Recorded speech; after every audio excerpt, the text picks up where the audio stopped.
Good afternoon, buenas tardes, and welcome to our June 11th Board of Education Business Meeting. Welcome to our board members, MCPS staff, and members of our community who are joining us here today, and those who are watching this meeting via live stream. Now let us begin by standing for the Pledge of Allegiance. I pledge allegiance to the flag of the United States of America and to the republic for which it stands, one nation, under God, indivisible, with liberty and justice for all. I will call the roll to recognize board members and establish we have a quorum. Ms. Evans? Good afternoon. Great to see everyone. Shebra Evans, District 4. Good afternoon. Rebecca Smondrowski, District 2. Good afternoon, everyone. Lynn Harris. I use she, her pronouns, and I'm an at-large member of the board. Good afternoon, everyone. Brenda Wolf, District 5. Good afternoon, buenas tardes. Grace Rivera Oven, District 1. Good afternoon, Julie Yang, District 3. Mr. Said? Good afternoon, everyone. I am here virtually, Sami Saeed, student member of the board, and I'm very excited to be here today. And I'm Carla Silvestre, president of the board. Now we can begin the meeting, but first we need a motion to amend the agenda to remove consent item 6.2 from today's agenda. So moved. Second. All in favor? Raise your hands. And that's unanimous. And we also need a motion and a second to move item 9.1, final action, homework policy, and item 15.1. So moved. Second. All in favor, raise your hands. And that's unanimous. Now, can I get a motion to approve the meeting agenda as amended? I move we approve the meeting as amended. Second. All in favor, raise your hands. And that's unanimous. Okay. Very good. We can now move on to agenda item number 3, the Human Resources and Development, the monthly report. Good afternoon, and thank you, President Silvestri. And so we have two that I'd like to bring forward. So whereas the death on April 23rd, 2024 of Ms. Shelda A. Phillip, paraeducator at Newport Mill Middle School, deeply has saddened the staff, students, and the members of the Board of Education. And whereas during her more than 22 years of service at Montgomery County Public Schools, Ms. Phillip made significant contributions to create a positive work environment. Her caring and supportive demeanor made her students feel comfortable and valued in her classroom. And whereas Ms. Phillip was a highly dedicated paraeducator who worked tirelessly for the success of her students, she was an advocate for their needs and deeply cared about their academic achievements. Her unwavering commitment to creating a positive and secure educational environment has had a significant impact on her students, colleagues, and the community. Now, therefore, be it resolved that the members of the Board of Education and the interim superintendent of schools express their sorrow at the death of Ms. Phillip and extend deepest sympathy to her family, and be it further resolved that a copy of this resolution be forwarded to the family of Ms. Phillip. Move approval. Second. All in favor, raise your hands. And that's unanimous. Next, whereas the death on April 12th, 2024 of Ms. Connie A. Etzinger, paraeducator at Dr. Charles R. Drew Elementary School, deeply has saddened the staff, students, and members of the Board of Education. And whereas during the more than 25 years Ms. Etzinger worked for Montgomery County Public Schools, she fully understood how her role contributed to the success of students. She demonstrated dedication to students and staff by contributing to an enjoyable learning environment. And whereas Ms. Etzinger was a highly valued staff member at Dr. Charles R. Drew Elementary School, she consistently maintained a positive attitude and worked collaboratively with other staff members to meet students' needs. Ms. Etzinger's interactions with students were always kind and encouraging, which made them feel safe and welcomed in her presence. Her positive approach significantly contributed to students' happiness, composure, and preparedness for their school day. Now, therefore, be it resolved that the members of the Board of Education and the interim superintendent of schools express their sorrow at the death of Mrs. Edsinger and extend deepest sympathy to her family, and be it further resolved that a copy of this resolution be forwarded to the family of Mrs. Edsinger. Move approval. Second. All in favor, raise your hands. And that's unanimous. And I skipped over the monthly reports, so can I get a motion to pass the monthly report, please? I was going to say, so moved. Second. All in favor, raise your hands. And that's unanimous. Okay. And now we move on to 3.2, recommended appointments. Thank you. And so today we have 7 appointments. The first is Dr. Genevieve L. Floyd, Director, Division of Career and Post-Secondary Partnerships and Career Advising, Office of Curriculum and Instructional Programs, Office of the Chief Academic Officer, Office of the Deputy Superintendent, attending. Joining her today are her colleagues, stakeholders, mentors, and close friends from Montgomery County Public Schools. Dr. Floyd has been employed with MCPS for 24 years. She has served in a role as a teacher, Career Academy lead teacher, assistant principal, executive assistant, coordinator, and most recently a supervisor of the Division of Career and Post-Secondary Partnerships and Career Advising. She looks forward to serving in her new role and to working collaboratively with MCPS staff, partners, and stakeholders in service to our students. Shout out to her family watching online from Florida, Georgia, and South Carolina.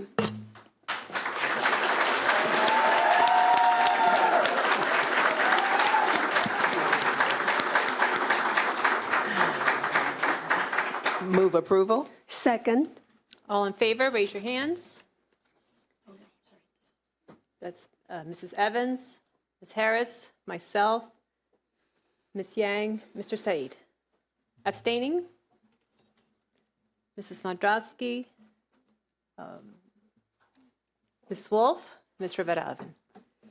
Okay, the motion passes. Congratulations. I do want to just take a minute to let you know, it's not about the people, it's about the process. So just make sure everybody understands that.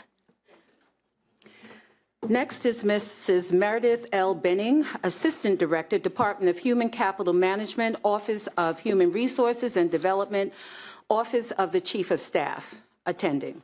Joining her today is her husband, Robert, daughter, Gemma, and her father, Preston Livers. Mrs. Benning has been employed with MCPS for 17 years. She has served in the role of substitute teacher, resource teacher, content specialist, consulting teacher, and most recently as coordinator, Department of Human Capital Management. Mrs. Benning looks forward to continuing the work of the department to recruit and hire for excellence and diversity, as well as supporting the current workforce. Move approval. Second. All in favor, raise your hands. Mrs. Evans, Ms. Harris, myself, Ms. Yang, Mr. Said. Abstaining? Mrs. Modrowski, Ms. Wolf, Ms. Rivera-Oven. Congratulations, the motion passes.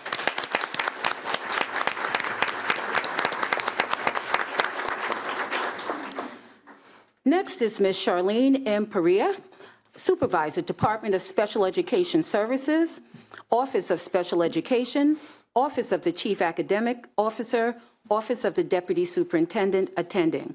Joining her today is her father, Dr. Robert E. Perea, and friend Sarah Smith.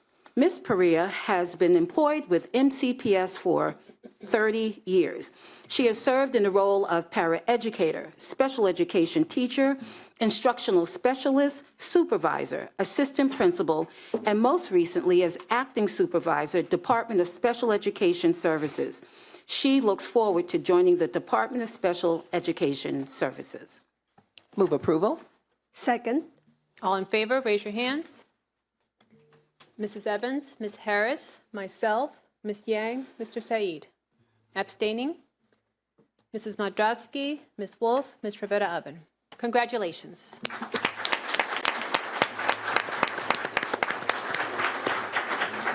Next up is Mrs. Rachel M. Carson, Supervisor, Elementary English Language Development, Department of English Learners and Multilingual Education, Office of Curriculum and Instructional Programs, Office of the Chief Academic Officer, Office of the Deputy Superintendent, attending. Joining her today is her husband, Andrew, son, Mateo, and friend, Amanda Catineo. Mrs. Carson comes to MCPS with more than 12 years' experience in education as a teacher and administrator. Mrs. Carson is honored to be joining MCPS, where she looks forward to empowering educators of multilingual students, expanding instructional opportunities, and supporting students and families. Move approval. Second. All in favor, raise your hands. Mrs. Evans, Ms. Harris, myself, Ms. Yang, Mr. Said. Abstaining, Mrs. Mandrowski, Ms. Wolf, Ms. Rivera-Oven. Congratulations.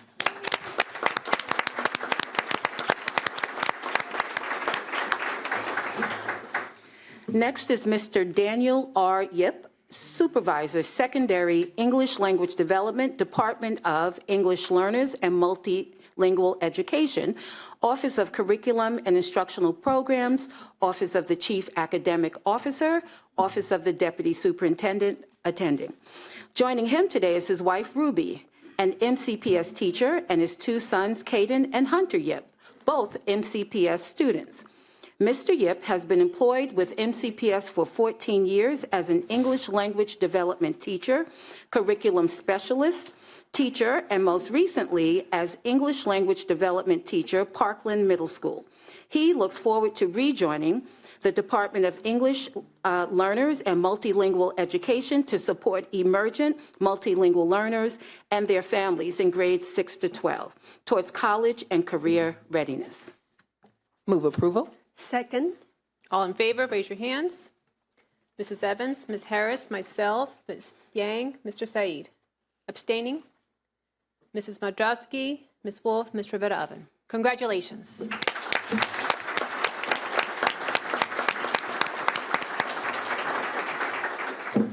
Next is Mrs. Krishana J. Dean, Principal, Greencastle Elementary School.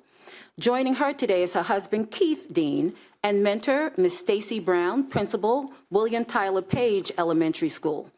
Mrs. Dean has been employed with MCPS for 24 years. She has served in a role as a teacher, focus teacher, staff development teacher, instructional specialist, supervisor, and most recently as assistant principal, William Tyler Page Elementary School.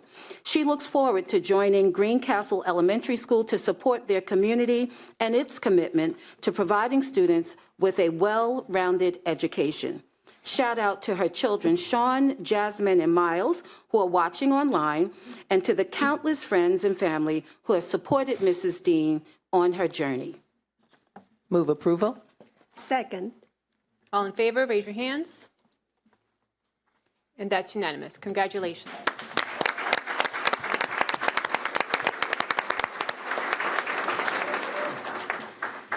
Next is Miss Allison L. Sereno, Principal, Bannockburn Elementary School, attending.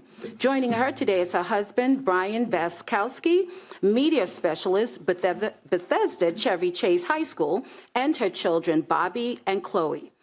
Ms. Sereno has been employed with MCPS for 30 years. She has served in a role as a teacher, student support specialist, assistant principal, and most recently, principal, Westland Middle School.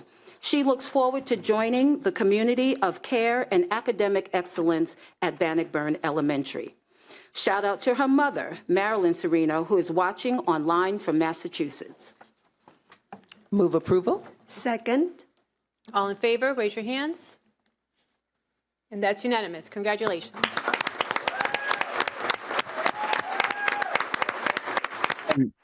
Real quick, if I could Please appoint. just say one thing. Ms. Sereno was a former student member of the board. So from a current student member of the board to a former, congratulations, and thank you for staying with the system. Thank you, Mr. Said. Moving on to agenda item number 4, recognitions. Dr. Felder? Yes, I am excited because we have several recognitions today. So the first recognition is regarding Counselor of the Year Award. So whereas the Montgomery County Public School Counselor of the Year Award is celebrated to spotlight the exceptional contributions of professional school counselors and their significant role in guiding students towards academic success, career planning, and college readiness. And whereas the academic achievements of students intricately are connected to their overall learning and personal growth, with school counselors uniquely equipped to address diverse student needs across the academic, personal, interpersonal, career, and health domains. And whereas school counselors demonstrate unwavering dedication to student welfare by identifying obstacles to learning, employing data-driven decision-making processes, implementing evidence-based interventions, evaluating outcomes, and enhancing accountability measures. And whereas through fostering collaborative efforts among parents, guardians, and educators, school counselors cultivate a supportive learning atmosphere conducive to student progress and attainment. And whereas it is appropriate for Montgomery County Public Schools to honor the indispensable role of the school counselors in students' personal and academic journeys by recognizing outstanding individuals with the Montgomery County Public Schools Counselor of the Year Award, one exemplary counselor from each educational level. Now, therefore, be it resolved that the Montgomery County Board of Education, the interim superintendent of schools, staff, students, and families congratulate the recipients of the 2024 School Counselor of the Year Award. And that is Ms. Anne Marie Hetrick, School Counselor at Candlewood Elementary, Mr. Richard B. Solomon, Resource Counselor, Silver Spring International Middle School, and Ms. Melanie A. Kahani, School Counselor, Bethesda Chevy Chase High School. Move approval. Second. All in favor, raise your hands. And that's unanimous with those present.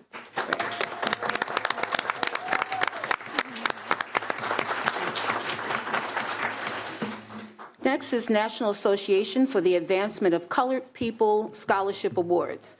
So whereas the Montgomery County branch of the National Association for the Advancement of Colored People at its annual Freedom Fund Dinner awarded 23 $1,000 scholarships to Montgomery County Public School students, and whereas the National Association for the Advancement of Colored People selected Embracing Our Legacy as the theme for its 49th Freedom Fund Dinner held on Sunday, May 19, 2024, to recognize Black or African American students for their positive contributions to our schools and community. And whereas Montgomery County Public Schools recognizes and celebrates its students' dedication to their academic pursuits and personal and community service achievements that make a difference to our county, our state, and our country. And whereas the Montgomery County Board of Education takes great pride that Montgomery County Public Schools honors the many contributions of Black and African American students, now therefore be it resolved that on behalf of the interim superintendent of schools, staff members, students, parents, guardians of Montgomery County Public Schools, the members of the Montgomery County Board of Education congratulate this year's National Association for the Advancement of Colored People Scholarship Award winners. Move approval. Second. All in favor, raise your hands. And that's unanimous with those present.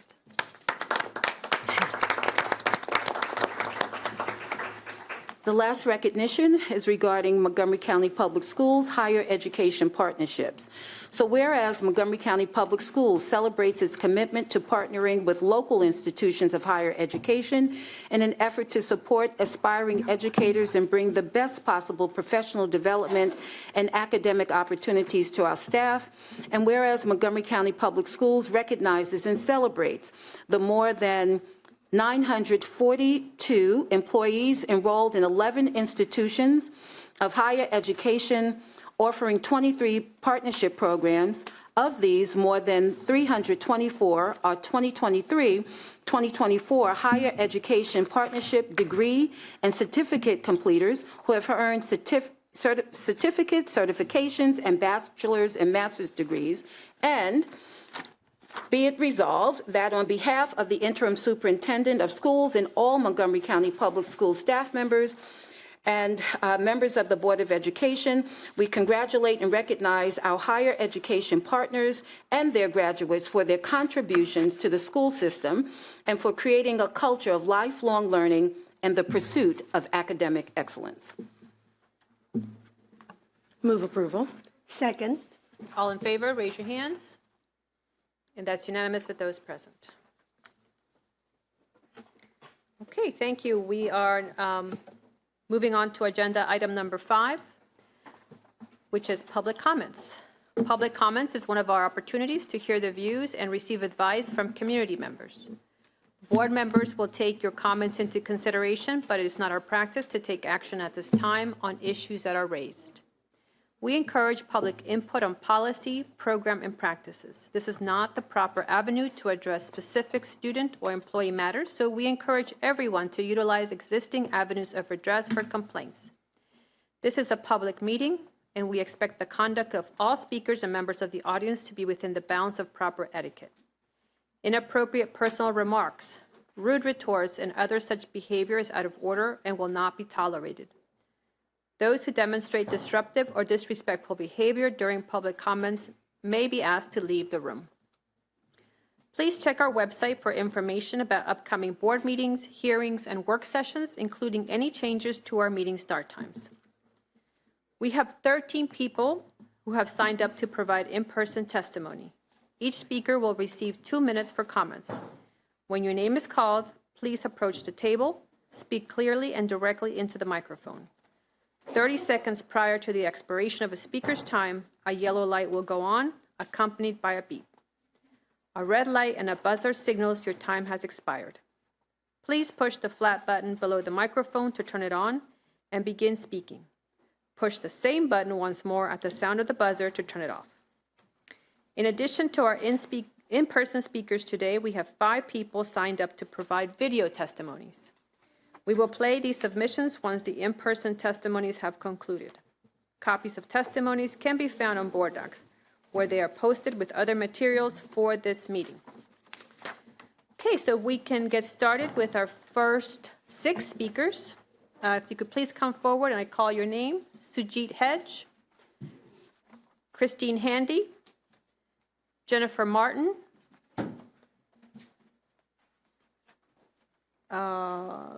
Evelyn Chung, Julia Rogers, and Amy I.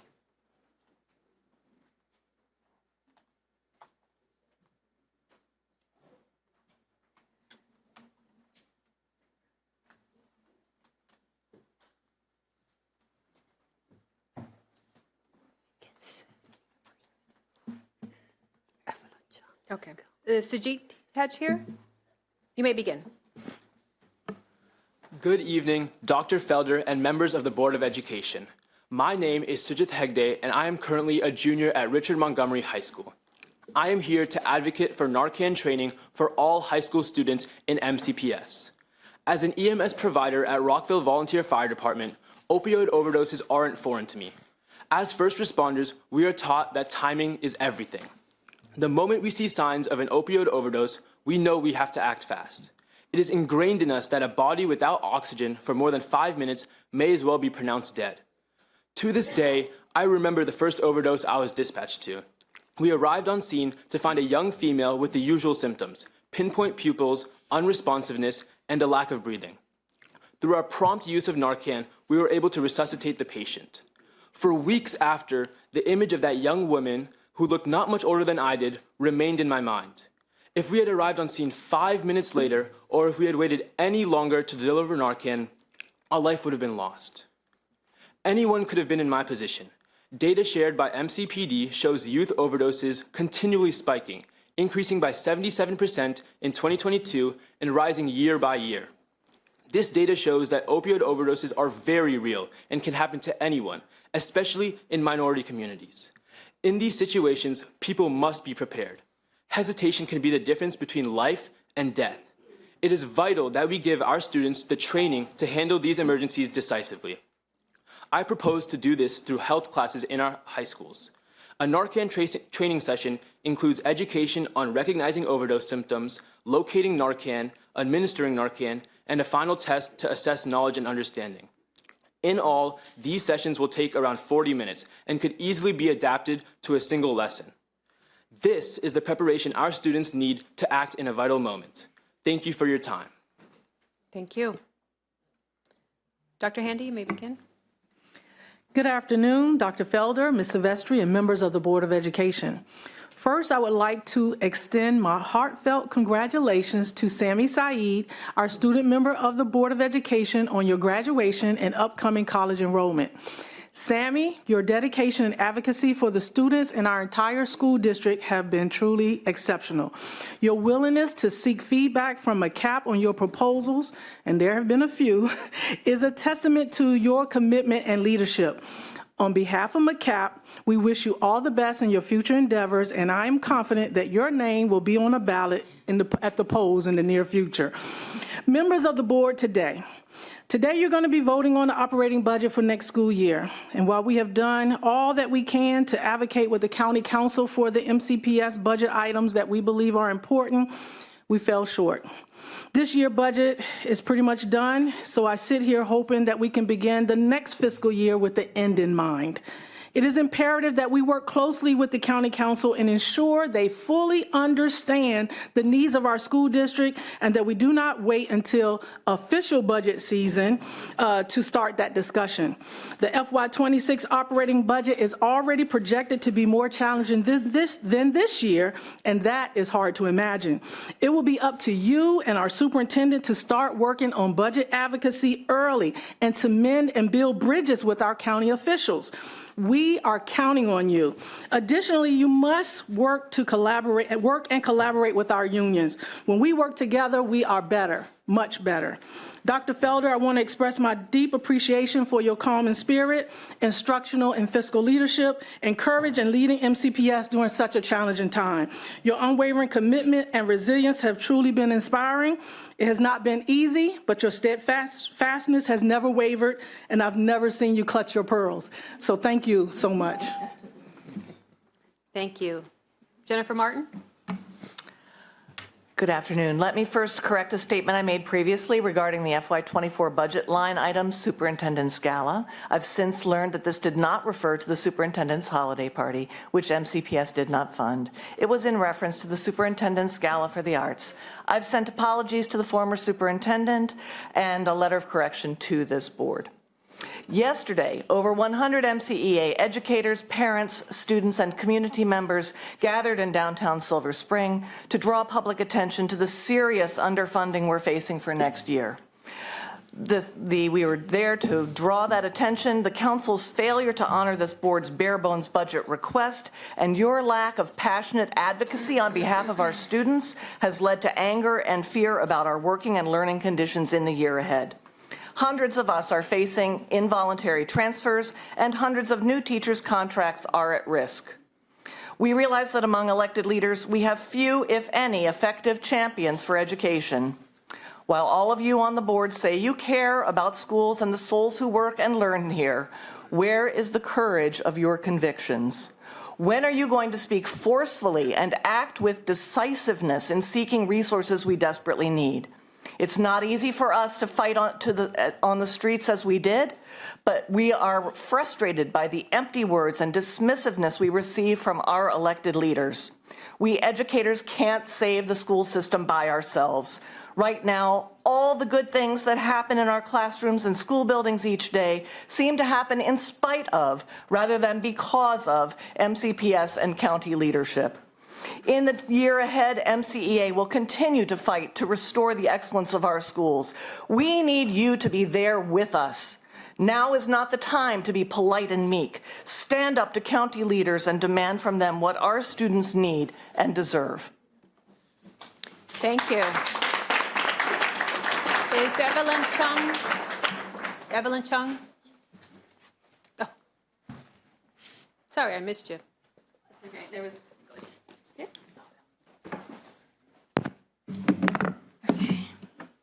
Members of the Board of Education, my name is Evelyn Chung, and I'm speaking to you today as the Vice President of Education of the MCCPTA. As an organization committed to furthering the potential of every child, the MCCPTA hopes that our vision is shared by our elected officials. The final MCPS budget does not meet that standard. This MCPS budget was troubled from the time of its release when it was presented publicly without being available for review. When the county executive's recommended budget was released in March offering MCPS less than their request, MCPS should have opened its books. That transparency was and still is missing. We urge the County Council and Board of Education to work together with the public in the interest of our children and engage the community in a transparent and honest manner to provide greater transparency and accountability going forward. At this point, the board and MCPS should provide a list of cuts and additions for FY 2025 by office and school and all major contracts, including but not limited to digital licenses, instructional materials contracts, and contractual services. It should communicate what happens to unspent funds and what reserves it has. In addition, MCPS should publish projections of major contracts and labor expenses for the next 5 years to ensure stable multi-year financial planning. And finally, MCPS should clearly identify which new programs and initiatives will be required by the Maryland Blueprint in the next 5 years. In addition, we asked this board and MCPS to mitigate the impacts of the $30 million shortfall, especially on class sizes. We asked you to ensure accommodations for the virtual academy students who otherwise would lose access to compacted math or who have special education needs, to prioritize instrument funds for high poverty schools, and to explain and address the loss of the Office of the Chief Medical Officer. And finally, when MCPS spends money, they must follow up. MCPS has been engaging in significant system-wide improvements, including the shift to structured literacy. We need stable leadership during this transitional period and urge the board to consider this as it determines the timeline for its selection of a new superintendent. It is important that the board creates a transparent superintendent search process that is calculated to restore public trust and confidence in their final selection, and thank you for your consideration. Thank you. Julia Rogers may begin. Julia Rogers?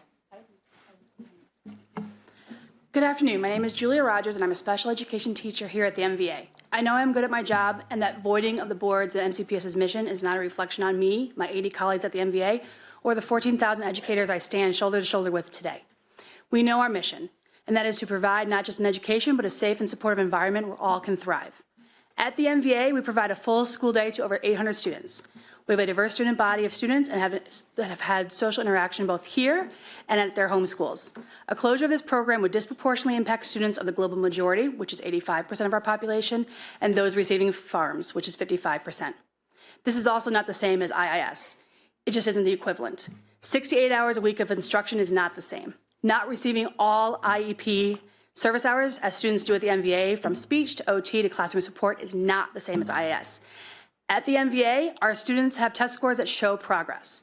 For example, K-2 reading proficiency, specifically for African Americans and Hispanic students, there was a 79% and 25% increase, respectively, in proficiency from fall to spring. Take back your power, board, from MCPS and steer us as you see fit. We have students placed with us who are chronically absent, some by parents, some by their home schools. A sample to show how we are moving that needle: we went from 27 students on the chronic weekly absenteeism list in October to just 11 in May. And now our graduation rate is at 86%. I leave you with a quote from a student. MCPS prides itself on the diversity of this county, yet you are planning on taking away one of the safe spaces for those in need. Board, take back your time, take back your power. The final decision rests with you, not the superintendent, not the chief operating officer, but with you, the board, who are elected to make decisions to ensure support of our students. Don't let today's vote be a reflection on your dedication to students of MCPS, the educators. Your quality of work, your legacy is now. Support the MVA, don't increase our workloads, and don't lay off educators. Thank you.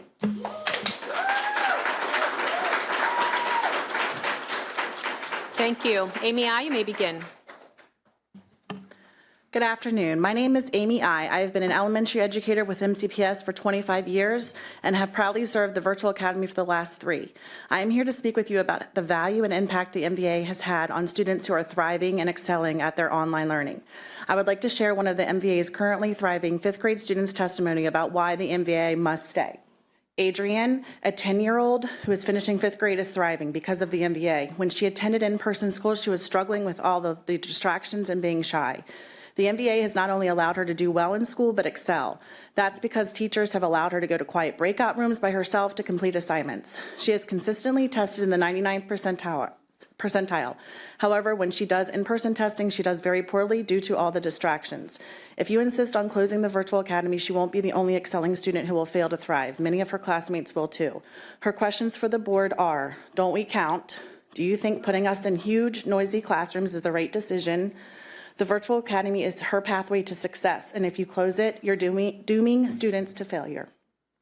Another testimony that I would like to share is from my current third grade student, Arnav, who is exceptional and thriving with tremendous growth in all academic areas. He comments on why MVA must stay. Arnav believes that closing the MVA is a bad idea. He has made good friends, has had great teachers, and done well in school. He wants his success to continue by learning at the MVA. He is requesting to please not close the MVA. The MVA provides an equitable opportunity for students to receive a comparable education. We are providing education to students where staffing is not available in hybrid math classes. Without the MVA, students like Arnav will not have access to enriched math instruction. Students who took compacted math at the MVA this year will likely end up having to repeat a half year's instruction next year because in-person schools do not have the resources to provide enriched math instruction. That is not meeting the needs of our students. All MVA stakeholders were promised in February by the Board of Ed that MVA would stay. Now families are left to scramble and patchwork educational plans for August, while educators are now searching for jobs that are not by choice. This is just not right to do to educators and families in June when all board members agreed to extending the MVA just 3 short months ago. The MVA must stay.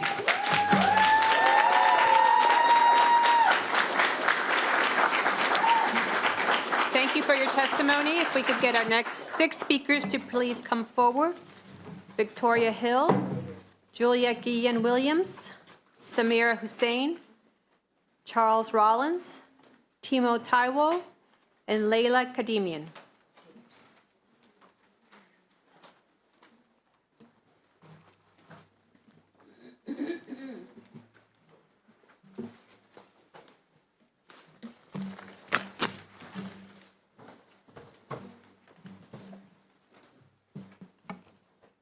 Victoria Hill, you may begin. Good afternoon. I wrote to you in April regarding the lack of emergency communication infrastructure in our elementary schools. I recently discovered that some elementary schools not only lack cell service, they do not have landline phones either. One school noted that 12 classrooms only have access to a single phone at the end of a hallway for use in the event of an emergency. Although I have previously discussed elementary school communication issues with you through a security lens, the reality is that the lack of 911 calling capability, school-wide intercoms, and panic buttons in our elementary schools is not just a safety and security issue, it's a public health issue. Recently, a Montgomery County teacher had to stop life-saving care on a faculty member because they could not call 911 inside the school. They had to run outside to call for help. When anyone attending or visiting our schools experiences a medical emergency, seconds count. Today, I am here to ask that you direct all elementary school principals to utilize the Department of Homeland Security's School Security Assessment Tool. The SSET is a free tool designed to help schools take stock of what security measures and supports are in place and recommends where improvements can be made. The tool does not store or process any information, meaning it collects no data on the name of the school, principal, or students. The results of this zero-cost third-party assessment would give you and all 136 elementary school principals baseline knowledge of where vulnerabilities exist, and it will only take each school 10 minutes to complete. In April, a student was arrested for writing a manifesto that outlined plans to carry out a shooting at one of our elementary schools. I have since begun a campaign to raise awareness of the communications vulnerabilities that risk thousands of K-5 lives across our elementary schools. Please mandate the use of the free, non-attributional tool at all elementary schools, assess the results, and act accordingly. Thank you for your time.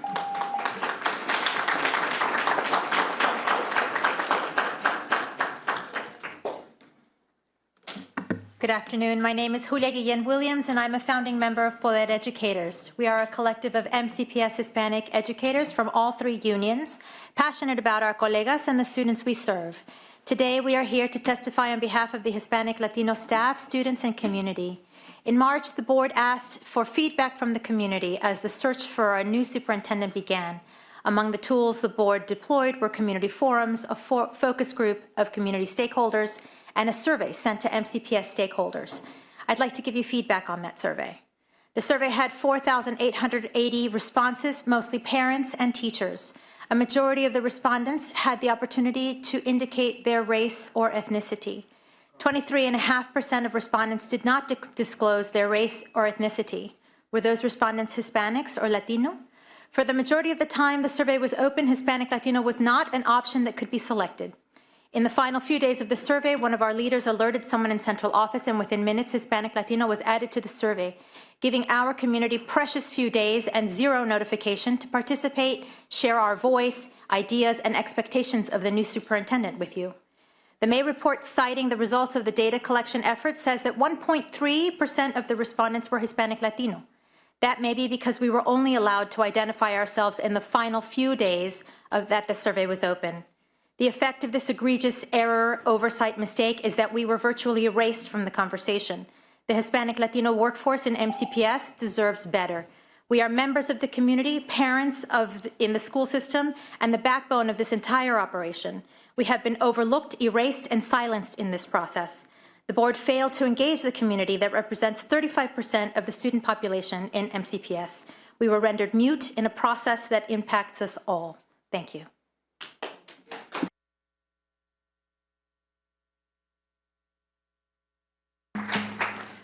Ladies and gentlemen, good afternoon. My name is Samira Hussein, and I am a community advocate and a recent MCPS retiree who has provided over 30 years of service. In the past few months, I have listened to many speakers in this room, well, the old room, who have dehumanized Palestinian people and those who are personally connected to Palestinians.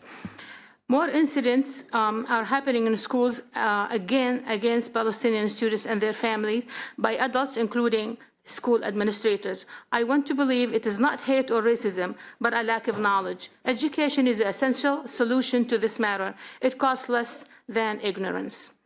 One example, as you witnessed the last board meeting on May 9th, one speaker who is in the leadership role in her child's school kept referring to those who express solidarity for human rights as liars. They continue to harass some of us in the audience and outside the boardroom, thanks to the security and other staff members who escorted them away from us. What kind of an example is this being around students inside a school? Individuals such as hateful racist conduct should be restricted from being around children. I can only imagine how uncomfortable and unsafe students may feel in that person's presence. As a person is not distinguished over another by appearance or race, but rather by the quality of one's character and conduct. I was raised in a community to follow teaching the identity racism as a system of arrogance in the heart. No person has superiority over another except impiety and displayed through actions led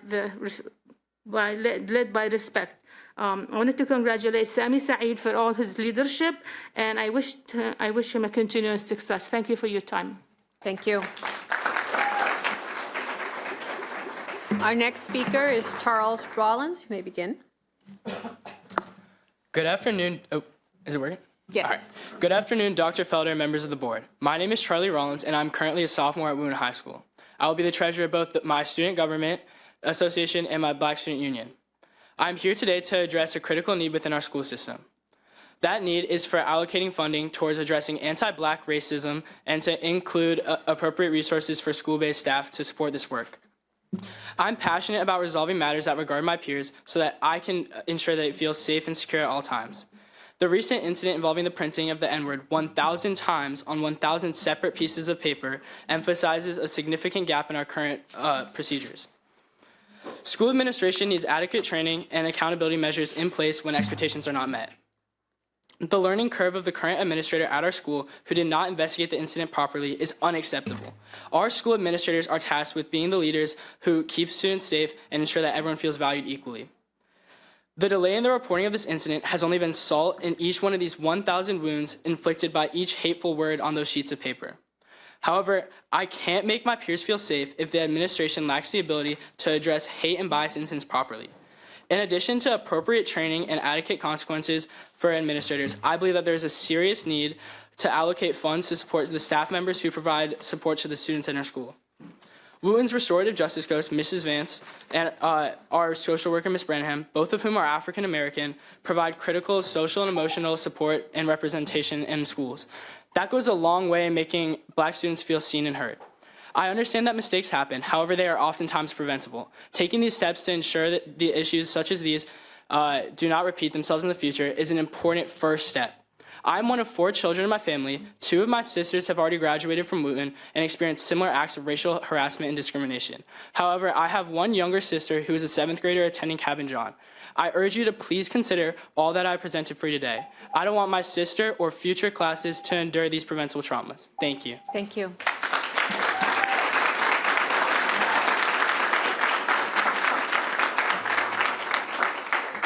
Timo Taiwo, you may begin. Good afternoon, Dr. Felder and members of the Board of Education. My name is Tara Molua Taiwo, and I am a junior at Wooten High School and the co-president of the Black Student Union. On Wednesday, May 15, a student printed the N-word on 1,000 separate pieces of paper until the printer ran out. A staff member came across this printer and reported it to an administrator. Despite their actions, nothing was done to rectify the matter. As a result, an additional incident occurred on Friday, May 17th, when a Black staff member went to refill the printer and was met with hundreds of the remaining pages spilling out. First, according to the MCPS hate bias incident reporting procedures, individuals should first make a verbal report to staff or administration. In this case, this was promptly done by the staff member. The second action item is for the administrator to submit a hate bias incident reporting form to the principal. However, this was not done. The question remains, for which we never have an answer: why was there a two-day waiting period until this incident was reported to our principal, and why did it take an additional staff member, this time a Black member, to come across this printer for actions to take place? We may never know the answers to these questions, but I have come up with a few potential answers. First, our humanity only matters when it is elevated by Black staff members, of which there are only a handful. And secondly, when an issue arises, we are in the hands of administrators who need to be told how and when to act, even when the incident is as egregious as this one. All of these answers are unacceptable, which leads me to ask, what consequences, if any, came as a result of the administrator's actions? Thankfully to the IT specialists, the 1,000-page job was able to be canceled in minutes. It took minutes to prevent anyone else from experiencing this act of hate. Minutes that an administrator did not take to prevent immense damage. Thank you for your time. Thank you. Layla, comedian, you may begin. Good afternoon, everyone. My name is Layla Kadamian, and I'm the co-president of Thomas Wooten High School's Black Student Union. In August, I'll be entering my senior year. It is beyond disappointing that I, a 17-year-old child, need to be here to tell the adults to do their jobs. I was elected to fight, not to be a figurehead. I want to start off by saying that these disparities never happen in a vacuum. This is not just a Wooten issue, but a county-wide issue. It is an extremely unrealistic expectation to ask students and staff to come to a building that they do not feel 100% comfortable and protected in. This involves discrimination and prejudice, job security, mistreatment via employers, and stable infrastructure. We cannot perform as our best selves, both professionally and academically, if we did not have the resources we need to thrive. We've seen many shortcomings in responses to acts of hate and aggression. It makes us wonder how much effort is being put into training staff to handle these kinds of issues and how competent they are to hold these positions. Clearly, some type of reformation needs to be made. We propose that more funding be put into diversity, equity, and inclusion training for administrators and staff, and that adequate background checks must be conducted as part of the hiring and recruitment process. When we do not acknowledge these disparities, it makes it seem as though our collaboration and all our hard work are performative at best. Tying into this, the recent budget cuts will spell nothing but trouble for the schools affected. It is no secret that our educators are more often than not overworked and underpaid. On the other side, students will suffer because there won't be enough attention and centralized learning for them to properly understand the material they're being taught, with the increase in classroom sizes and reduction in supporting staff. With larger class sizes and reduced staff, it is unlikely that issues such as the one stated before will be reported as frequently when they arise or are addressed properly. We value your vow to commitment to an anti-racist school system, but we must also have your word that you will protect those who are responsible for implementing it, because trust that the handling of this incident will not happen again. We've heard your words and now we demand action. Thank you.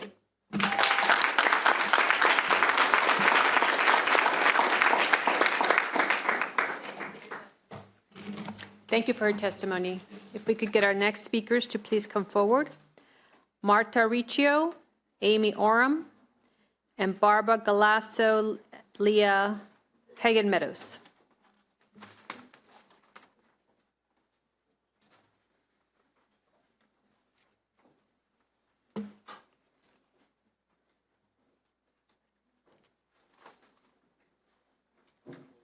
Marta Riccio, you may begin. Good afternoon. My name is Marta Riccio, and I've been an educator in MCPS for over 20 years and a math teacher at the upper school at the Virtual Academy since our launch 3 years ago. I'm asking that you find a way to fund the MVA for our students. We have over 800 students, but have you stopped to think about each student, each story, and the new chapter you're writing for them today with your vote? Here are some of my students' personal MVA stories and how their attendance has improved because of the MVA. I teach a bright 9th grade girl who used to miss days of school at a time because of traumatic experiences in her school that left her attempting self-harm, feeling suicidal, and then going into a psychiatric ward. She shared that the Virtual Academy has truly allowed her to heal, and she's anxious and afraid that if she goes back in person, she'll relapse. I wish you could meet the astute 9th grade boy who, due to mental torments in middle school, was at the point of contemplating suicide. After the thoughts of dropping out of school, he came to the MVA. He shared that the Virtual Academy has been his lifeline, and he's recently started talking about going to college. I teach an amazing 9th grade girl who I've taught for 2 years. She has atopic dermatitis that's triggered by dust, mold, and stress that often left open wounds on her body when she was in person. The Virtual Academy has allowed her to manage her condition better within her home and attend school daily. Another person you'll affect with your vote is an 11th grade girl with drug-resistant epilepsy. After sustaining a concussion from falling down the stairs due to a seizure on her way to the health room, the school told her and her family there was no way the school could ensure her safety. She wrote in her story, "Please consider the needs of the disabled community before you make your decision. Being able to attend school online in the safety of my home has allowed me to thrive and given me the public school education I am promised through the ADA. Do not take away the Virtual Academy, one of the greatest 504 accommodations for people like me. When voting today, think about these 4 students. I wish I had more than 2 minutes to share countless more stories. Think about our over 790 other students and their stories and what chapter you will write with your vote. I urge you to find a way to fund the MVA." Thank you.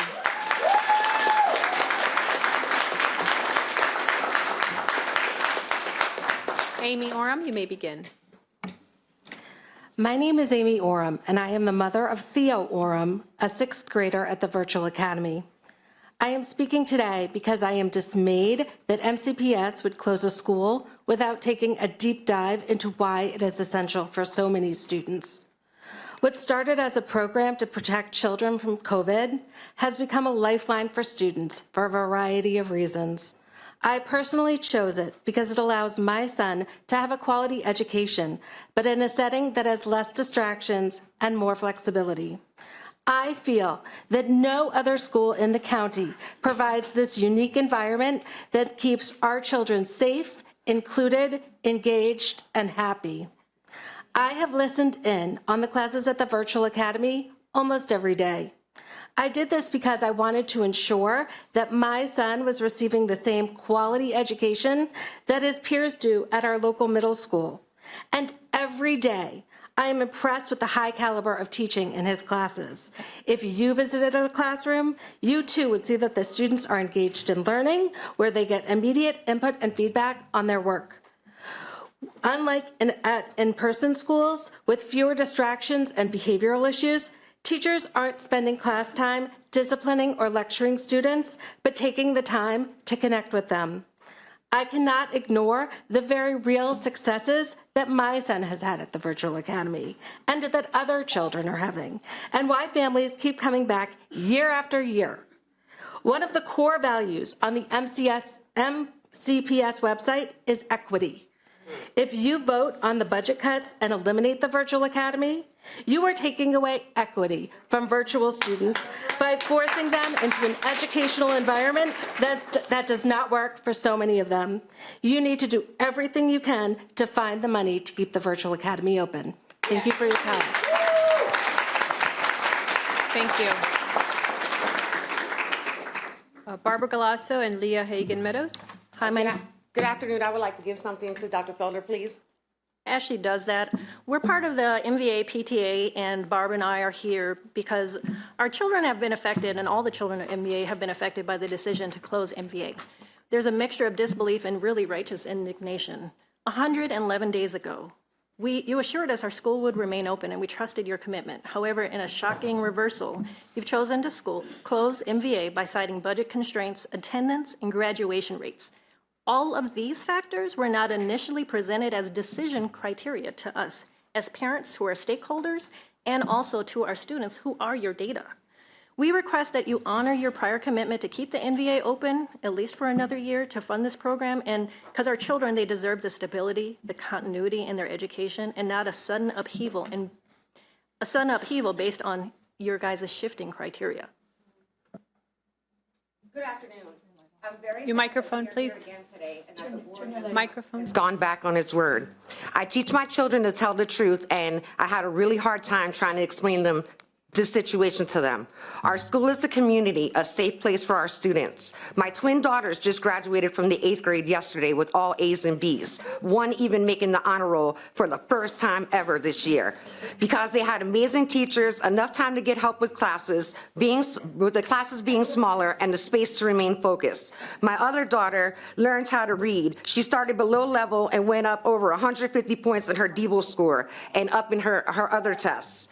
And she does really well with math. And guess what? She's only been in the MVA. There are so many awesome things that I could talk about regarding the MVA, but the one I'm most proud of is how we come together to protect our kids, to give them the freedom to learn how they need to learn, to show them that you don't give up. You stand up for what you believe in, or you fall for anything, and how much these students and staff care about our school. The bond we have made is unbreakable, so I beg you to please, please keep the academy open for all 800 current students and families, and for the ones that are on the wait list, hoping and praying to get in the MVA, because the MVA must stay.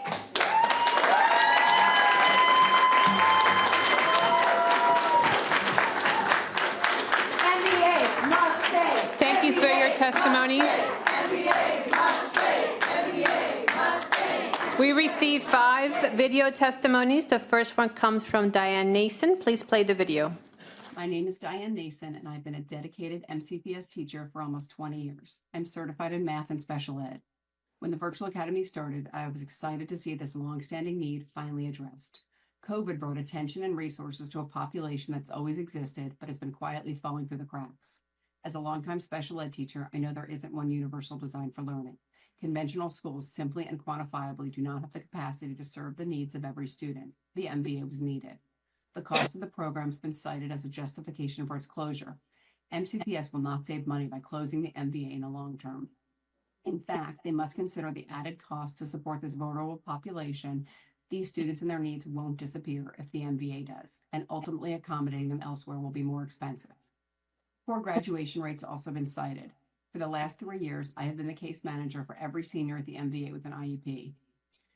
These students have a near perfect graduation rate, especially impressive considering they may not have succeeded without the MVA. Our data doesn't reflect this success. Last-minute administrative placements from in-person schools artificially deflate our graduation rate. Fourth-quarter seniors placed with 6 credits to their names simply cannot graduate by the end of the year. It's an impossible expectation. To use that data against us is wrong. 3 months after you, the board, committed to funding the Virtual Academy, it was announced abruptly that we're being closed. This last-minute shutdown has caused extreme stress and anxiety over our futures. I had a student tell me that while attending in-person school, severe bullying caused a suicide attempt. She wants to drop out and not go back. Another student stopped turning in work because he said, "Why bother? I'm going to drop out if I have to go back in person." Another student had a baby and doesn't have childcare lined up. She wants to drop out. These are just a few of the scenarios of what our families are facing. As a tenured veteran teacher, I have my own concerns about the thoughtless and careless threats made by MCPS that teachers may be ripped, furloughed, laid off, or involuntarily transferred past the deadline in our contracts. Please consider the real people and the real lives impacted by your choice. Do the right thing, find the funding, focus on the important things, prioritize our students and teachers, keep the MVA. Thank you. Our next video testimony comes from Jonathan and Kristen Lasco. Please play the video. We're Kristen and Jonathan Lasco. Our son Max is a fourth grader at the Virtual Academy. Please continue funding the MVA as a safe and equitable option for students with diverse needs. Max has a disease called spinal muscular atrophy. It is degenerative, lifelong, and life-threatening. He uses machines to breathe, swallow, speak, sit, and move. Despite all this, Max is cognitively unaffected with the mind, interests, and humor of a typical fourth grader. The MVA provides a safe learning environment. A common cold can put Max in the hospital for weeks. Since attending the MVA, Max has not had a single respiratory illness. If Max were to attend school in person, his academics would likely suffer. The MVA eliminates barriers to learning. Brick and mortar schools are heavily optimized around assumptions that cater to typically abled people. School buses, bathrooms, playgrounds, desks, paper and pencil, these facilitate learning for the many but create barriers for the few. In Max's case, he utilizes multiple rooms of complex medical equipment throughout the day, keeping him safe and healthy. Ongoing medical procedures like respiratory treatments, feeds, and toileting are streamlined in the home setting, keeping him learning without interruption while minimizing distraction to others. The MVA increases accessibility for Max, academically and socially. Before the pandemic, Max attended school using a telepresence robot. Despite his teacher's best efforts, he fell behind. Max can't turn his head to look down at a book. He uses a computer to write and speak. The MVA's digital curriculum offers Max greater independence with equal access to the same modes of learning and submitting work as his peers. While Max cannot raise a hand in real life, on Zoom, he can. He can share his ideas in the chat, collaborate with his peers in breakout rooms, and enlarge the view of his teacher and assignments. At the MVA, Max has the same opportunities for friendship and collaboration as every other student. Max is thriving at the Virtual Academy. The academic and social benefits are irreplaceable. Board members, please don't leave Max and his friends behind. Fund the MVA, a safe and equitable option for students of all abilities. Thank you.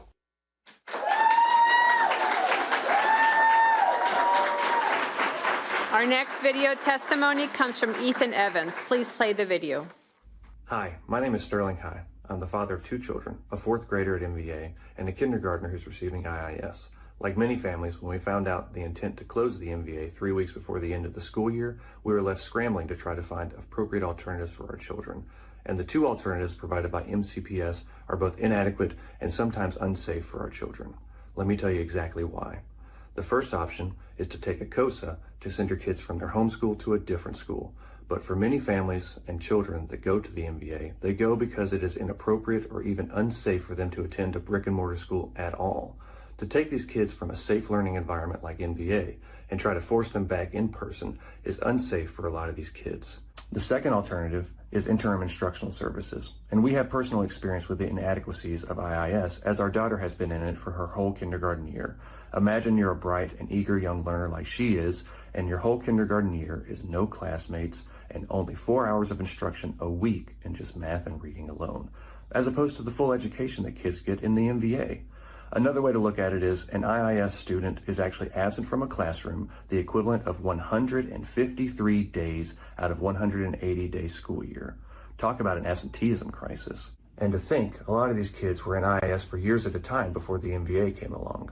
Imagine finally learning what it's like to be a part of a full community of learners and to have that taken away. It's unacceptable. It's also inappropriate for a temporary supervisor to permanently eliminate a school for these kids just 3 weeks before the end of the year. There's surplus money to fully fund the MVA. Thank you.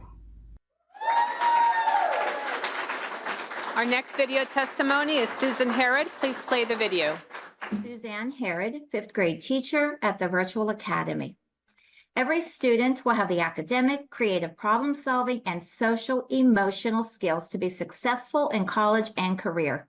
These words should sound familiar. They are posted on the MCPS website labeled as mission statement. As an educator, it is my duty to abide and agree to this mission statement.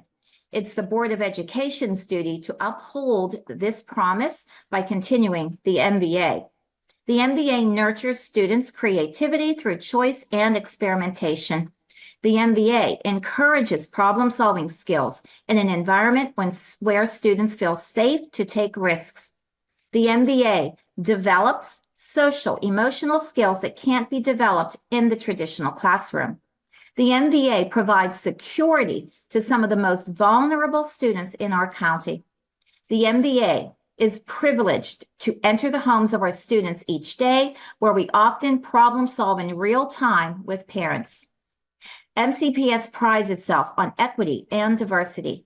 Never in all of my years teaching have I served such a diverse population as I have these past 3 years at the Virtual Academy. Students needing enrichment in reading and math, students needing enrichment in technology, students needing enrichment in leadership skills. Students have grown exponentially in confidence because they have been given the space, the time, and encouragement they would not have received in the traditional classroom. Students struggling to fit in have discovered their importance, their identity, their worth, and their voice. That's equity. How do you justify the dissolving of an organization that you put in place to serve this population? Fund the MBA. Do not renege on the MCPS vision. We inspire learning by providing the greatest public education to each and every student. Our students need you to do the right thing. Fund the MBA. Thank you. Our final video testimony comes from Natalie Stull. Please play the video. My name is Natalie Stull, and I'm about to complete my 23rd year of service in MCPS. With me today are my teammates Lauren Day and Karen Conrad. We are the elementary hybrid math program that is currently part of the Montgomery Virtual Academy. Together, we provide equitable access to accelerated math instruction for over 200 in-person students at over 25 elementary schools across the county. Despite what appears to be imminent closure of the MBA, the hybrid math program can and should continue. We are here today to advocate for elementary hybrid math to become an independent program within an established department in MCPS. My name is Lauren Day. This program grew from just 19 students 2 years ago to over 200 currently enrolled. Many of the schools we serve would not otherwise be able to provide this level of enrichment to their students due to staff shortages and the small number of students identified for compacted math. If we take away this program, we are taking away from these students' direct educational needs. Every single student in our program has shown high achievement on the MAPM assessment this year. This program is not a want, but a need. I'm Karen Conrad. In our efforts to save the elementary hybrid math program, the hybrid math team asked families and schools to share their feedback. 127 schools and families expressed their overwhelming support. Common trends in our collected data include equitable access for all students across the county to an advanced math curriculum. Without this program, many families stated their child would not have access to an advanced math. In short, Natalie, Lauren, and I urge the Board of Education and MCPS leaders to please allow us to lead an independent elementary hybrid math program for the FY25 school year and beyond. Our current and prospective hybrid math students, their families, their schools are depending on us. Thank you for this opportunity to share our advocacy. Thank you. This will conclude our public comments. The next business meeting of the Board of Education for public comment is Tuesday, June 25th, 2024. Sign-ups for public comment will open on Tuesday, June 18th, 2024 at 6 p.m. In addition to online sign-ups for public comment, we allow for in-person, same-day sign-ups when space allows. Unallocated slots may be filled on a first-come, first-served basis on the day of the meeting. In order to sign up in person, please arrive at least 15 to 20 minutes before the start of the open session and sign the form. In-person sign-ups will close 15 minutes before public comment begins or when all slots are filled. I will now turn to my colleagues to see if there are any questions or comments. Please turn your light on. Mrs. Evans. Yes. So we always start off by saying thank you to everybody that comes out to give public comments. This is probably the first time we're going to have a discussion during the operating budget, but this is probably the first time since I've been on the board in 8 years when I have not been in agreement with any of the cuts that we're making. It gives me grave consternation to have to cut pre-K, staff development, the MBA, because I did. At a public hearing, I said that we would support that for another year. So I've received all of your emails, appreciate the comments that you've been making. So as I stated, I'll get into it further during the operating budget section, but I did want to speak directly to the students that came from Wooten High School.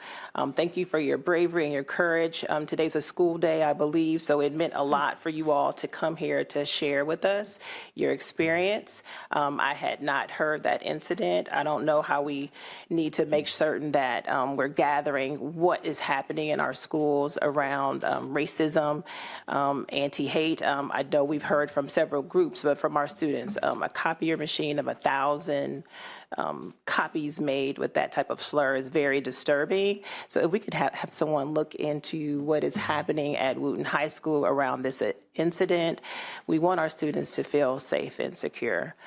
So thank you for coming out to share that information.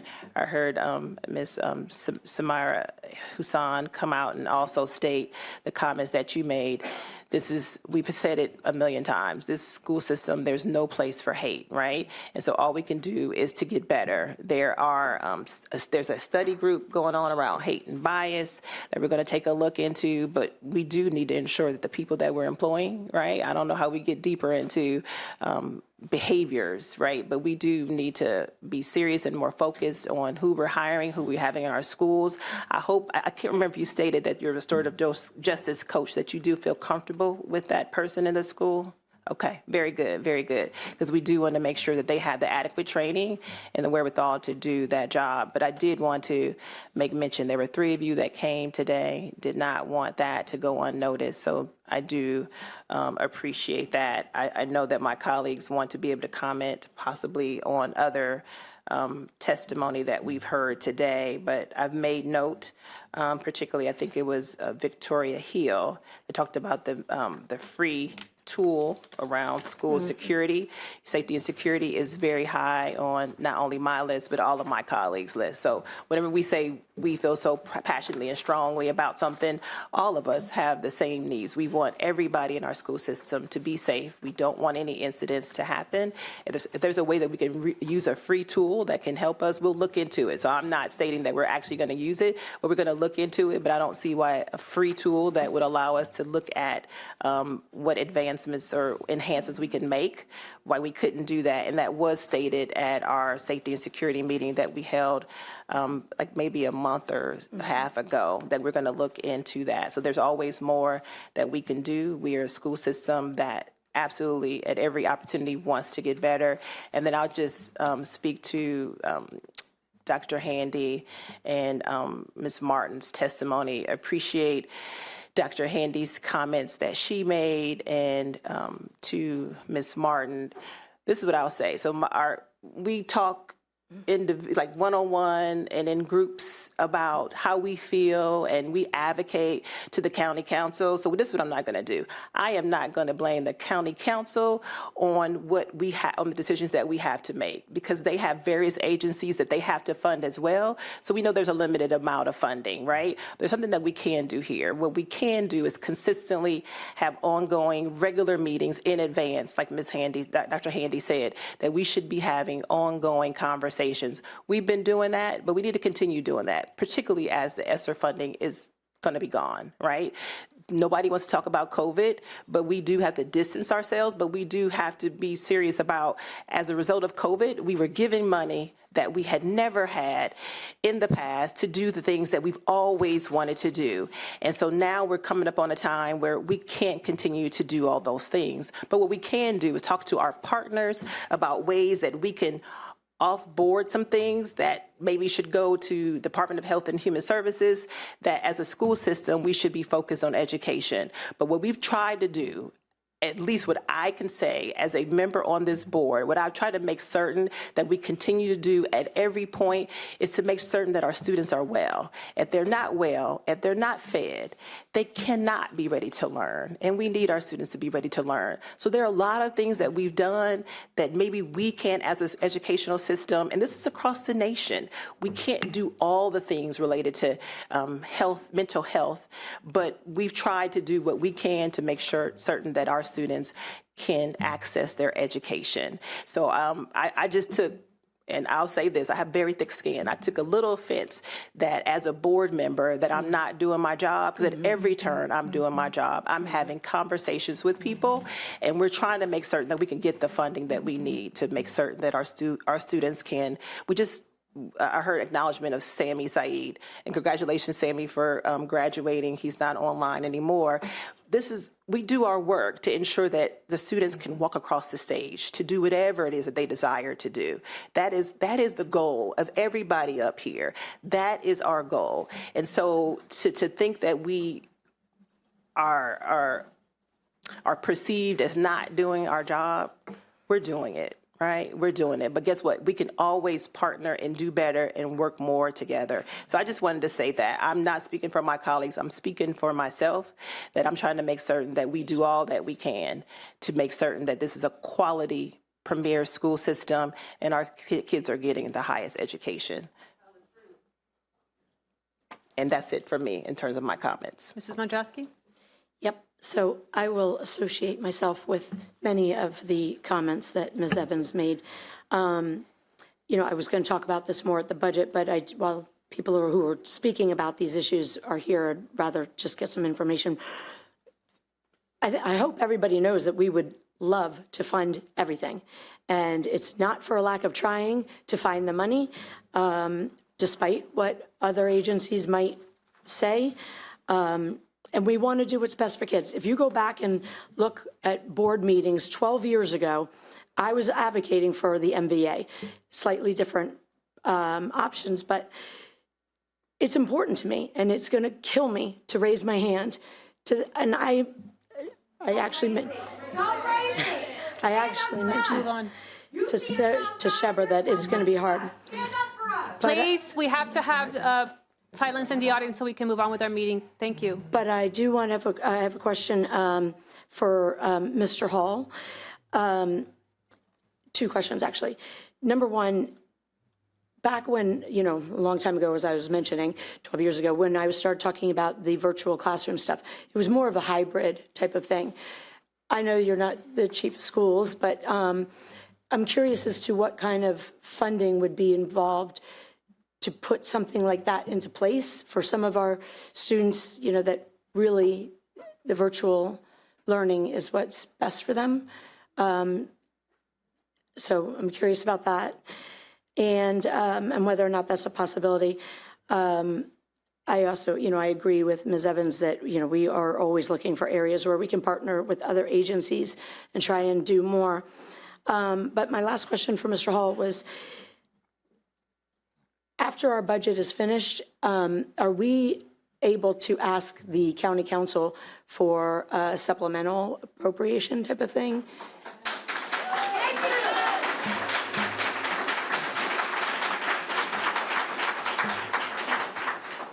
So thank you for those questions. As far as the hybrid learning options that you discussed, that's something that I would need to discuss with Dr. Moran and his team. But we certainly can look at that and then provide the board with some information as far as what that might look like and what it would cost. As far as the supplemental appropriation, the board can certainly request of the county council a supplemental appropriation after July 1st, after the turn of the fiscal year. So that would be a board decision. Okay, well, I would like to advocate that we go ahead and do that when possible. Ms. Wolf.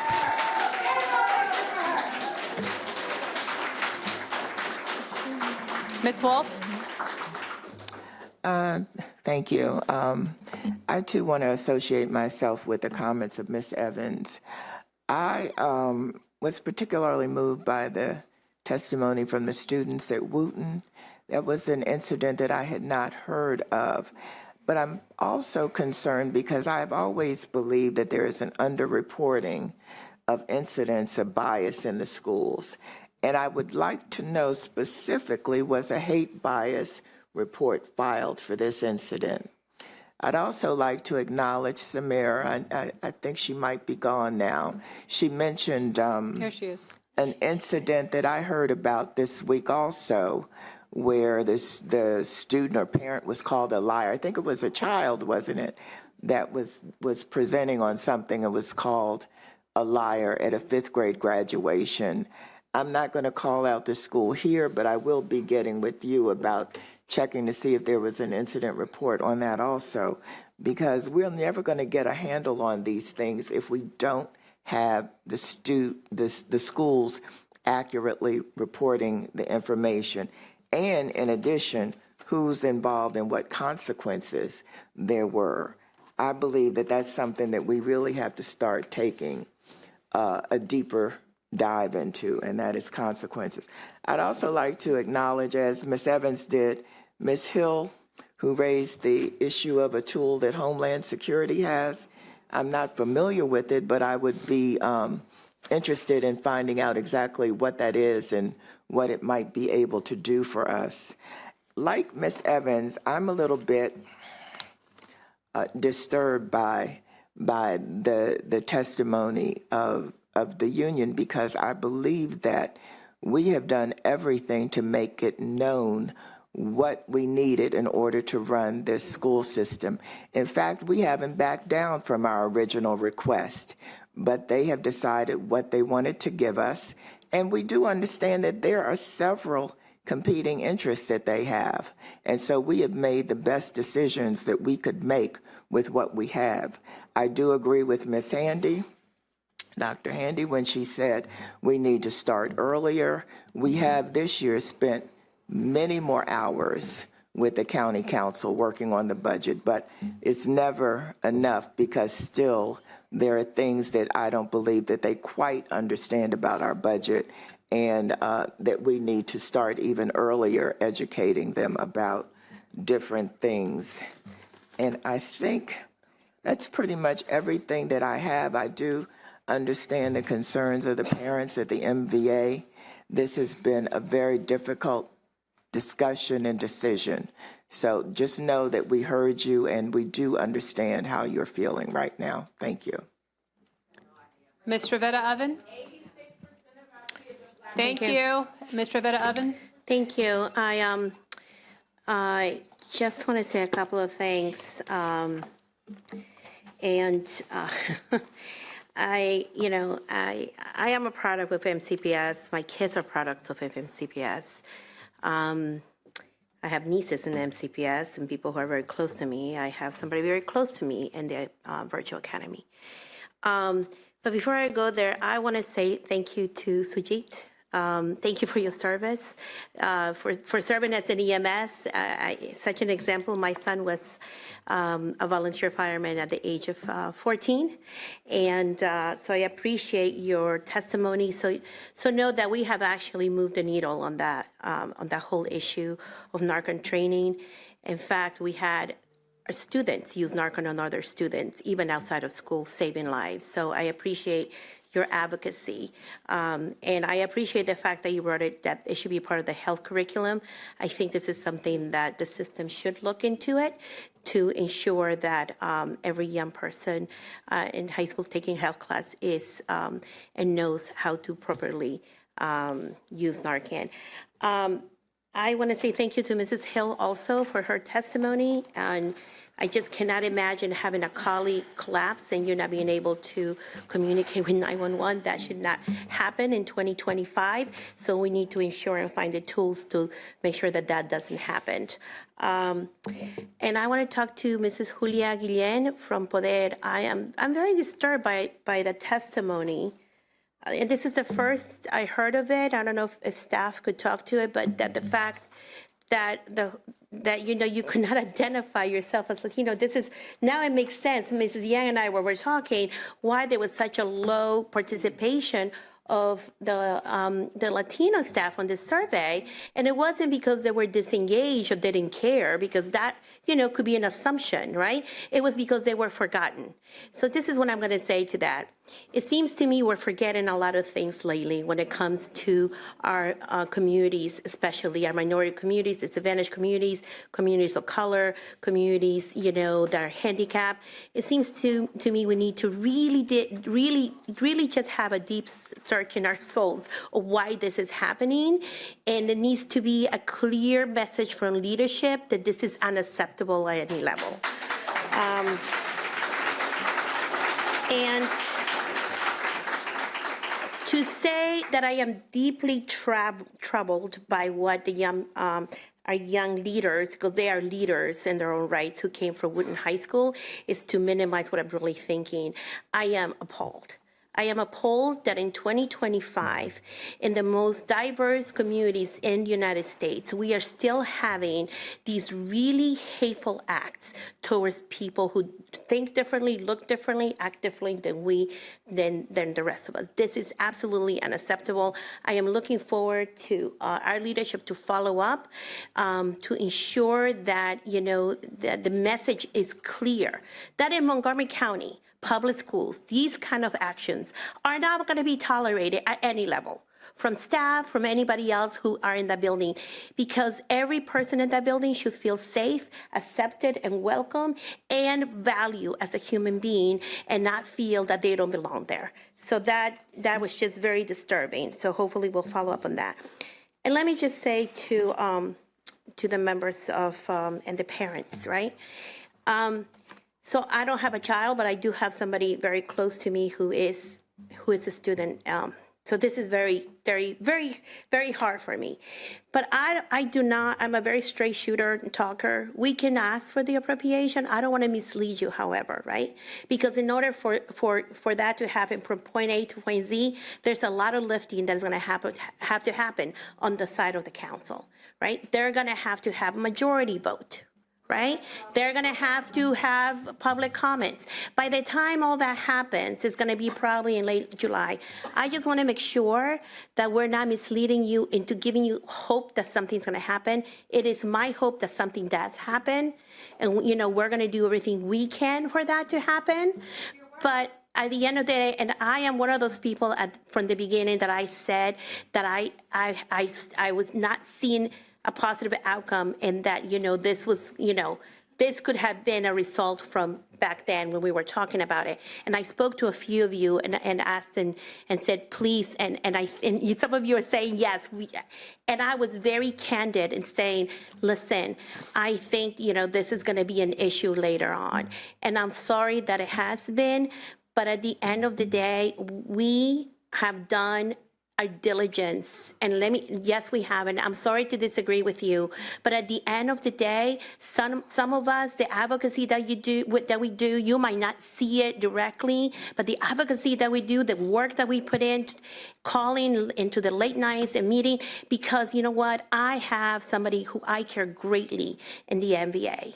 Okay, so this is, to me, is also very personal. So I am incredibly sorry that, the parents are in this position. And, as someone who cares greatly and is in this position, because I truly love every child, every 160,000 kids who might not know us, but we all incredibly care for the children. We would not be in this position. We would not be running for office if we didn't, and if we didn't want to have positive change and outcomes for everybody. But please know, I really need you to hear me, that we truly, truly care about every child in the academy, and we're doing our best we can. And with that, I'm going to say I appreciate you coming here, and I appreciate the students being here, and just know that's Let's fine. move on. Thank you. Mrs. Evans.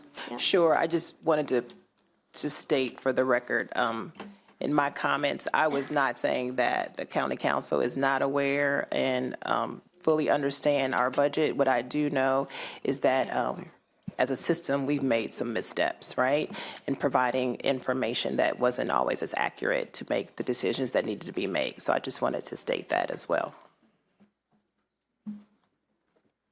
Okay. I just want to, for the record, there has been no conversation in this board about a special appropriation for the MVA. I just wanted to clear that up. Thank you. That's why I was asking if we could have one. There has been no discussion. I just don't want to give people I do not want to give anyone false hopes. Okay. We are now concluding with public comments. Thank you for being here today. We are now moving on to consent item number 6.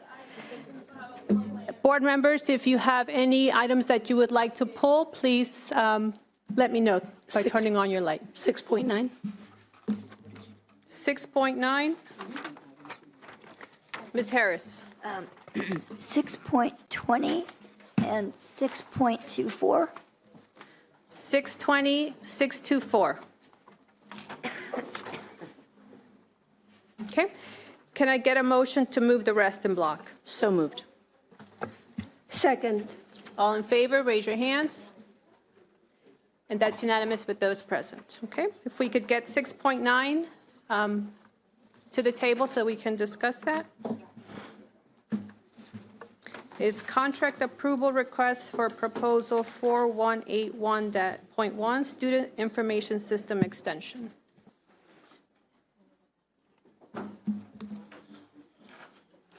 Sorry, thanks.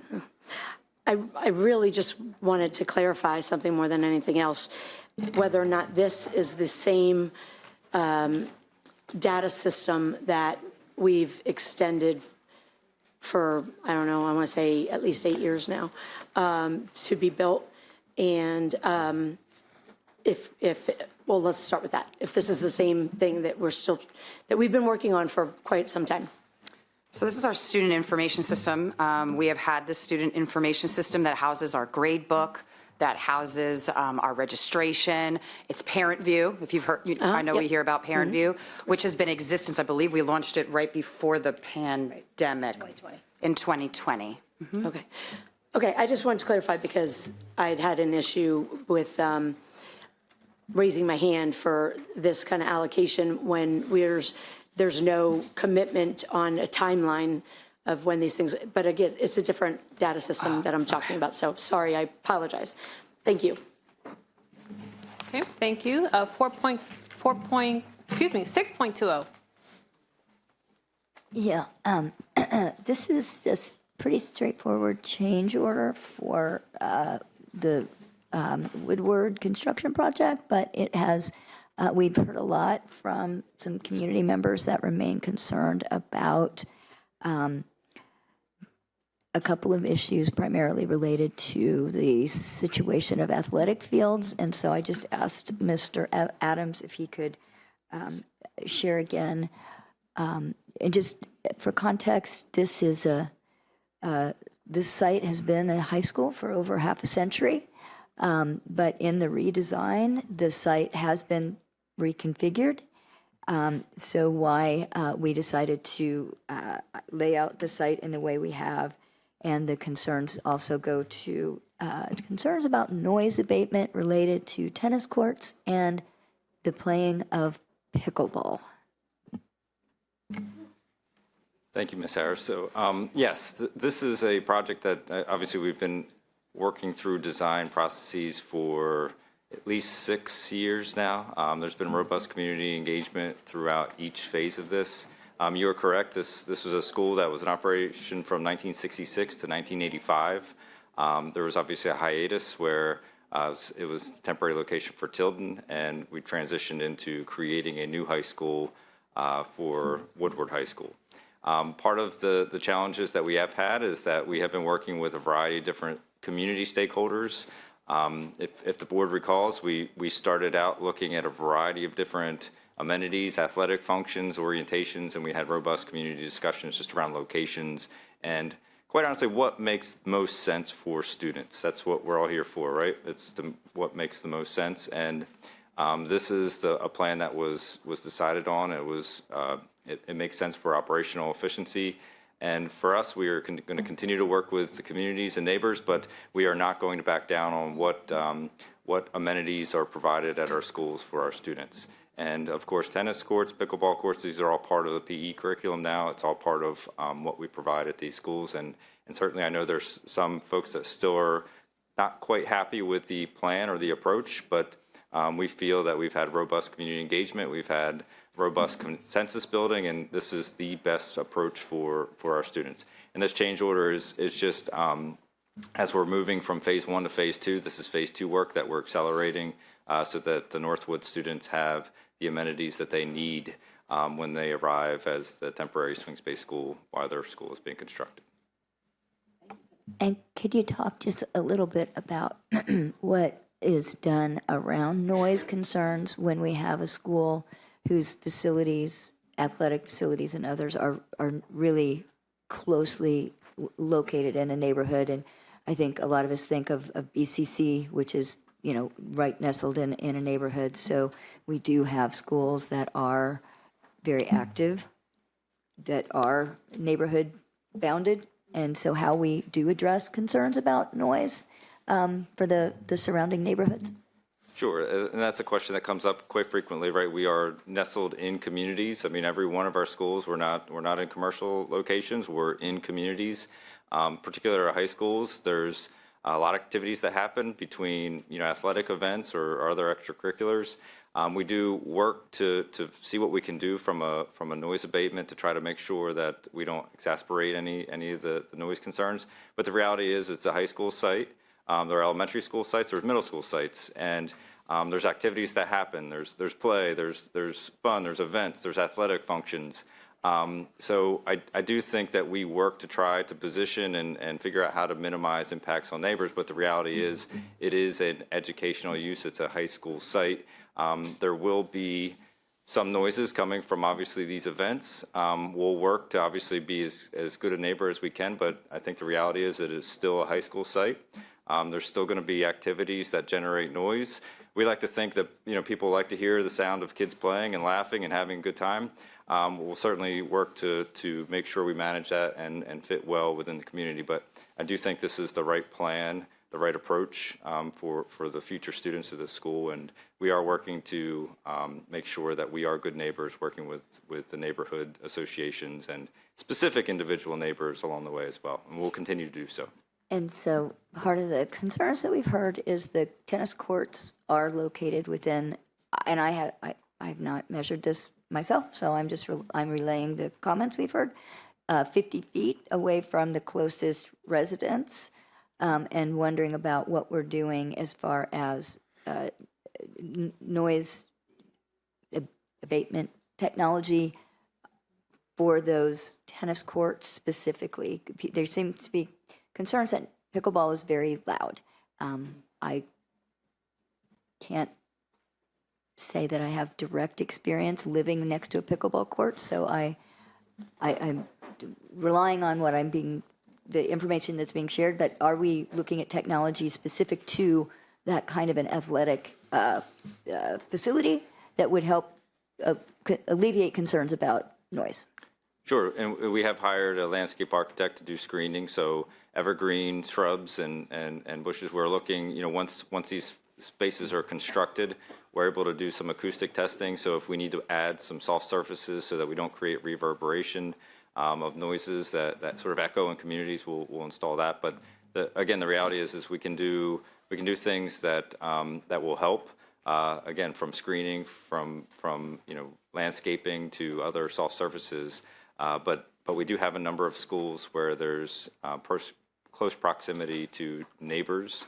I know BCC High School, even Damascus High School, there's quite a few facilities that are very close to neighborhoods, and so we've worked to provide as much as we can to minimize the noise. But the reality is we're close, and you're going to hear some of these functions, and we're just going to work to make sure the school operations are fit within, again, that neighborly spirit of cooperation and minimizing impacts. Okay. All right. Thank you. Thank you. Thank you. 6.24, monthly report.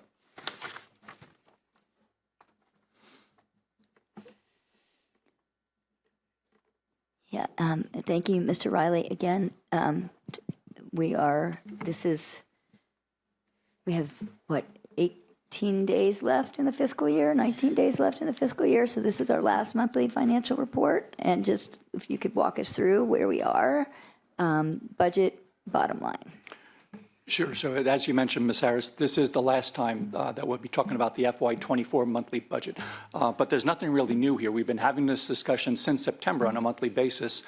We discussed where we're at with our ESSER spending, with our employee benefit plan spending, and with our budget to actual for the operating budget. So no surprises here, but I'll kind of walk us through this.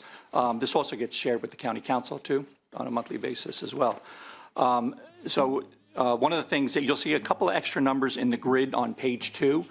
So what we've done, as everybody knows at this point, our employee benefit plan is in trouble. It was in trouble. We've been talking about this for a few years.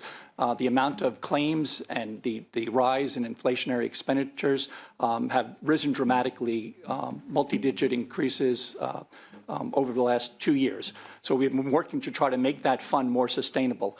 One of the ways we can do this is by looking at our current year funding. So the status of the fund when we talked in January was that we were going to be having trouble paying our bills for the employee benefits. So that necessitated our expenditure freeze, as you know.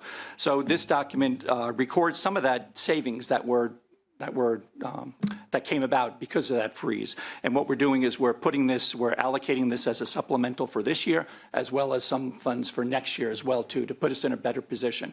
But I do want to iterate that this is a one-time funding. What's really going to help is the investment that this board has made into next year's budget. That's where we're really going to be able to kind of correct this situation where we currently have a structural deficit because our recurring expenditures exceed our recurring revenue. As for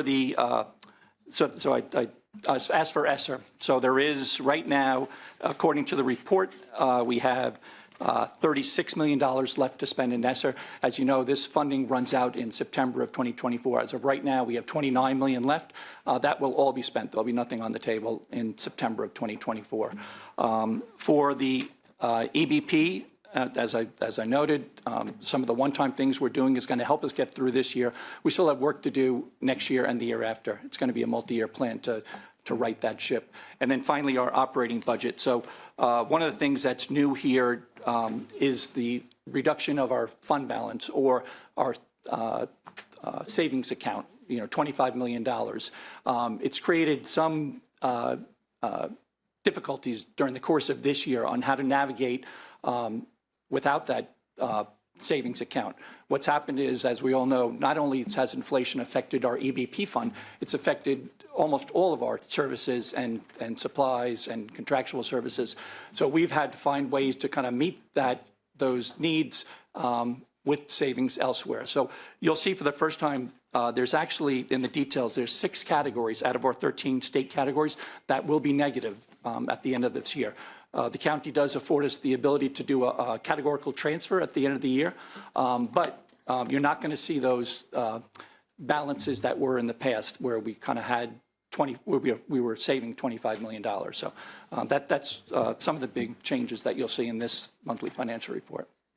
Thank you, Mr. Riley. And just coming attractions on February 27th, the Fiscal Management Committee meeting, we're going to meet, and we are going to be taking a hard look at the ins and outs of this year's operating budget, but also looking at strategies we need to start to implement to have a long-term strategy to correct our structural budget deficit, to safeguard our employee benefit trust funds and our employee health care trust funds, to make sure we are as fully funded as we can be to give us some protection against this sort of inflationary and other pressures that you've mentioned. Also taking a look at some of the work that the County Council Government Operations Committee has done around their OPEB work to see how we can be tighter on and create processes that provide us more stability when inflationary and other fiscal pressures come and go. So thank you very much. Coming attractions on the 27th. Mrs. Evans? Yeah, Mr. Riley, yes. So it will be important that the community sees that we're getting our benefits plan back healthy. But is this correction plan going to come back to the board before September? Because you mentioned September 2024. So for ESSER, the ESSER funding ends in September of 2024, Okay. but are you talking about the... But the corrective plan for our benefits, we wanted to get back healthy. You were mentioning how we're just not quite where we need to be. Yeah, so for further detail, an investment of more than $40 million was made for the FY25 budget, but we're going to be looking for an additional investment for FY26 as well, too, because in essence, what we're investing in 25 covers the inflationary aspect, but not the structural deficit that was in existence. I understand. I know in fiscal management, you'll be having that discussion. That's the sexy committee. Yeah, we'll get into more detail. But I'm saying that the full board should also have that discussion. I think it's important the community knows and hears the information as well. Yep, and we certainly can provide that. You know, a big piece of this, you know, like any budget, the EBP is no different. There's the revenue side and the expense side. And so this board, as Mr. Riley noted, has put $40 million of additional revenue in to cover the additional costs that we're seeing this year. There's also the expense side, and that's something that we are working closely with our association partners through, because any changes that need to be made there need to be done through the collective bargaining process. And so we have met once and will continue to meet to see how we can bend the cost curve, because we can keep dumping revenue in, but if the costs are out of control and continuing to escalate, that's not going to be a long-term sustainable solution. Right. I'm just asking for the discussion to continue and to come to the full board. Yep. Thank you. We're having agenda-setting planning meetings next week, I think, for our summer session, so we will certainly That's take perfect. that into consideration. Yep. I didn't Thank have a you. set date, just want us to come back to the full board. It's important. Thank you. All right, could we get a motion to move 6-9, 6-20, and 6-24? Move approval. Second. All in favor, raise your hands. That's unanimous with those present. Okay, we are now moving on to agenda item number 7, item of discussion and action on the final adoption of the fiscal year 2025 operating budget. Dr. Felder.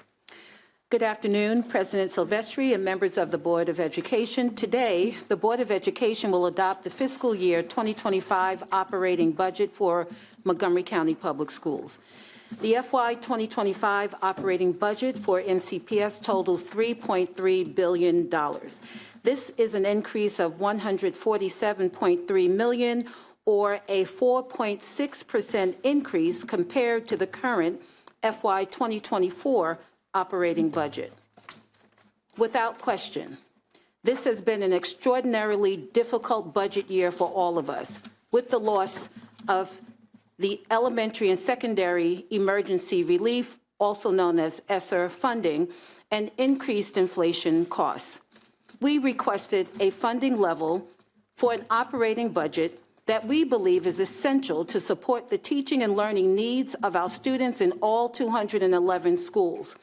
In late May, our county governing body provided less funding than we requested. As a result, we have a short period of time to make very difficult decisions about reductions in the operating budget. Since we asked for a limited financial budget that represents our needs, there are no easy reductions to take. We recognize that every reduction to the budget has a significant impact. I would like to thank our students, our families, community members, employee associations, and our staff for contributing to the FY 2025 operating budget process for MCPS. We also could not have done it without the Board of Education's continued support of the more than 160,000 students we are honored to serve each and every day in this school district. I also agree that the work of the 2026 budget begins immediately.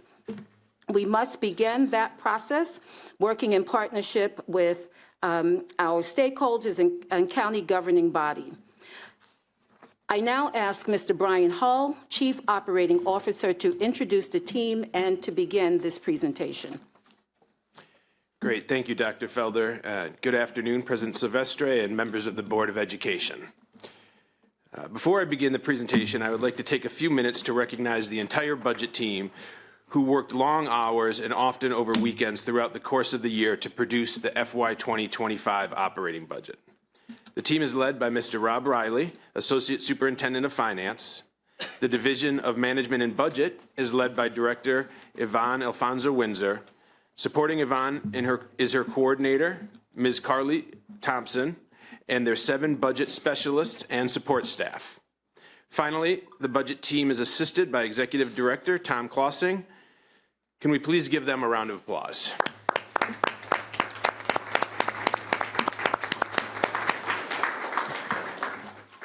So each year in June, the Board of Education meets to adopt the operating budget for the following fiscal year that begins on July 1st. This adoption by the board follows the action of the Montgomery County Council to appropriate funding for Montgomery County Public Schools and other government agencies. The County Council sets the funding level and allocates by state category in their budget resolution. Today, the Board of Education officially adopts that funding level, which this year is approximately $30 million less than the tentatively approved budget the board passed this past February.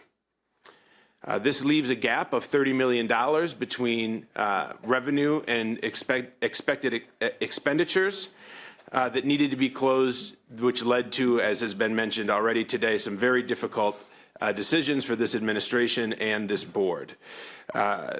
Closing a $30 million gap is never easy, but it is made especially difficult this year because the superintendent's recommended budget back in December already included $14 million in reductions to central services, on top of over $12 million in reductions to central services that were taken last year. So a total of $26 million in reductions before we received the additional $30 million in reductions, for a total of over $55 million in reductions over the past 2 years. This cannot be done without some difficult decisions. The budget process is a year-round, actually, if we can go to the next slide, please. The budget process is a year-round process that starts in July. Back in July of 2023, we began engagement with many of our community partners, our departments throughout the organization. We held several meetings with the Superintendent's Budget Advisory Committee, 6 community forums. The board held 3 public hearings along with multiple work sessions with staff. Last year, at the start of the fiscal year 2025 budget development process, the board identified 4 priorities. If we can go to the next slide, please. There we go. 4 priorities that align with the 3 pillars of the MCPS strategic plan. The first pillar is academic excellence, and within that pillar, the board's priority continues to be improving math and literacy rates throughout the county for all students. The second pillar of the strategic plan is well-being and family engagement. Within that pillar, the board identified 2 priorities. The first is building a safe and inclusive school climate in every school.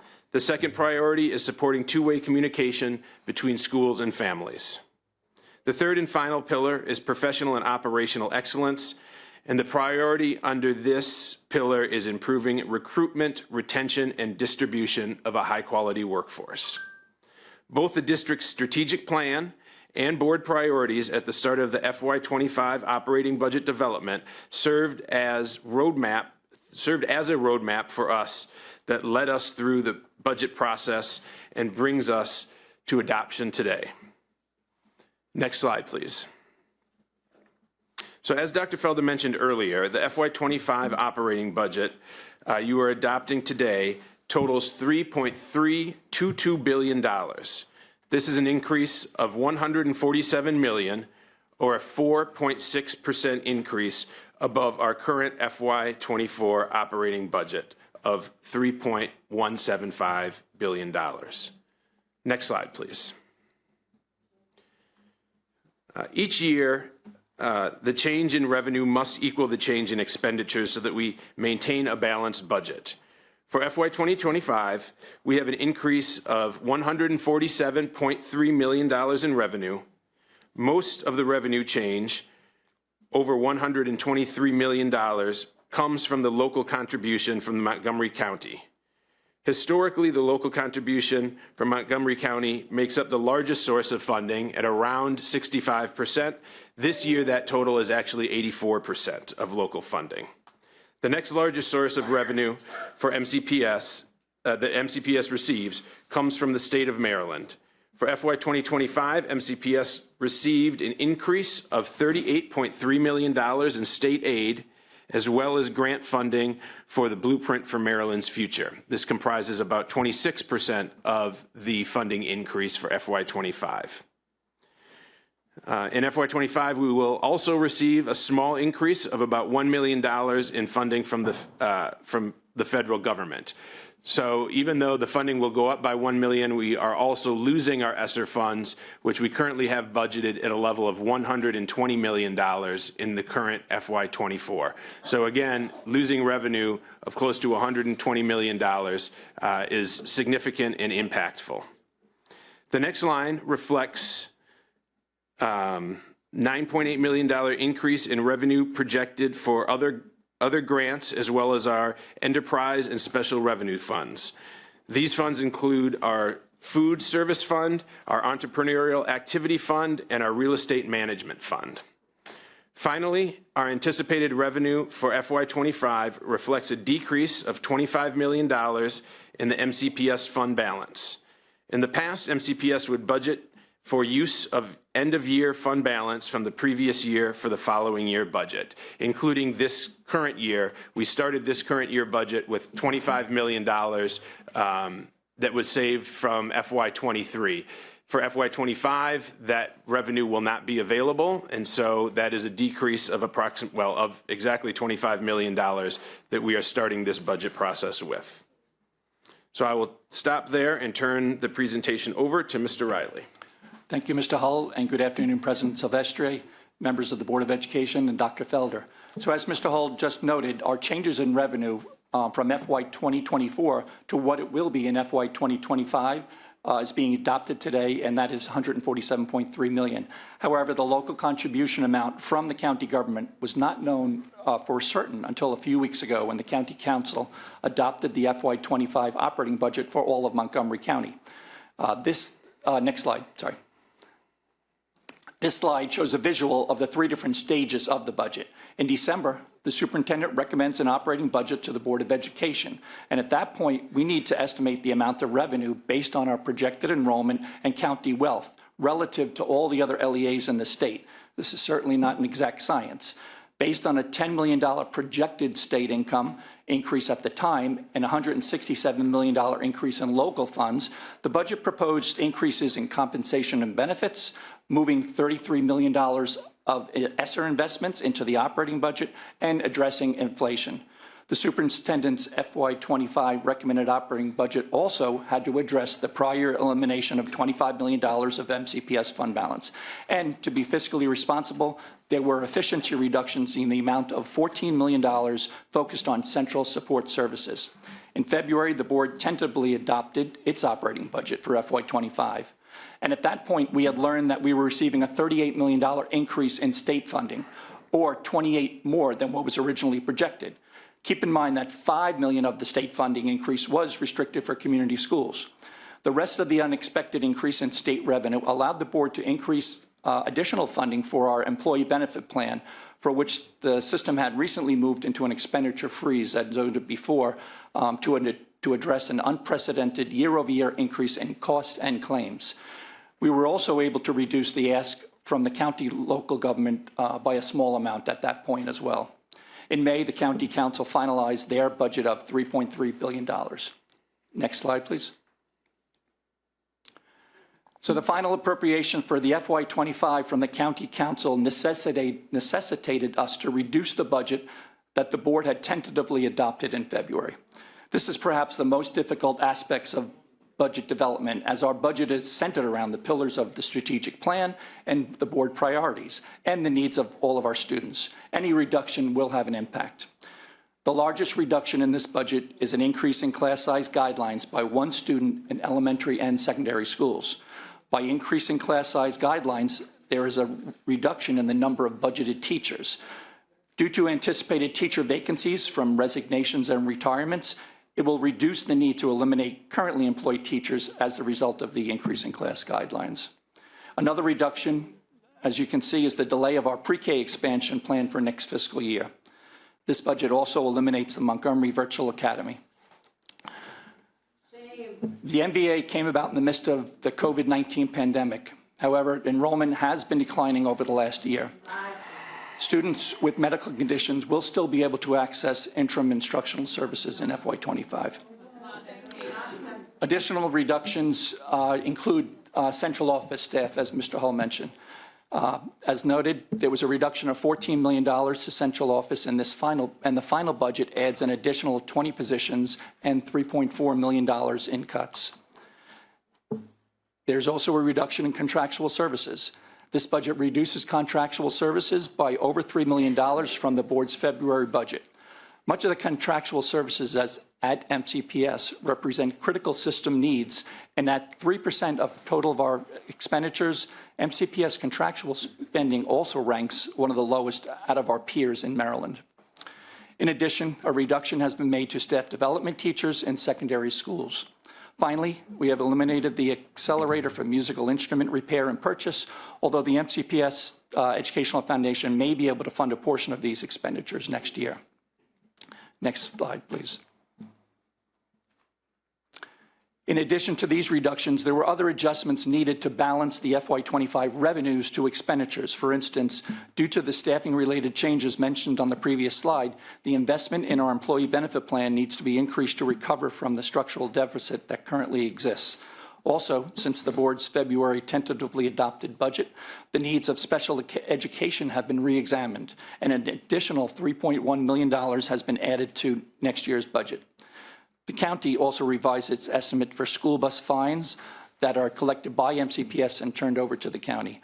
Finally, there were two technical adjustments related to state and local revenue regarding community schools and instructional television. Next slide, please. So this slide summarizes the changes from the BOE budget request in February that adds a reduction in total expenditures and revenues of $30.6 million. On a positive note, due to the increase in investment rates, MCPS was able to recognize a $3 million increase in the FY25 budget for projected interest income. This additional funding helps to cover some of the additional expenditures. At this point, I'm going to turn it back over to Mr. Hull to cover the final slide. Thank you, Mr. Riley. If we could go to the next slide, please. So I did want to take just a minute to recognize what this budget does fund.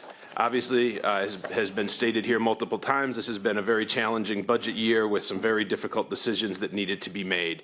However, we were able to fully maintain the second year of our 2-year negotiated contracts with our employee associations. That represents a 3%, the equivalent, of a 3% increase and a step for eligible employees, and makes up between the healthcare and the salaries about $120 million of the increase. We were also able to add about $13.5 million of additional money for special education. We have added, we are adding additional community schools, and about $20 million to account for the inflationary increases that we have seen in goods and services across the district. Inflation is not something that we can control, but something that we must address throughout our budgeting process. Finally, with the expiration of the federal COVID relief funding, the FY25 budget provides continued funding for social emotional supports and other expenses that were previously funded through the federal ESSER grant. This includes social workers, psychologists, parent and community coordinators, and a new elementary English language arts curriculum. With that, I will pause, and we are happy to answer any questions that the board may have. Okay, colleagues, please turn your lights on for any questions or comments. I wanted to ask Dr. Felder and the administration in terms of our communications plan. This is a complex budget with a lot of moving parts. How will people in the community, I think we had some testimony about understanding what has been cut, and you've done a great job of kind of outlining the big ticket items, but like you said, we started this budget before you even presented it to the board, by cutting $15 million to central services. So how will people know what is no longer there besides what you have outlined here today? Your microphone. So I can start, and Dr. Felder, please chime in. But we will work, closely with our communications department, and have been. We've put out a couple of statements over the past couple of weeks. Obviously, waiting for final adoption today before we, share additional details with the community. But we stand ready to partner with the communications department to make sure that happens. That's exactly right. And so we've started that process, and we're just waiting to get through today's meeting before moving further. But that is the goal, to ensure that there's clarity and that we're communicating thoroughly with all stakeholders. Thank you. Mrs. Evans. Yes, so I know tomorrow we'll begin a new budget. So my recommendation, and my colleagues, I know is whatever one individual recommends, it has to be the will of the board. But going forward, so that not only the board can see as providing oversight and accountability to the school system, but the community as well, we should have like 2 budgets alongside. Like we should have 3 years out to kind of give an estimate of where we're going, so people can see what the projections are, like 3 years out, because we can't keep just thinking about the next year. And I know that you're thinking about the next 2 years, but I'm saying publicly, we need to display and show the numbers so that we have an idea, that our the body that's elected to give us the funding has an idea. Everybody, lottie-dottie, and everybody should know what it's going to look like for the next 2 to 3 years, so that we don't get ourselves caught up in the position that we're in right now. I tell you what, I woke up this morning and I thought about this budget and all the things that we're not going to be able to do, and the time it's going to be able to take for us to get back on track. It's like one thing after another. We had COVID, right? We did the virtual learning. Our students had a loss of learning. We had our educators teaching in a virtual environment. And so now, as I stated earlier, like in 8 years, I've never been on the budget where it's just, I have the worst taste in my mouth ever. And as someone who has campaigned from the very beginning on equity, and this is not a fault of ours, but the decisions that we made, pre-K, staff development, just everything, it just makes me not feel good about this. And my colleagues have heard me say this. Dr. Felder has heard me say this, but publicly, you have not heard me say that this is not a budget that makes me happy at all. To me, there are no winners. There are no winners in this budget, particularly for our students. And so I'll give my vote. I'm not giving my vote, but I will make my decision before we raise our hand. But I'm not happy with how we have to do this. It does not make me feel good. And these are just really tough decisions that we're in. But I think that going forward, what we can do, what we have to do, is we need to show 3 years out, 2 years out, more than 1 year, because we cannot end up in this situation again. And what I've heard is that it'll be even tougher times next year, that we have to really think about next year and how difficult it will be. But with knowing that, we have to come back with better plans early and communicate as often as we can to our funders, to us, and to the community. That's all I wanted to say. Ms. Yang. Yes, thank you. And I want to echo Ms. Evans' point. So we can never look at our budget, our year's budget in isolation, right? In our budget now, we include more services and items added in the last few years. It adds up. For example, items such as more seats for pre-K education, reading specialists, math coaches, restorative justice stipend and coaches, staff development teachers, mental health support in terms of social workers, psychologists, trauma consultation for our new arrivals, IB, AP, test fees, dual enrollment tuitions. And we can never look at it also merely by enrollment numbers and per pupil funding. because our demographic has changed. We have more farm students, EML students, more needs of our special education students. Now, we are putting more money, like you say, in this area, in this budget. But just take a simple examples. So we so appreciate federal government and state provide breakfast for our students, which is very much needed. They provide the food. But guess who have to serve the food? We have to hire the people, ask them to work more hours, and compensate them when they serve the breakfast. So to say this, so to say all this is to put in simple words that we have many more pieces of our pie now, right? And also, so when we look at a budget like this year, we are also honoring our negotiations with our associations. So when your budget is 90% people, then any gap is going to impact our services and people, right? So what I'm looking at is next year, we have talked about program budgeting.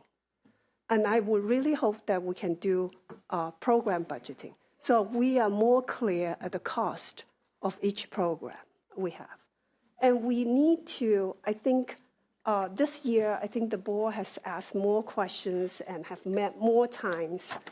And I remember even starting the summer, meeting different departments, understanding the budget.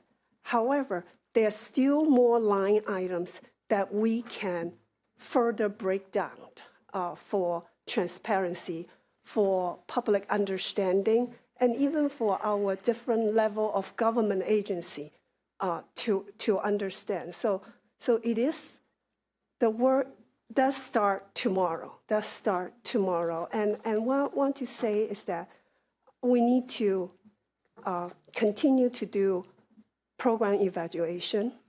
I would love to see a personnel audit and to see where we deploy our people, and continue to advocate at different level of the funding agencies, and really also look at, as a school system, we do teaching and learning. Maybe more partners and agencies can join us in supporting our family and students so they are ready to learn in our schools. So every item that we discuss here, it's not what we want to do, but in order to make the number work. But the work starts tomorrow, and I would really like to see some specific things for the coming budget. Thank you. Ms. Harris. Yeah, thank you. I echo the comments of my colleagues.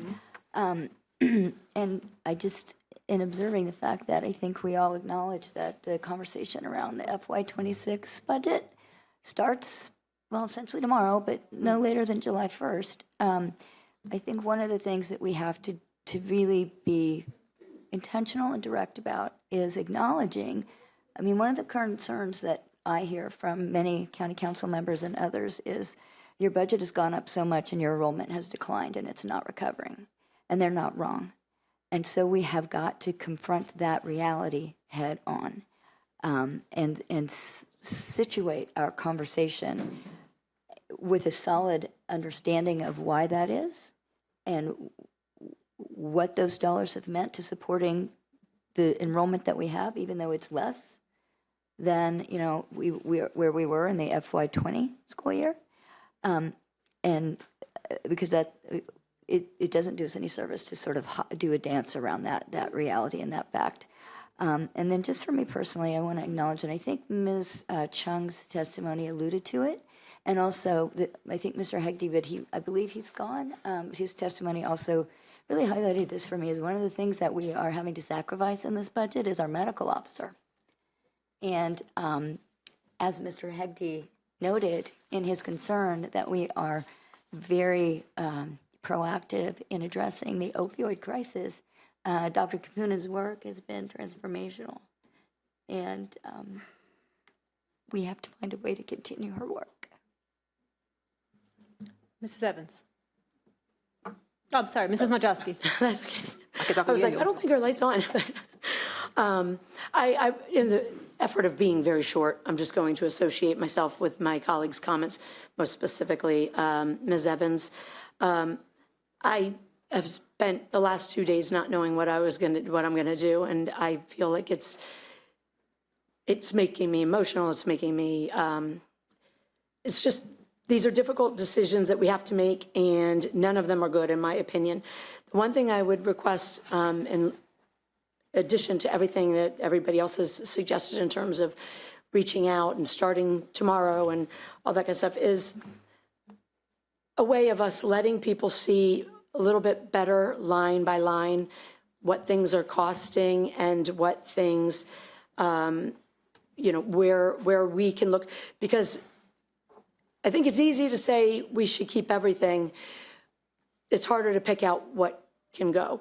And I think it's important that we need to let people know the cost of these cuts, and that we as a system continue to remember what the cost of these cuts is. So that's all I'll say. Mr. Vadavin. Thank you. Just concur with what everyone has said, but I'm just going to say this. And Mr. Hall, you can correct me if I'm wrong, but I thought we were pretty clear in this process, especially with County Council. I think we were the only agency that went back, 4 times, right? Of any other agency. And I thought we were pretty thorough, pretty much going line by line.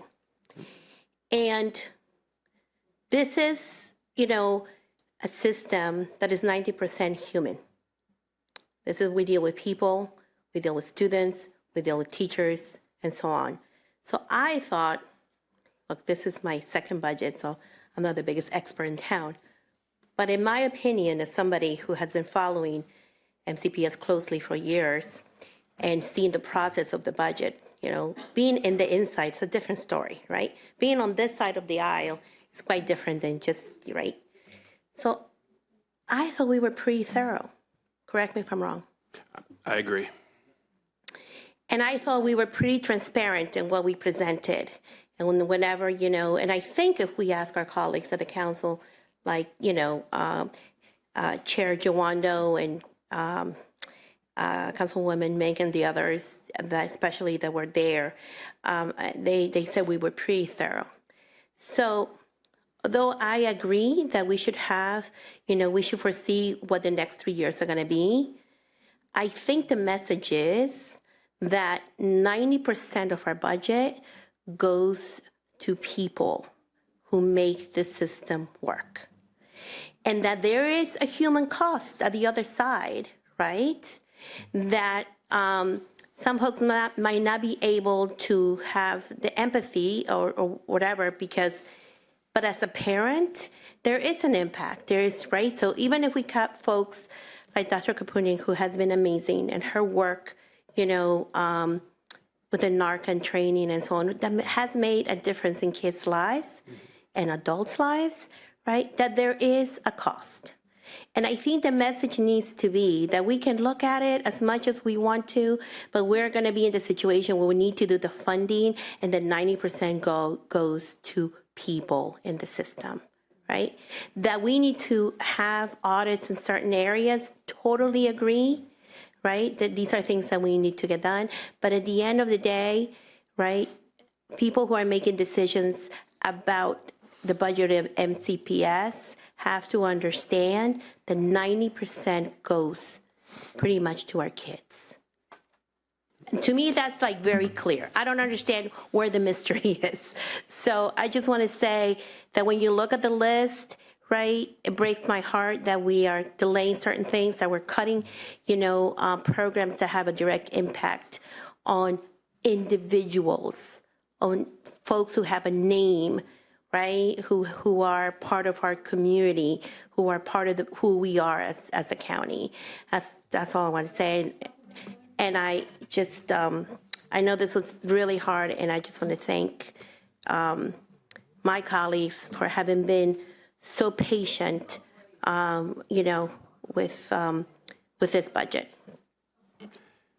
And if I could just respond, I appreciate that, and I appreciate the feedback from all of the board members. And certainly, we can always do better, and that is our goal every year. We start the new budget process tomorrow, and the goal is to increase transparency, increase understanding, increase communication. And I do think that we made some significant strides this year. So first, we do internally look at multi-year budgeting, certainly. We are going to be applying for the ASBO, or the Association of School Business Officials Emeritus Budget Award, which requires multi-year budgeting. And so that'll be something over the next couple of budget cycles that will be fully incorporated.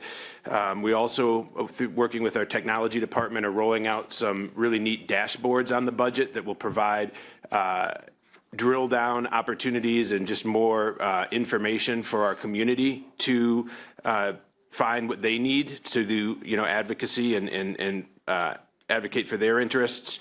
The program budget is on the way. I was talking to the budget director, Ms. Alfonso Windsor, this morning about that. Also will be part of the dashboard that's coming. We also meet monthly with DHHS to make sure that our efforts are aligned and streamlined so that there's not a duplication of effort and that the positions and the people and the services are in the right place.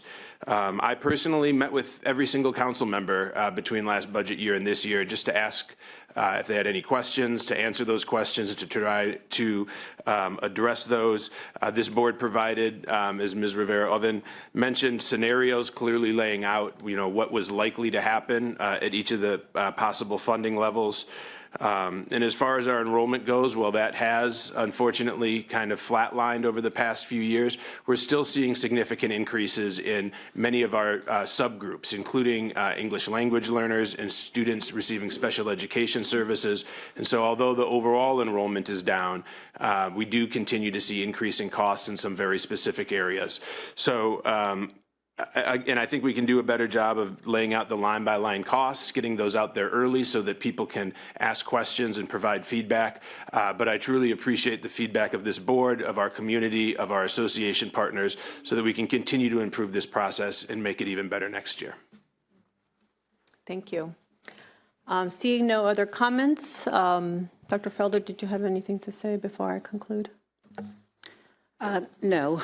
Well, I would like to say that I, too, appreciate all of the input and the process. I echo what Mr. Hall said. I thought it was very thorough, and there's always room for improvement, and we're already thinking about ways that we can improve, so this additional information is helpful in that improvement process. Thank you. Thank you. So I just wanted to say that, we've called this the Esther Cliff year. What does that mean? We received additional funding during the pandemic to do a lot more for our children and families. And we knew that when this dried up this summer, this fall, that we were going to have to make difficult decisions about what stays and what goes. In the meantime, inflation has skyrocketed. We have new requirements of the school system through the Maryland Blueprint. So the costs just keep going up and up. So as has been stated here today, we have made decisions that nobody wanted to make because we know that our children and family need all of the services that we are currently providing and more. We have a fantastic school system, and there are great things happening in every corner of this county. And in order to do that, in order to have a high-quality education, world-class education, we need resources. So as this budget concludes, and as my colleagues have stated, we start the next budget tomorrow. We have to come together as a community. Our children and our families are too important. This is too important of work for us to get in the way of ourselves. We have to figure this out. We have to work with our elected leaders. We have to work with our families. Again, we have work to do, but we can do better, and I have hope that we will work well as a community to fully fund the services that our students and families need in the future. Thank you. And with that, I believe there is a resolution. Can I just say one quick thing? I'm sorry. I just wanted to, I don't like this budget, but I greatly appreciate all of your all's work. Mr. Hall, I've heard from many that there's been a real improvement in the relationship building and the work that you've done as a team with other offices, partners, whatever we want to call them. So I just didn't want it to go unsaid that we really do appreciate how much work you've put into this and working with us and the rest of the staff and Mr. Riley as well. So I just wanted to throw that out there because people have no idea how much work goes into this. Thank you. Resolution? So I'll read the resolution. So now, therefore, be it resolved that based on an appropriation of $3,322,306,526 that includes an allocation of $2,128,642,338 in local funding, $971,613,288 in state funding, and $112,833,603 in federal funding, $18,176,826 in funding from other sources, $89,459,271 for enterprise funds, and $1,581,200 for special revenue funds. The Board of Education approved its fiscal year 2025 operating budget, reflecting the changes as indicated in Attachment C. And be it further, that the Board of Education approved the 2024 Special Education Staffing Plan as included in the fiscal year 2025 recommended operating budget, and be it further resolved that the Special Education Staffing Plan be submitted to the Maryland State Department of Education, and be it further resolved that a copy of this action be transmitted to the County Executive and County Council. Move approval. Second. All in favor, raise your hands. MCPS. And that's... Dr. Felder, you said you care about our... Please, we need to continue with our meeting. Thank you. Thank you. Thank you. Excuse me, please. We need to continue with our meeting. Our kids count. NBA must stay. NBA must stay. NBA must stay. I appreciate your cooperation, families. The vote is, please put your hands up so I can see the vote. Ms. Yang, Ms. Rivetta Oven, Ms. Wolf, myself, Ms. Harris, Ms. Modrasky, Mrs. Evans. That's unanimous with those present. Thank you. We will now move on to our next agenda item. Our students. Our next agenda item is the Montgomery County Regional Student Government Association. It's an oral discussion. How's your salary? And we now ask our students to please come forward. And we will wait to transition before we get started. We welcome our students. Disabled people on this school board need representation. Okay, with that, we are going to hear from our students at this time, and I ask Dr. Felder to please get us started. Thank you, President Silvestri. So Montgomery County Public Schools has 2 countywide student government associations that represent students across the school district and provide support to the school-based student government associations that they serve. The Montgomery County region of the Maryland Association of Student Councils, also known as MCR, is the organization that represents the voice of 26 high schools and the Montgomery County Junior Council's MCJC, which represents the 40 middle schools from across the county.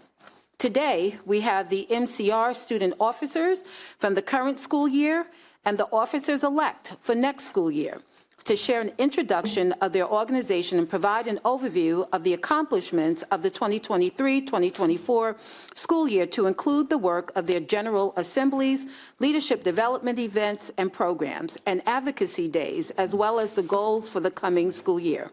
I will now turn the presentation over to Mrs. Cherry, Director of Student Leadership and Extracurricular Activities, to introduce the students and to begin the presentation.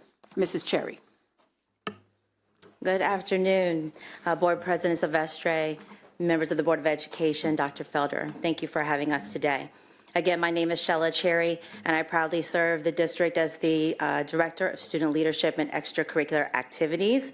I had the pleasure of running 4 district-wide programs to include our student service learning programs, non-athletic extracurricular activities, parent community volunteers, and of course, our district-wide student leadership programs. One of the great joys of my job is serving as the advisor to the Montgomery County Regional Student Government Association, an incredible group of passionate high school students from across the county who, outside of their academic and their extracurricular commitments, serve countless hours to improving the youth experiences and here in MCPS, in the state of Maryland, and the greater world beyond. Today it gives me great pleasure to bring forward the officers of this illustrious organization to you to share an overview of their organization, their great accomplishments from this school year, and their goals and aims and aspirations as they prepare for summer and the school year to come. Thank you. Good afternoon, members of the Board of Education. My name is Anusha Krishnan, and I was a senior at Poolsville High School and served as the president of the Montgomery County Regional Student Government Association, or MCR for short, this past school year. Before we get started, I'd like to give the 2023-2024 officers a chance to introduce themselves as well, starting with Pranil. Hi everyone, my name is Pranil Suvarna. I served as the MCR Vice President for the 2023-2024 school year, and I now currently sit as the student member of the board-elect for the 2024-2025 school year. I'm a junior at Clarksburg High School, rising senior, and I use he, him pronouns. Good afternoon, members of the board. My name is Nico Durazio. I served as the treasurer to MCR last year and have just graduated from Moon High School. Thank you. Good afternoon, members of the Board of Education. My name is Sophie Noonian. I served as the MCR secretary, but I'm now the MCR president. I'm a rising senior at Rockville High School. Thank you for your time. Next slide, please. We are so grateful for your time and the opportunity to discuss what we have accomplished this past year. As an organization, we seek to represent the voices of all 26 high schools and over 40,000 students. We work to raise awareness and lobby legislators on issues about which we are passionate. In terms of our structure, we have a hierarchy pyramid where every high school student government association in the county falls under MCR. MCR falls under the Maryland Association of Student Councils, which falls under the National Association of Student Councils. Next slide, please. Our board is composed of 9 different departments and 115 students from every single high school in MCPS. We meet every month to discuss future goals and initiatives and work to continuously evolve and alter our structure to best fit the needs of the county and our goals as an organization. Our main goal as an organization is to promote leadership and advocacy in students to help them fight for the change they wish to see in our county. Each of the different departments represents a different side of student advocacy. Our legislative affairs and educational policy departments work to write white papers, testify and research on current bills on the county, state, and national level that we would be interested in supporting. We use our workshops and services department to ensure high-quality mentorship and charity events. Our communications team works to ensure access to MCR through school visits, regular events, and social media posts. Next, we have our finance team that's run by our treasurer, which you'll hear more about later. Finally, MCR works closely with our middle school counterpart, the Montgomery County Junior Councils, also known as MCJC, to instill leadership skills starting in 6th grade and advocating for issues in a similar way to MCR. Together, MCJC and MCR use these structures to ensure that students are represented in multiple ways across multiple areas. Next slide, please. As Pranil mentioned, MCR's conviction is to represent MCPS high school students in a variety of different ways. Serving in this role, MCR strives to bring the voices of Montgomery County students to a statewide scale. In partnership with our parent organization, the Maryland Association of Student Councils, also known as MASC, we have hosted a variety of statewide conferences right here in Montgomery County. In fact, each year we host the 3-day MASC Advanced Leadership Camp, which trains students to lead workshops and provides the MASC Executive Board with a place to meet and conduct its business. Last year, we subsequently hosted the MASC Fall Leadership Conference at Seneca Valley High School, with over 700 students attending from across Maryland and engaged in leadership development activities. Furthermore, by supporting Northwood High School in in hosting the MAC State Leadership Convention and sending a delegation to the MAC Spring Leadership Conference, we have provided hundreds of Montgomery County students the opportunity to develop their leadership skills, meet peers from other counties, and voice their opinions on statewide issues. I'd also like to note that many of the MAC officers and executive board members have been members of MCR, including this coming school year's MASC Vice President Madison Watts, a rising senior at Rockville High School. Next slide, please.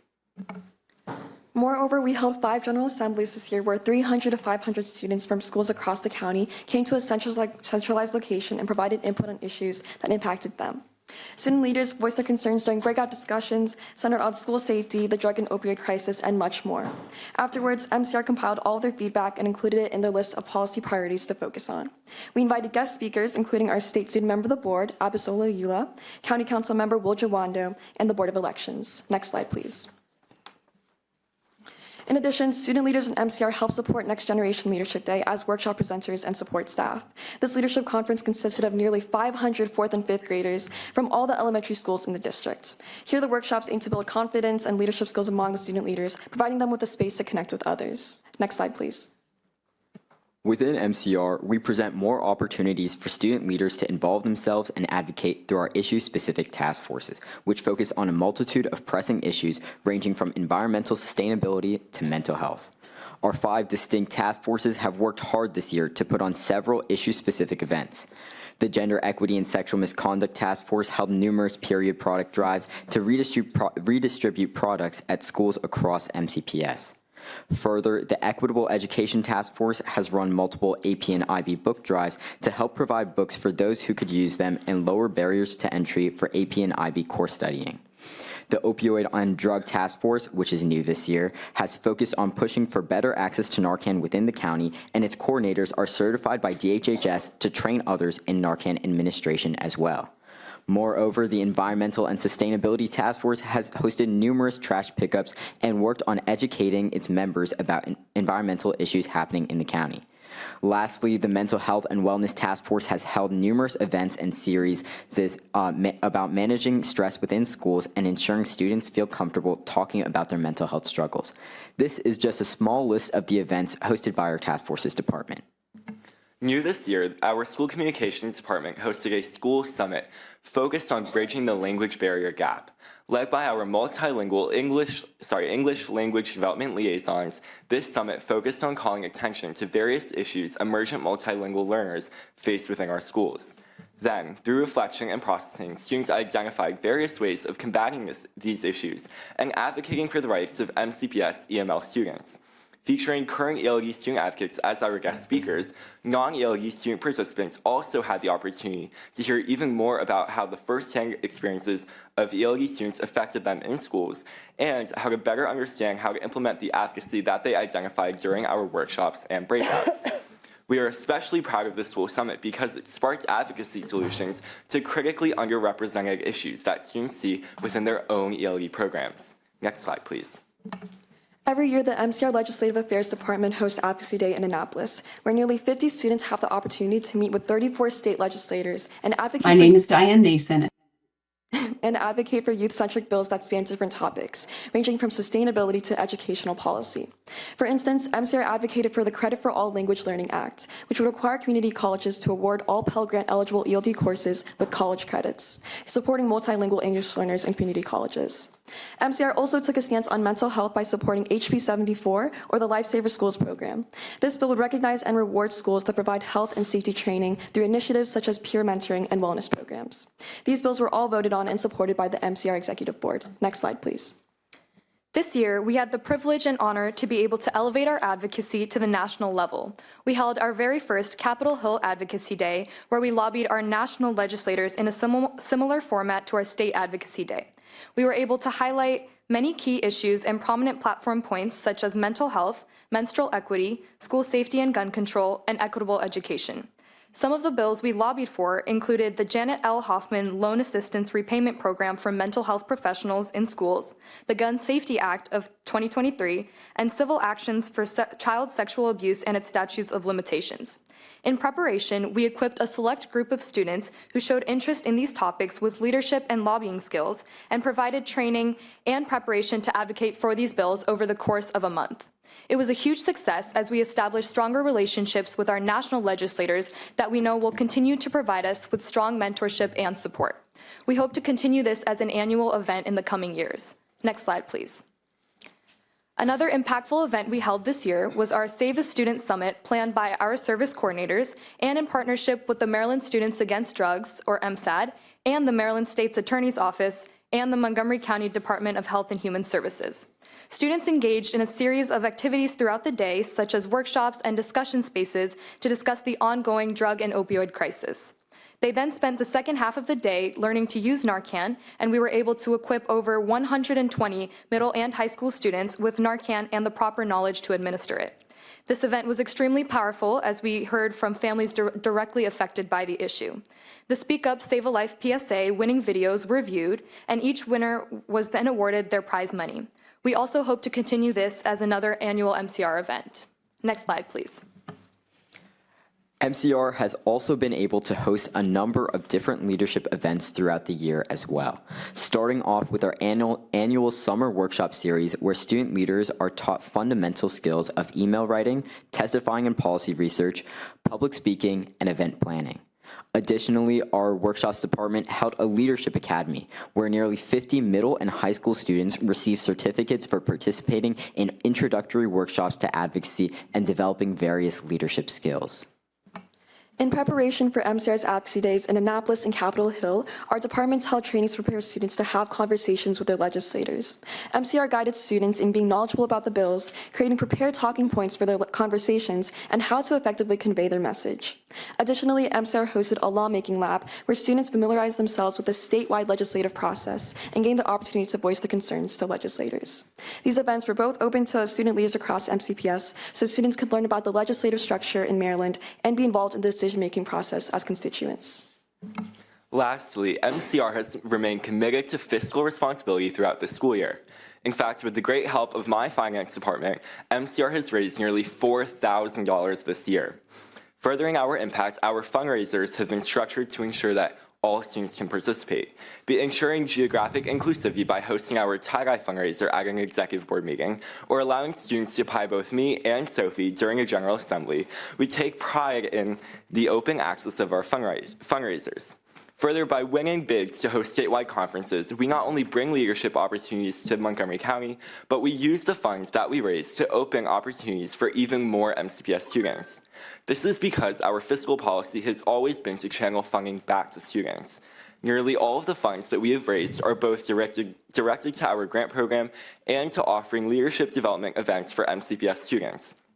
In particular, our grant program offers microgrants for school clubs who give back to their communities, including Blair's ELL Robotics Club, Poolsville's Minority Scholars Program, and Wheaton's Bake and Donate Club. We've had an extremely successful year, but are so excited to accomplish even more in the coming year. I'll now pass it off to the current MCR officers to discuss their goals for MCR in the coming school year. Next slide, please. In April, student leaders were able to elect the new MCR SJ officers for the 2024 to 2025 school year by over 200 students across the county. My name is Sophie Nunez, and I'm the MCR president, and I'm also a rising senior at Rockville High School. I'd like to take a minute for everyone else to introduce themselves. Good afternoon. My name is Sidra Duque. I'm a rising senior at Wheaton High School, and I'm serving as this year's MCR vice president. Good afternoon. My name is Noreen Othman. I'm a rising senior at Northwood High School, and I'll be serving as this year's MCR treasurer. Good afternoon. My name is Anna John, and I'm a rising junior at Walter Johnson High School and will be serving as MCR's next secretary. As we prepare for the upcoming school year, our first goal is to continue equitable representation from every high school on the executive board. Next year, we aim to consistently maintain communication with each high school through school visits, ensuring that MCR is promoted to the student body and that we represent the voices of all high schools. We would also like to stay involved in local affairs by directly bringing student feedback to the Board of Education and County Council. We plan to help bring every voice to the table through increased student testimonies. Our next goal entails continuing to amplify student voice through various methods of increasing student engagement, for which we'll employ several strategies. These include leveraging our task forces department, which offers students outside of our executive board the opportunity to address specific issues such as the drug and opioid crisis, gender equity and sexual misconduct, equitable education, mental health, and environmental affairs. Additionally, we'll collaborate with our school communications department to work closely with respective school SGAs and school-affiliated organizations. And finally, we'll utilize our community relations department to build connections with organizations that work to further promote student advocacy. This opportunity alone to be able to present to you all is a great step in the right direction. Moving on, our next goal is to strengthen relations with student, local, and state national politicians for political engagement and advocacy.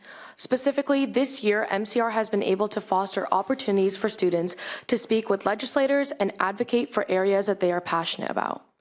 We are looking to further strengthen our relationship with legislators and local stakeholders.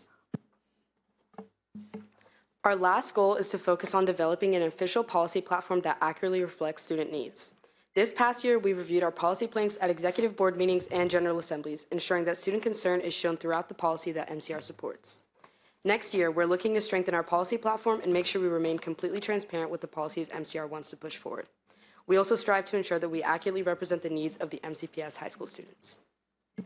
So as you can tell, MCR is devoted to representing and providing opportunities for students all over the county. We look forward to working with you all in the coming year and fostering a strong relationship with the board while bringing student perspectives to the table. Thank you so much, President Silvestre, members of the Board of Education, and Dr. Felder for the opportunity to present. That concludes our presentation, and we are open for discussion. Thank you for your time. Thank you. Thank you so much for your work that you have done throughout the county and your priorities this year and for the upcoming school year. And thank you for Ms. Cherry also for guiding our students through their leadership journey. So I will now open it up to my fellow board members to see if they have comments. Mrs. Wolf. I just want to tell you that we are in great hands. I say that all the time, and you all exemplify it every time you come before the board. I also want to thank Ms. Cherry. She does amazing work. I just want to know, was the Leadership Academy that you held at Wheaton part of this? Yeah, so Next Generation Leadership Day was something that was not run by MCR, but many of our members came out and were workshop presenters. We helped with setup and cleanup as well, and did a lot of the sort of behind-the-scenes work on that event. I thought that was a fabulous event. I did see Nico there, so I thought it was run by you. I think that is very important, particularly for our fifth graders, to get them interested in leadership opportunities in the schools. Of course, I have a personal interest. I have a rising fifth grader, but I do think that's very important. Just one question about your summer workshop series. It's excellent, but you referred to it as being available for student leaders. Have you thought about expanding that to more students to bring them into what the work is about and what you're doing?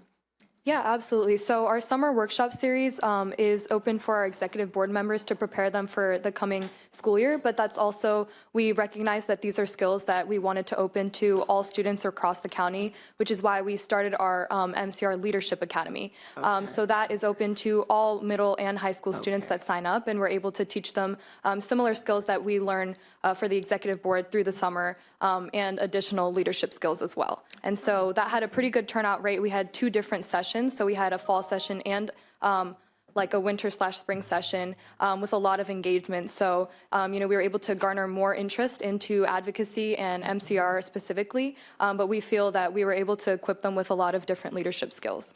I think that's very important, and I'd really like to see you keep that up and expand it if possible.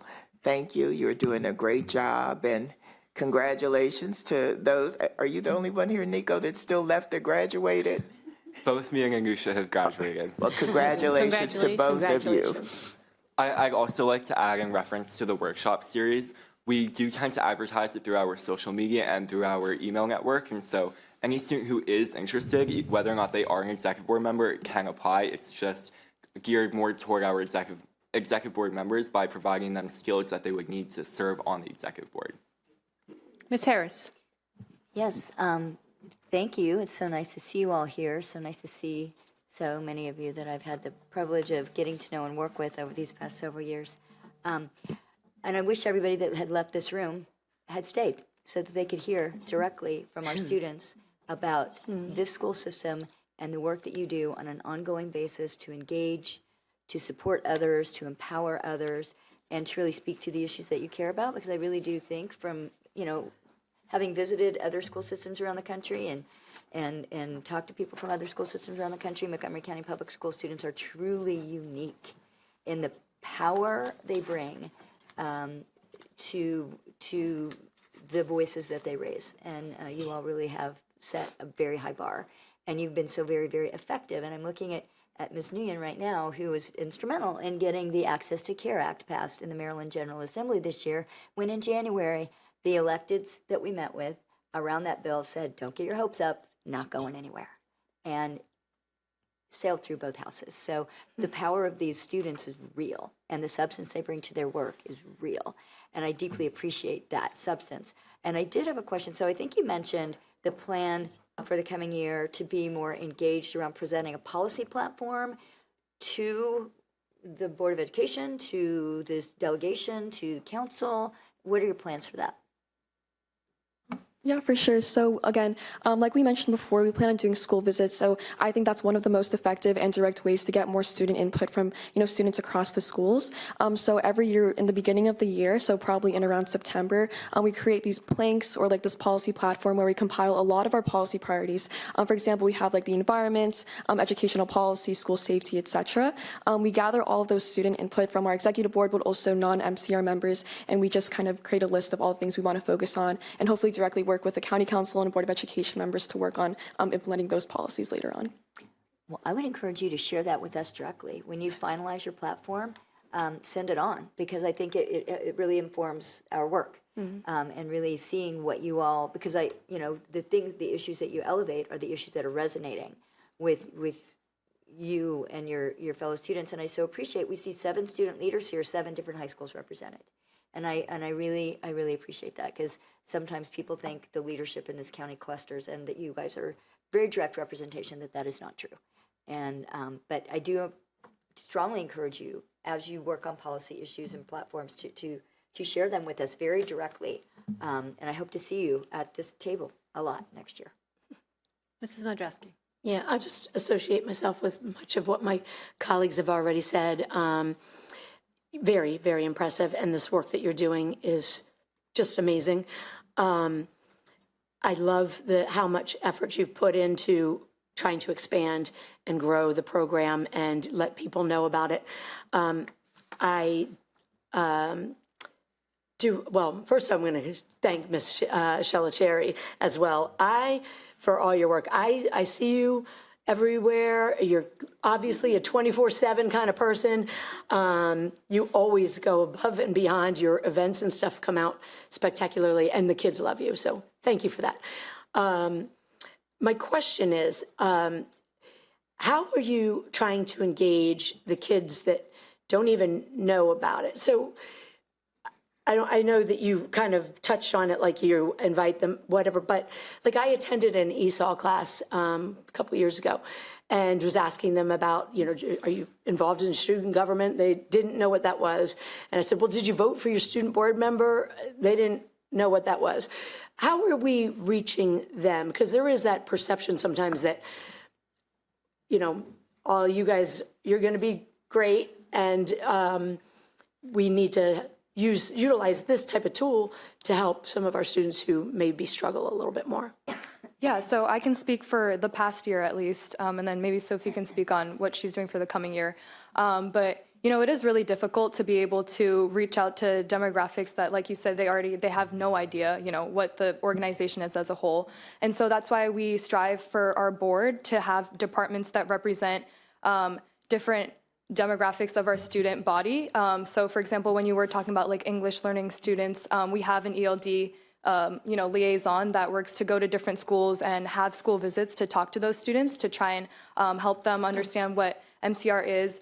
We also do our best to do as many translations as possible, so we're reaching students that don't necessarily speak English.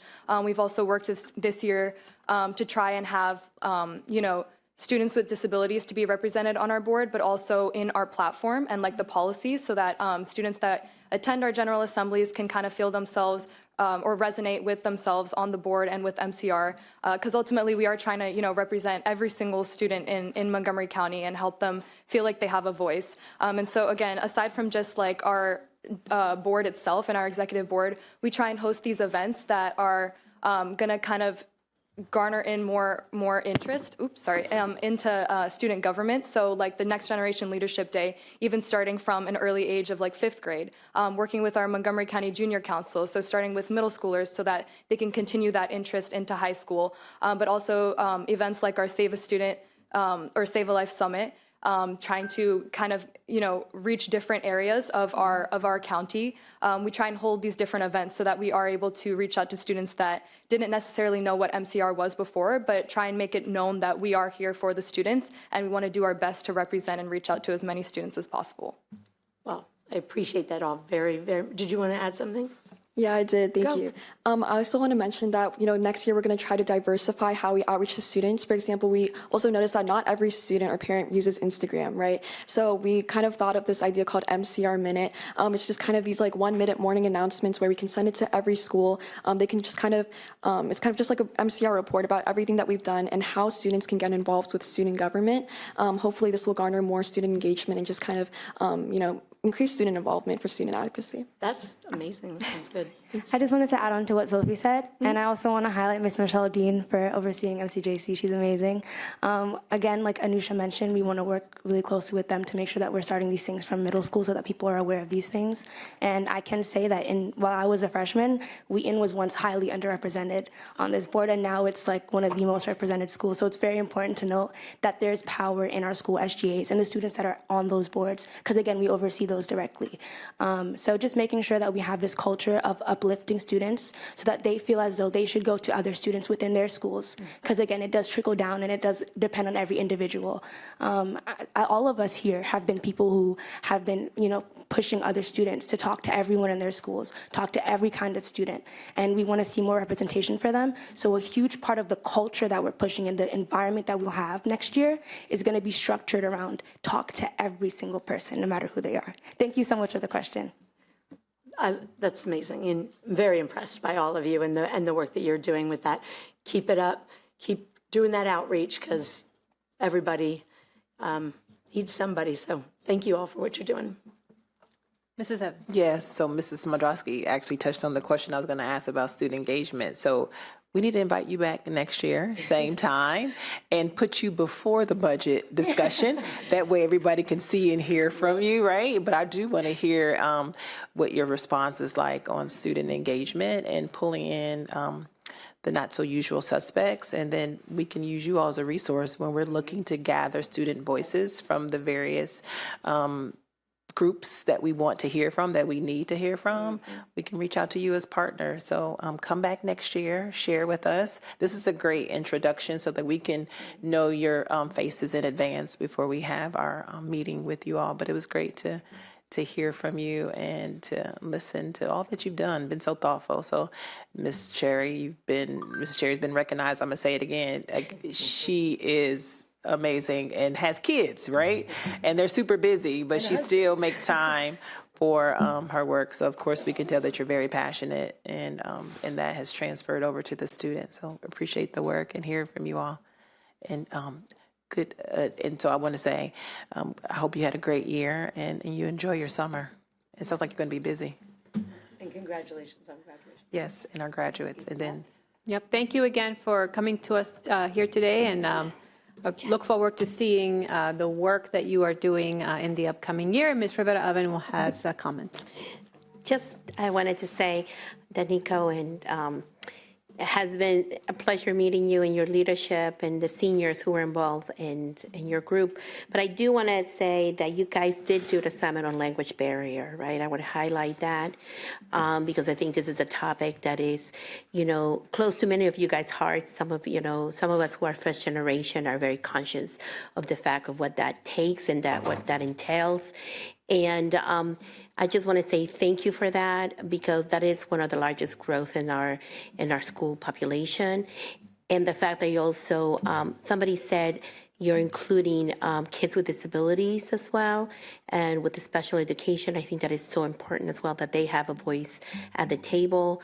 It's always wonderful to see young people. They're always ahead of the curve, right? They're always thinking ahead, and I just have so much hope when I see you all, especially after the budget meeting, right? That we're here because we are here for you in a sense, right? And for you to ensure that you guys go on and do wonderful things and then come back to Montgomery County and do more wonderful things. But I did want to say, I know you had a lot of your summits around the county. I do want to plug in East County, right? That might be an area that you might want to explore as well. It's an area that is growing quite a bit, and there's incredible things happening in East County. It'd be nice also to kind of capture that. But I'm looking forward to working with you all, and good luck to the seniors in the group. Dr. Felder. Thank you. I too want to laud Ms. Cherry and each of you for your leadership in creating positive change and contributing to improving your schools and the district overall, and would be open to really learning more about how we as district leaders and as school board can support you in your efforts. But thank you. Thank you again for coming today. Okay.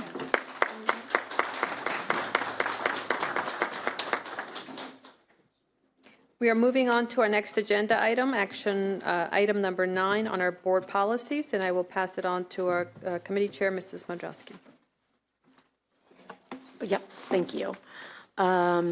So today we've got 2 policies that we need to take action on, or I'm hopeful we will take action on. The first one being policy IOD, Education of English Language Learners. For a little background, on April 11th, the board tentatively adopted a revised draft of policy IOD. The tentatively adopted policy was distributed for public comment from April 12th to 2024 to May 6th.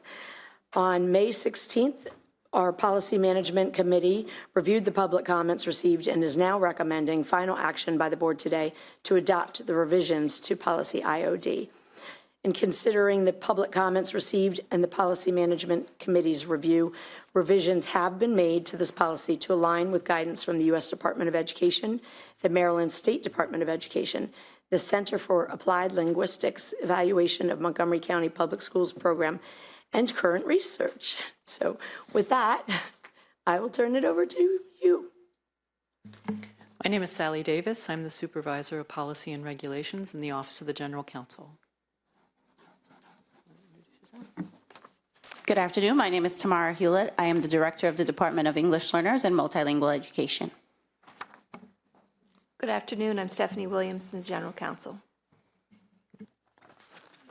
Nope. Turn your mic on. Ms. Hewlett has been instrumental in the rewriting of this policy. So as we present the changes in response to the committee's efforts and the public comment, I will turn to Ms. Hewlett to give an overview of the commenters and some of the general themes. Thank you, Ms. Davis. Good afternoon, board members.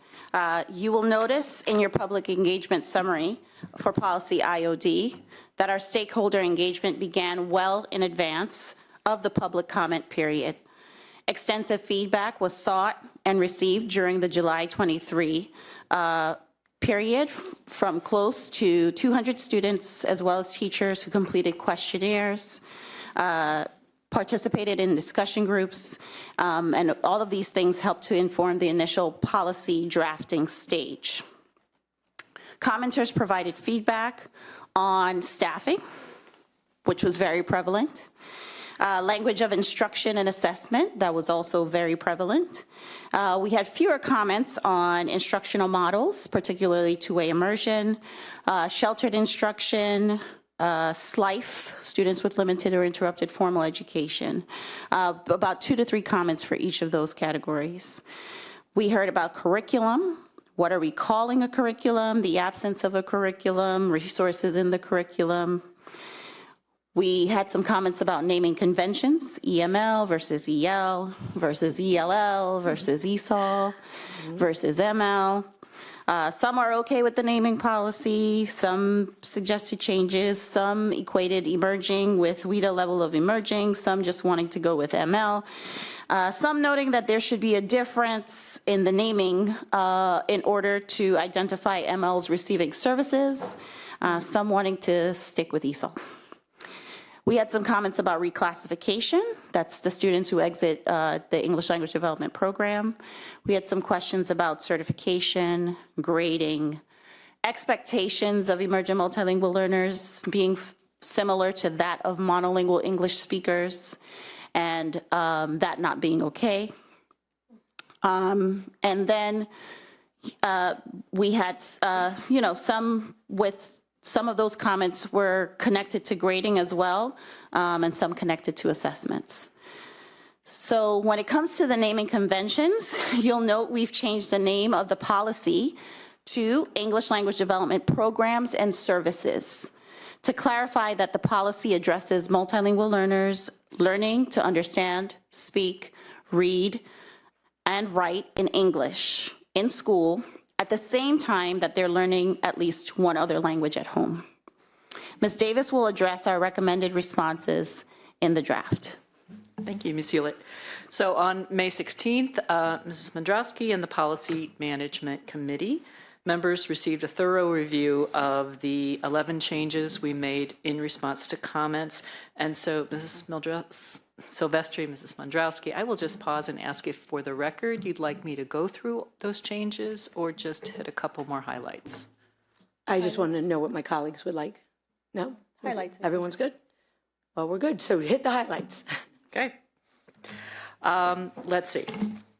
So just a few, we wanted to appropriately reference some of the rights under federal law that English learners have. So we have referenced that. We've clarified the understanding of what we mean by multilingual learners. And regarding the expectation language, we wanted to clarify that we wanted all students to have the opportunities to learn, and then so that we did some rephrasing there. Let's see.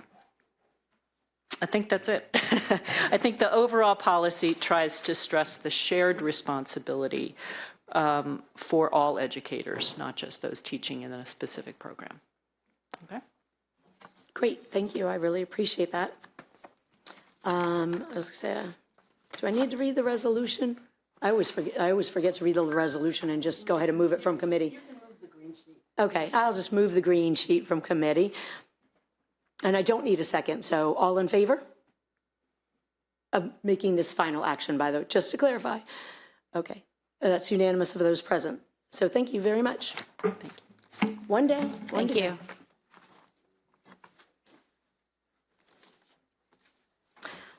Sorry, okay. So this policy is policy GEA, Board Appointment of MCPS Leaders. On March 19th, the Board of Education tentatively adopted a new draft policy, GEA, Board Appointment of MCPS Leaders. And the tentative adopted policy was distributed for public comments from March 20th to April 24th. On May 16th, the board's Policy Management Committee reviewed the public comments received and is now recommending final action by the board today to adopt policy GEA. In considering the public comments received, this is, pretty standard now. We did to make some recommended changes based on some of the feedback, and we are looking for final action to ensure effective and informed board decision-making regarding candidates for MCPS leadership positions recommended to us by the superintendent of schools. The new policy establishes criteria for leadership positions subject to appointment by the Board of Education, requires due diligence in vetting prospective candidates, sets forth processes to appoint leaders in a timely manner, and identifies information to be included in the superintendent of schools' recommendation of any candidate. And with that, I'll turn it over to Sally. Okay. Joining us now is Ms. April Key, the Chief of the Office of Human Resources and Development. Again, we'll be presenting the changes the writing team proposes in response to public comments and then further committee. And first, I'll turn to Ms. Key for providing an overview of the commenters and engagement activities. Thank you, Ms. Davis. Dr. Philibert, Ms. Silvestri, members of the board, thank you for allowing us to move this policy through. You'll notice in your public engagement summary for policy GEA that our stakeholder engagement began well in advance of the public comment period. Throughout November, December, and January, we engaged a variety of stakeholders in conversations and through opportunities for public comment, and they raised a wide range of themes. Since reviewing the public comments with the Policy Management Committee, I'd like to highlight a few changes. Number one, to minimize the use of long-term acting or temporary administrators, updates provide for the board to approve in closed session any administrator vacancy anticipated to be filled in an acting capacity by consultants, temporary part-time employees, or current staff. You'll see this change is on page 4. 2, further, we take very seriously the comment that stakeholders who are impacted by the appointment should participate and be part of the interview process, which is why we call for identified categories of stakeholders to participate on interview panels. And we can elaborate on these categories and selection processes further in the regulation writing process. You'll see this changes on page 5. We've also codified the board's existing practice of surveying interview panelists after the interview, with that feedback going directly to the Board of Ed. And you'll see this on page 6, lines 180 and 181. I'd like to briefly address the professional growth system as it applies to administrators and how they are evaluated after they are appointed to the position. You'll see this on page 9. A few comments related to evaluation, and we added language to reference the professional growth system, which has been in place for over 20 years. The professional growth system provides mentoring for administrators, supervisors, and more, and has clear timelines for professional review. Finally, I'll say that we take heart the need for transparency in this process and appreciate the need to codify the board's commitments in policy and implementing procedures in regulatory language that will follow. And I do use the word codify deliberately, so I would like to say a few words about that. While a number of these practices were in place, we appreciate the opportunity to formally document our procedures. Institutional memory was insufficient, and previous documentation needed to be reviewed, revised, and published to bring about a greater transparency and accountability. Ms. Davis will highlight the remaining changes. Thank you, Ms. Key. And in addition to the updates Ms. Key has already raised, I'd like to briefly point out 2 further amendments. On page 8, lines 222 to 230, the language has been expanded to read, that no candidate for any position will be considered until the outcome of any investigation of the candidate is complete. Implementing regulations shall clarify those complaints, grievances, allegations subject to investigation and applicable to this requirement. The outcome of such investigations shall be fully available to the board. And the last one I'll point out is on page 9, line 254, which highlights the need for consistent screening and interview and appointment protocol. So it now reads consistent. I'll start back at the stem. The superintendent shall establish regulations or other administrative procedures necessary for carrying out the objectives outlined in this policy to include consistent and efficient interview and appointment protocols that appoint MCPS leaders in a timely manner, thereby providing continuity of leadership that is responsive to system-wide needs and time and process of no more than 2 months whenever possible. And with that, we will conclude. We're ready for your discussion. Great.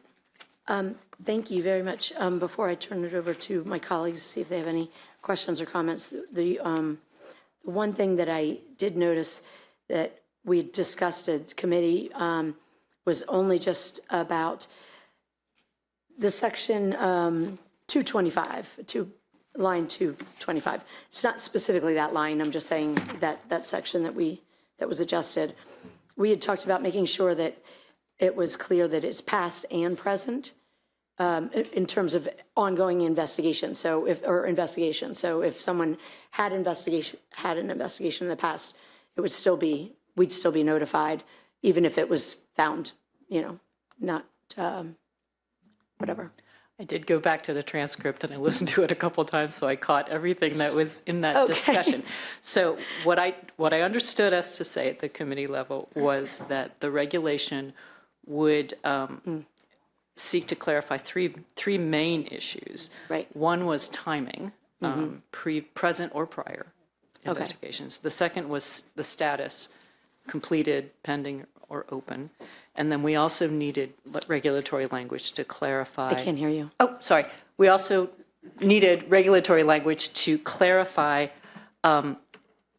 grievances versus allegations versus those kinds of complaints that would rise to that level.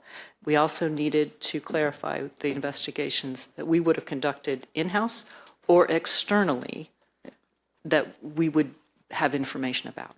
Great. So I think we know what we need to get into reg, but it is several layers. Yeah, I was going to say the only other thing I can think of that we talked about for the regulation aspect of it was clarifying the process of things like what does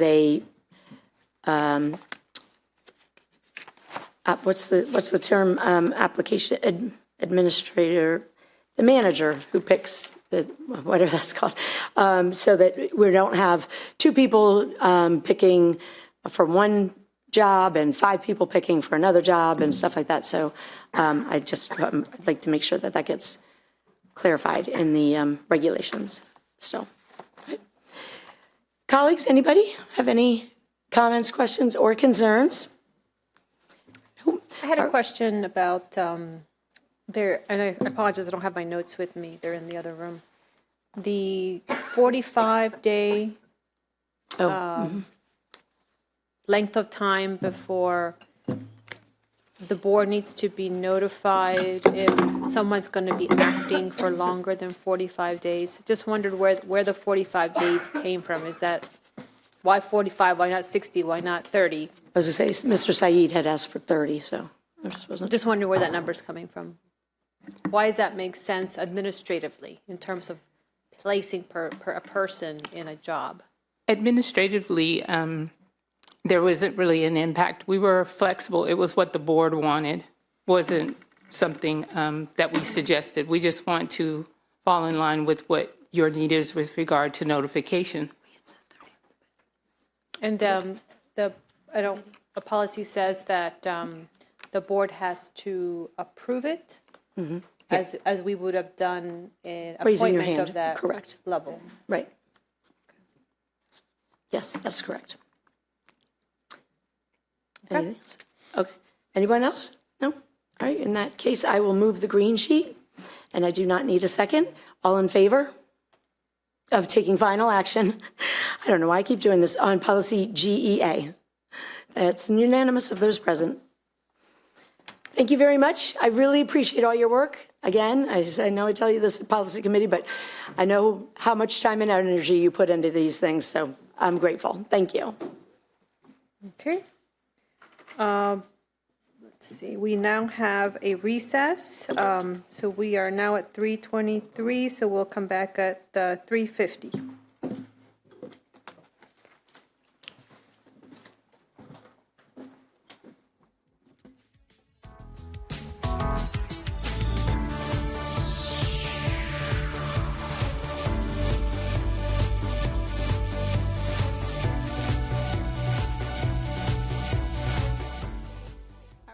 5, are we ready? Because it's just right here. Oh, no. But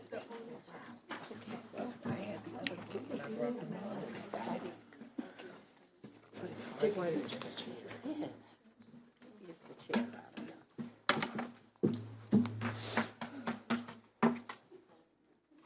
Seth, Brenda has a comment for you later. Okay, we are back from recess and moving on to our next agenda item, number 11, discussion on charter schools. Dr. Felder. Thank you, President Silvestri. So this evening, we will discuss the MECCA Business Learning Institute, MBLI, and the contingent charter school agreement in preparation for the board's action on June 25th, 2024.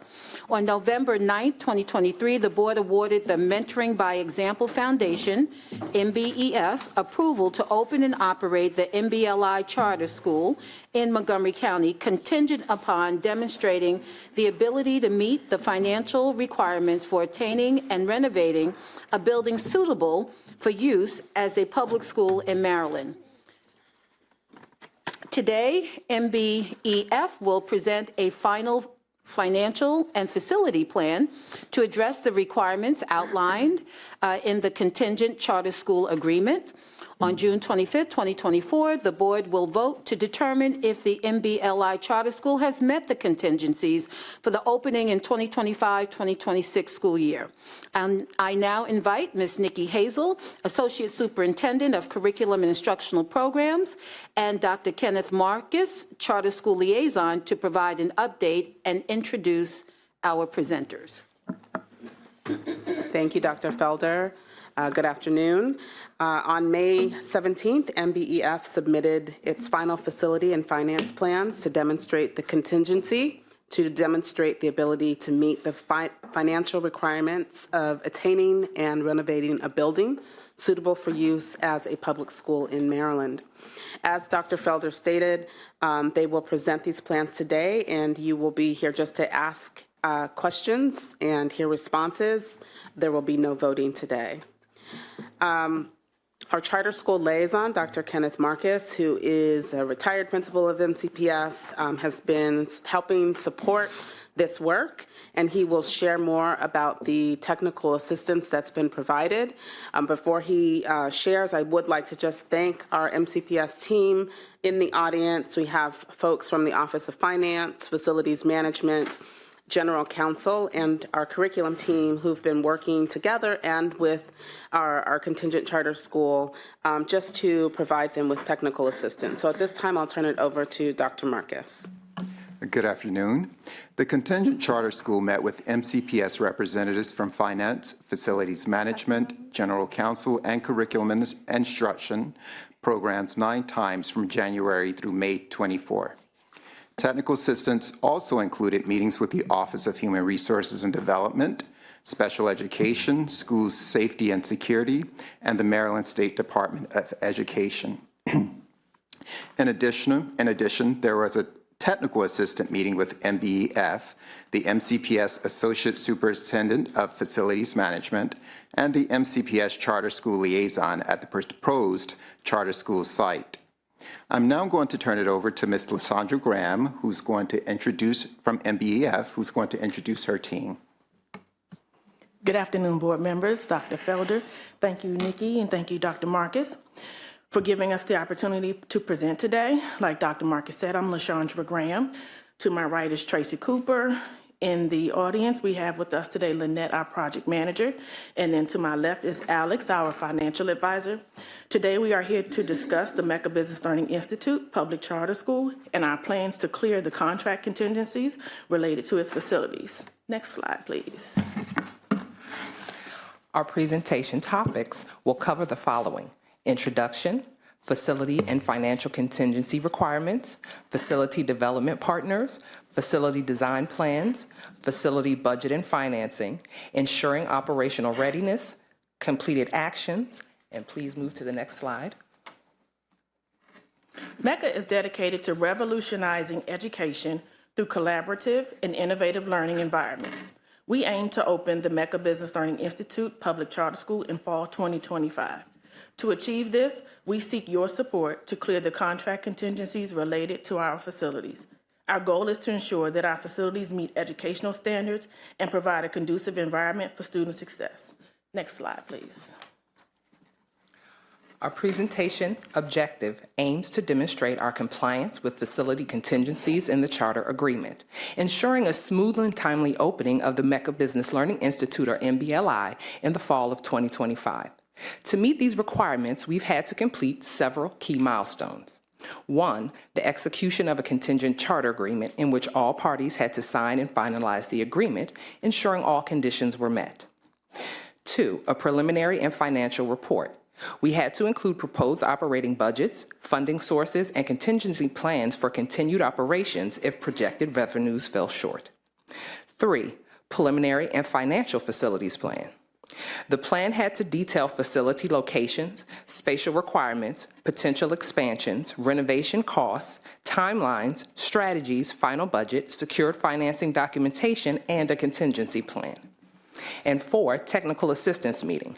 MCPS, as Dr. Marcus indicated earlier, had to schedule at least 3 meetings with MBLI to assist with completing and revising required reports, ensuring all requirements and deadlines were met. Next slide, please. Additionally, MBLI had to also complete the following tasks: ensure the charter school is within the Montgomery County Public School boundaries, submit a copy of the facility lease or agreement, submit an agreement with the Montgomery County Parks Department, notify the Maryland National Capital Park and Planning Commission about the plan to open a public charter school, contract with a facility professional experienced in code compliance to survey the facility and submit the report, contract with an accredited asbestos management company approved by the state of Maryland. Next slide, please.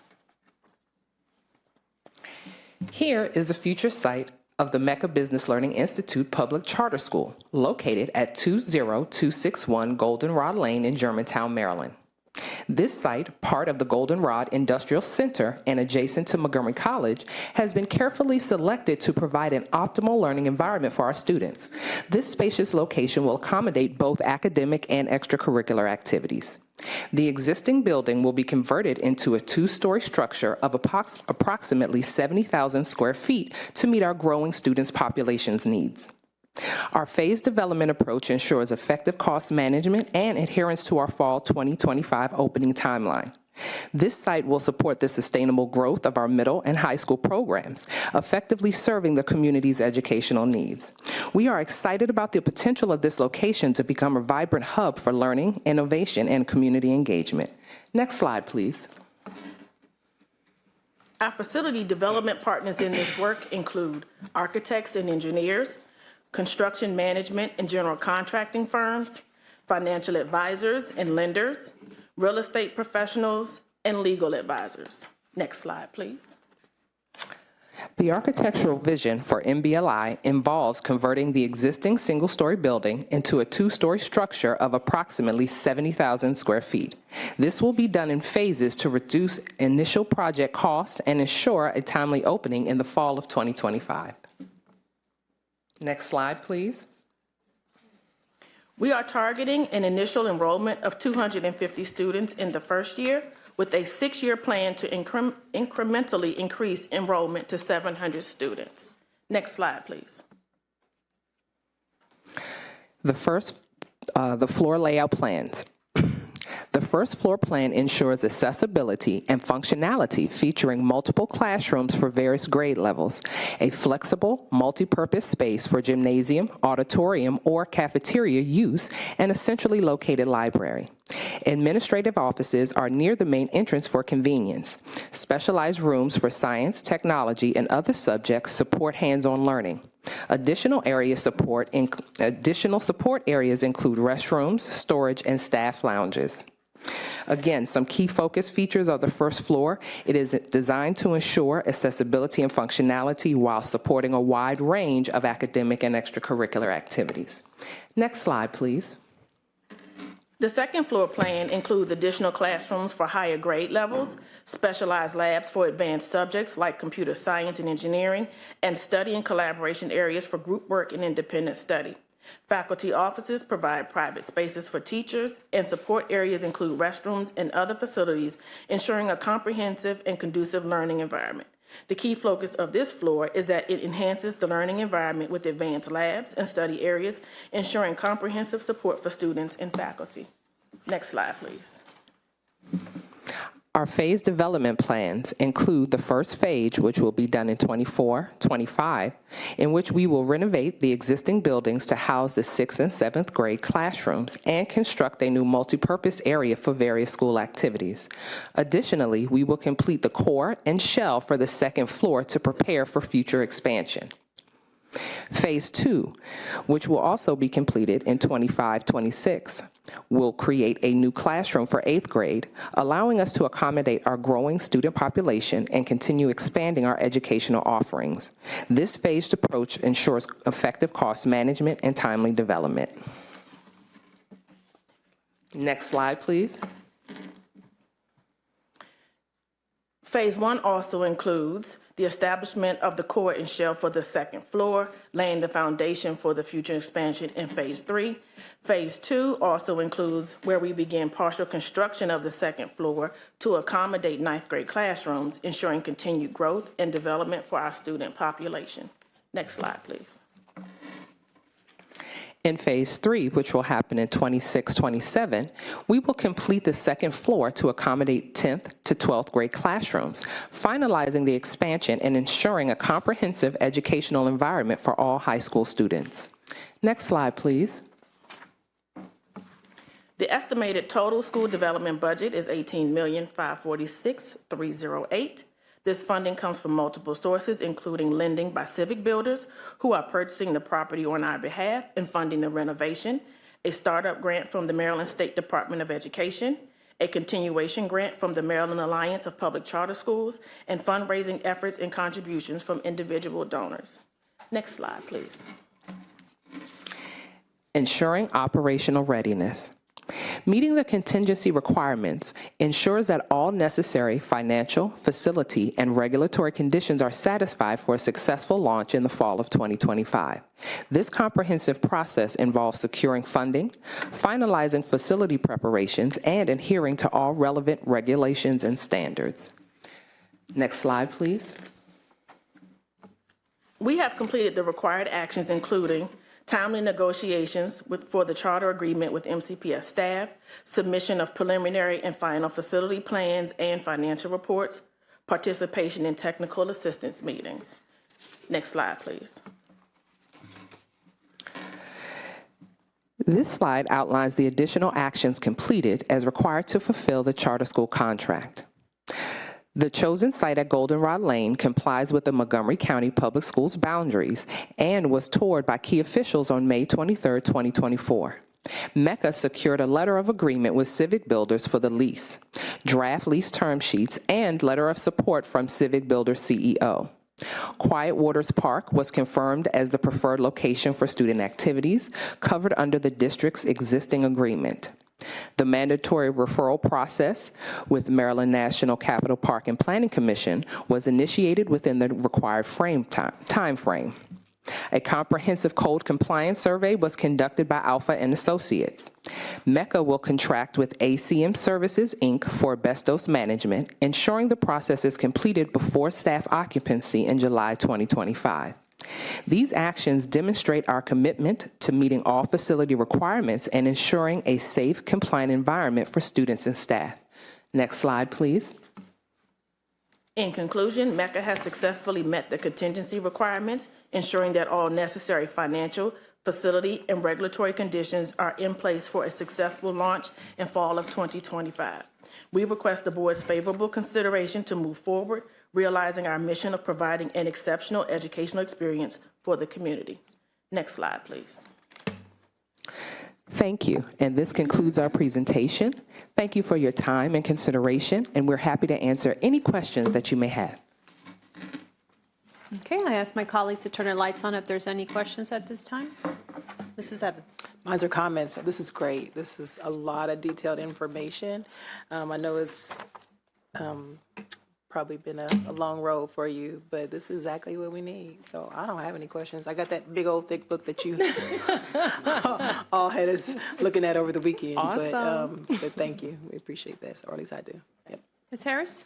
Yeah. Could you just remind us about, now that you've finalized your site size and we've seen your projection enrollments and the progression over time, how are you going, what is your engagement and outreach plan to identify students in your first, so I think you start with a grade 6 and 7? Yeah, we're opening with 6 and 7, yeah. And also how your plan to engage and identify and provide the application process to prospective students, and what how you're thinking about if, as we're all seeing, sometimes our enrollment projections don't quite materialize the way we think that they're going to. Sure. So as Ms. Evans indicated earlier, we have been down a long road, and we have not stopped our engagement with the community because we believed that we would get to this point. So we have continued our engagement, speaking largely with the middle schools that are in the surrounding area for the property. But we have refrained from providing any correspondence. We want to make sure that we are in compliance with the district's plans on how to do that. But we have been asked, and we're inviting ourselves to their community events, trying to be as present as possible and continuing our community relations and attending events. We have an upcoming schedule this July and August where we're going to float around and attend various community events by the county council members so that we can also share the experience countywide. So we are continuing our engagement. We've never stopped engaging. We have our website, we have our flyers and our materials. We are bringing on some social media interns this summer that will help us with that social media engagement. That's really important to the youth and young adults of today's generation. So we want to be able to be as active as possible in that arena as well. So we've continued our engagement, and we're confident that we would still be able to support our operations and our plans. We have multiple contingencies in place to support making sure that, our budget has allocations to cover any overs or unders, that the enrollment, we had in our application process done a sensitivity analysis around what it looked like to have a 5 or 10, 15% change in our enrollment plans.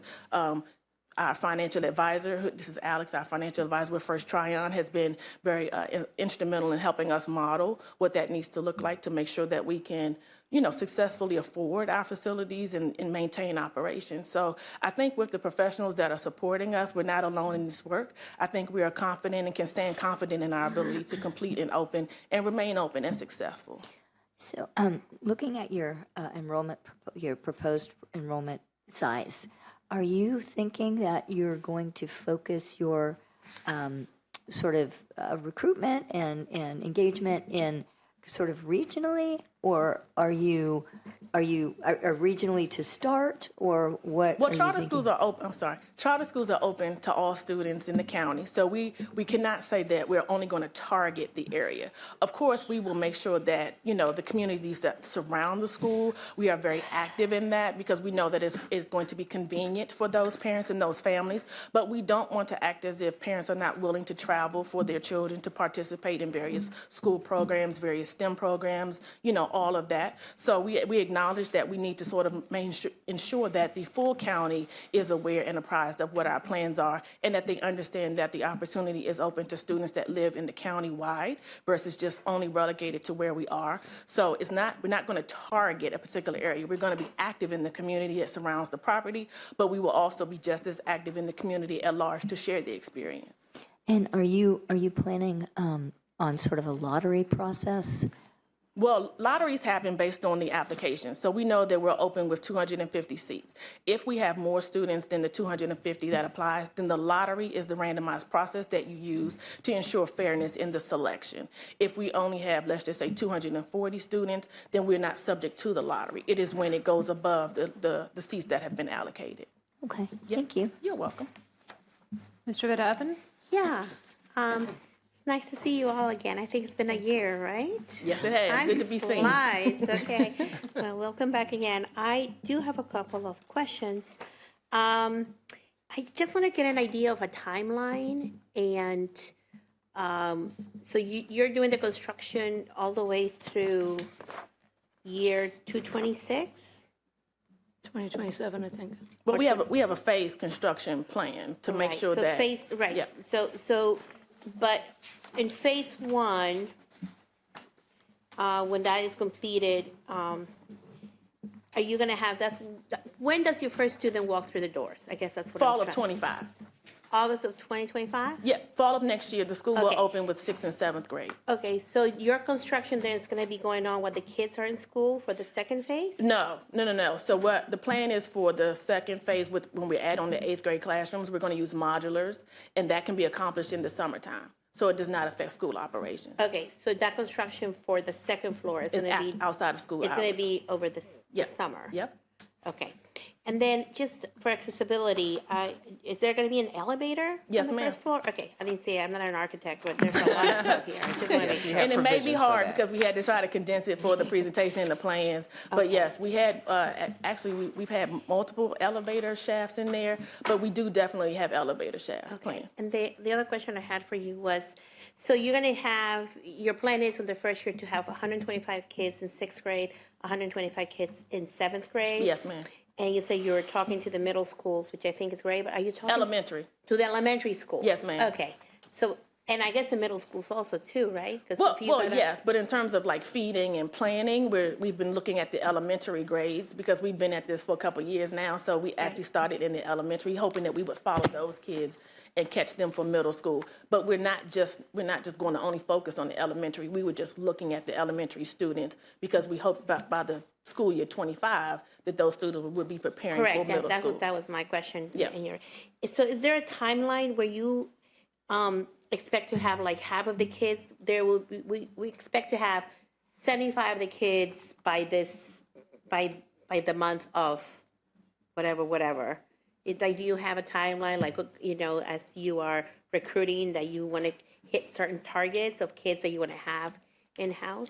Well, we will follow the enrollment programs and the enrollment timelines for the special programs that is under Nikki Hazel's office. There's a time frame for when the application programs are published. So we'll follow that timeline and then have our enrollment. I believe Nikki's in the spring. Yeah. So we would like to be able to have our opening and our enrollment be able to be confirmed in accordance with the district's timelines. Right. I guess what I'm trying to say is, you want to have 125 kids in each grade by the beginning of the school year, or you hope to have? But in order to achieve that, are they like target times that you start thinking now, saying by such and such day we should have? So we are like on target to hit that target by the time the school starts. Yeah, I guess now I understand Okay, the additional sorry. context. I understand what you're trying to say. So ultimately, we would like to plan to have the full enrollment for the 125. So the goal would be to have all of our pre-enrollment, all of our engagement happen heavy, so that by the time the enrollment opens, that we are looking for hopefully a lottery scenario where we have filled, we have plans to fill more seats than we have available. So our goal is 100%, but we would like to be at least at that 90% mark at the time of the applications open and the enrollment information is available to officially enroll. So we will have them join our choice programs when we do our open houses and things of that nature. So that starts in the fall. This fall. Yes. I think what I hear is maybe putting together a plan that by certain months you would at least have a certain number of students as a goal, and increasing that number as you go over time so that you can ensure that you reach your total by the end of whatever set date. Sure, and I think it's also, we have a backfill plan as well, so that in the event, let's just say to your point, that we are planning for 125, we open with maybe 98, right? So we can take, if we have more students in the 7th grade, maybe our interest is higher in 7th grade versus 6th grade, we can pull in some additional students in the 7th grade to backfill what the 6th grade slots have left open. But ultimately for us, we would like to be able to plan to have full enrollment. So we want to, our goal is going to be 100% for the enrollment, but plan a backfill should one of the grades have the additional slots and opportunities. Okay. And I guess my other question is, we all want this to succeed, but I'm thinking, what's plan B if you do not meet your enrollment goals by then? Like, how does that affect the program economically? How does it affect the program, because the goal is in the following year to have eighth graders, right? Because they're going to be moving up, right? And so on and so forth. So how does that affect if you're not able to meet those numbers, those standards? Does that have a, And I think to what Ms. Harris had brought up earlier, the enrollment sensitivity analysis that we did as a part of our application is a big part of that planning and that understanding of where we can comfortably operate. So we've tried to look at that at the 5, 10, and 15% reduction levels to make sure that, where we need to land in our target and our goals. So we have done that sensitivity analysis so that we understand where we need to be. But like I said, we're going to plan to effectively engage with Nikki Hazel's office under Dr. Marcus's, aid and tutorship because being a former principal around how we can make sure that we're effectively marketing our services at each of the opportunities that are presented to us. Okay, and the last question, is this charter school going to be able to serve EML students as well? Yes, we have plans for English language learners, special education, TAG. We folded all of that into our curricular programming. Yes, ma'am. That was my other question for special ed. Okay, thank you very much. Yes, they did address that in their application, how they would serve all of the students in certain. Yeah, I'm sorry, I didn't read that. That's okay. It was large. It's just a little bit before, but thank you. No problem. Mrs. Mandrowski? Yeah, thank you very much for the presentation. Looks phenomenal. I'm not going to lie. I did not spend my weekend reading the entire book that you sent home. I did glance through it, go through it a little bit, but a couple of questions. How are the kids going to get there? We're still planning for yellow bus transportation for all enrolled students. So you're going to hire a company or you're using us? Well, we will negotiate that when that time gets here. We will work with the district. So whatever plan is the most viable for us is what we'll pursue, whether it is with the contracted services or directly through the district. But we are still planning for yellow bus transportation. Okay, because I wasn't sure if that was incorporated in your financial factors. Yes, ma'am, it's still in there. The buses and the drivers. What if, we build a lot of buildings here in MCPS, and no offense, Seth, but while things normally go pretty well, sometimes there's delays. Sometimes construction materials increase. There's, all kinds of different things that can hold the project up. What happens, is this your lease or ours? Because what happens, okay, so if things don't go the way we're hoping, MCPS doesn't have to pick up any financial responsibility. No, it's all on us. Yep. Okay. Then my last question is, I don't know how to say this the right way. How is this different from our college and career program, like Edison and Seneca Valley? Well, first of all, we're starting at the middle school level. So career academies don't currently exist at the middle school grade. So that's what's different, first and foremost, is that we're introducing career academies at the middle school level. So the current process right now, the current plan right now is to introduce career academies at the high school level because students have early opportunities to internships and everything in the high school. But we've created and brought it down a level so that we can begin early engagement with the students in early planning for college and career in the middle school level and introducing them to opportunities for future, whether it's college, whether it's direct into the job force. We're starting that engagement in the middle school level, which is different from the district. So this program is really intended for middle schoolers? But yes, that's our target audience. It's just we're following them to high school grade 12. Okay. I didn't know if you talked to Ms. Hazel or anybody about potentially partnering, if you're starting with the middle schools and then it's in Germantown, so they could go to Seneca Valley or something too if we needed. So I was just needed to understand what the need is. Well, we're starting at the middle school grades because that's where we found the deficit of support is for that grade, and that grade needing a little bit extra hand holding the 6th to 8th grades. And so we're focused on them, but we wanted, based on what our parent feedback has been, is a continuous program because oftentimes with attending a charter school, you may be outside of your neighborhood. And so the concern was that if they go back to their neighborhood, let's just say they don't want to continue on for high school, their high school may not have a business program that they can continue on in their neighborhood. So that was the concern of of why we added on the middle school and high school and partnered those together so that the kids could maintain a continuation of learning. So is your curriculum then, what's the word I'm looking for? Corresponding with MCPS's? Yes. The high school programming is consistent. I just meant like even like the English and math and we stuff. teach, the subjects are very similar in terms of making sure that students are prepared for normal accredited subject areas such as language arts, English, math, reading, social studies, science, all of those subjects, as well as art, music, etc., the foreign language. We added another element of business to help students focus on financial literacy, economic development, business practices, and entrepreneurship. And so that additional class allows us to give students a little bit more emphasis in the business spaces without sacrificing traditional learning.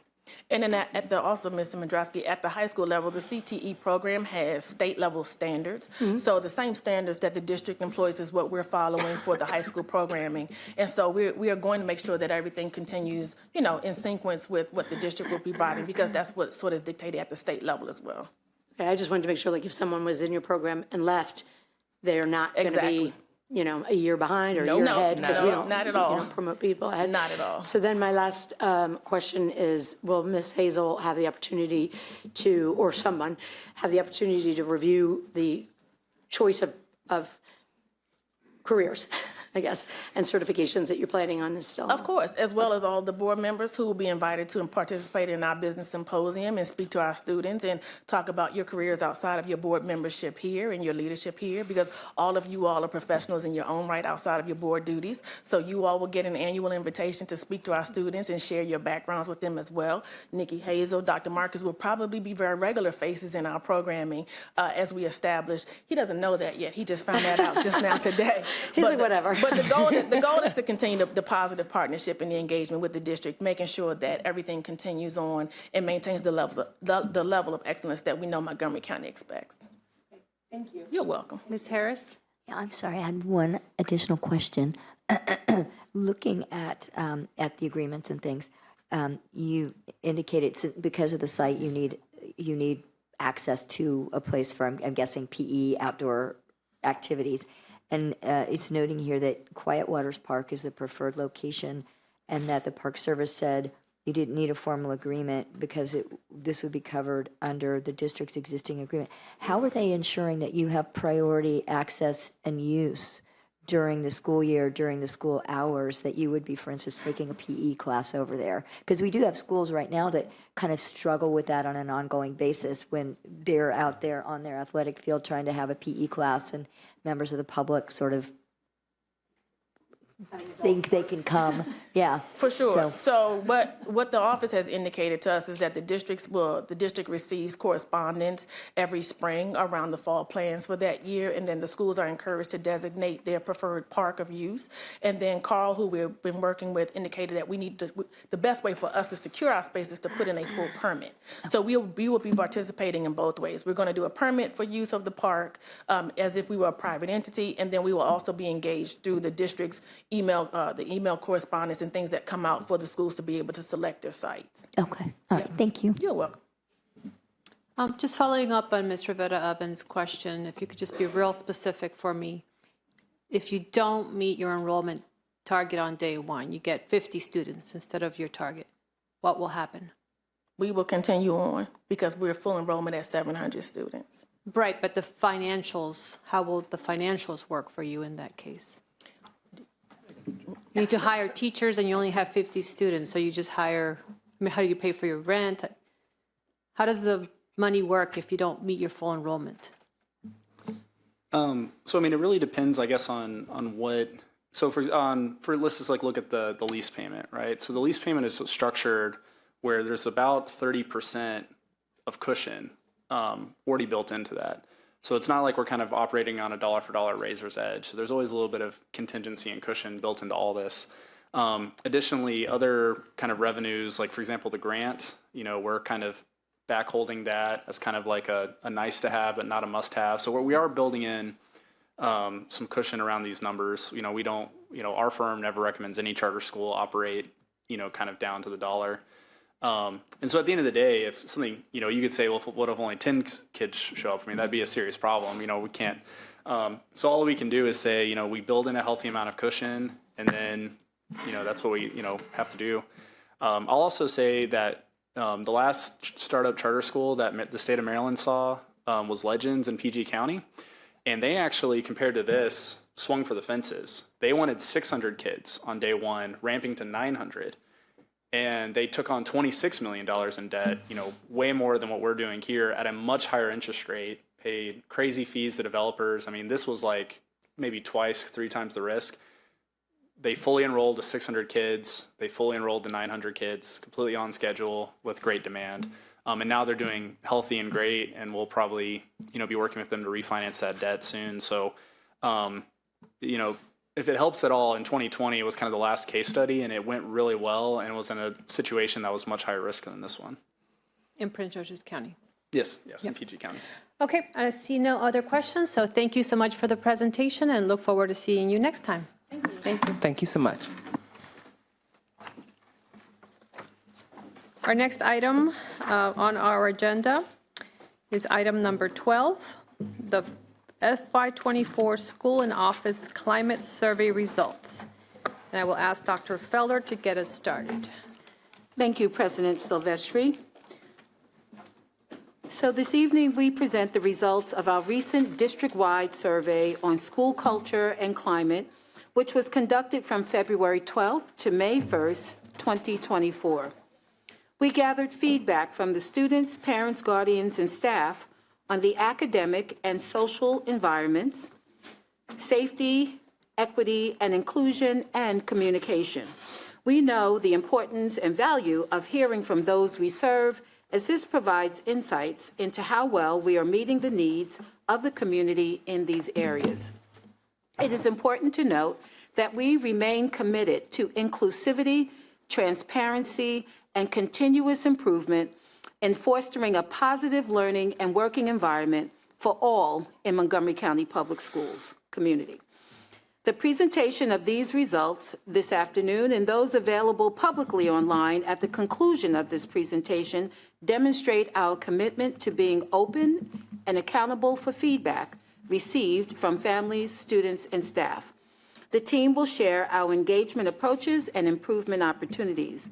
Additionally, they will highlight key strengths, areas for improvement, and provide actionable recommendations based on the survey's results. I now turn it over to Mrs. Stephanie Sharon, Chief of Strategic Initiatives, who will introduce the team before they begin the presentation. Ms. Sharon. Thank you, Dr. Felder. Good evening. So today we're going to be talking about the School and Office Climate Survey results. I'm here with Dr. Peter Moran, Chief of Schools, Dr. Keisha Addison, who is in charge of shared accountability, and Mr. Sean McGee, making sure I have everyone's titles correct, who is the future, currently acting, but going to be the permanent Associate Superintendent of the Office of School Support and Wellbeing. If we can go to the next slide, please. So for the agenda today, we're going to first talk about the survey focus areas, how the survey was developed, what was involved in the development of the survey so that we could truly make sure that we got the input and we were going to be surveying the right questions of our community for both staff, students, and families. We're then going to talk a little bit about the survey logistics, how we deployed the survey, how we were intentional about our outreach into our community. We're then going to be talking about our response rates and what they look like, and the ongoing feedback that we continuously collect as we're thinking about how we engage in continuous improvement. Dr. Addison is going to provide us a deep dive on our survey key findings, and then we're going to talk a little bit about our action steps. What are we doing as a result of what we see here today? Next slide, please.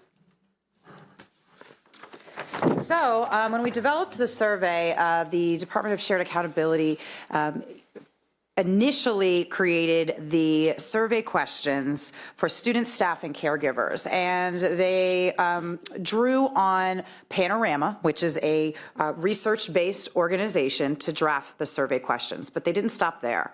After the survey was drafted, we collected insights and suggestions from a variety of focus groups, ranging from students to our community, to our staff members, to our association leadership, in order to see, are we on the right track? Through that process, we refined our questions to ensure that our survey was more inclusive and was really meeting the needs of our targeted audience. We also really wanted to make sure that we were ensuring effectiveness and capturing the perspectives and the needs of those that we serve throughout the district. So through that feedback and data collection process, we revised the survey, and the feedback that we received actually directly influenced improvements that we made not only to the survey questions, but the survey process, which was hugely helpful and impactful as we engaged in this work. Next slide.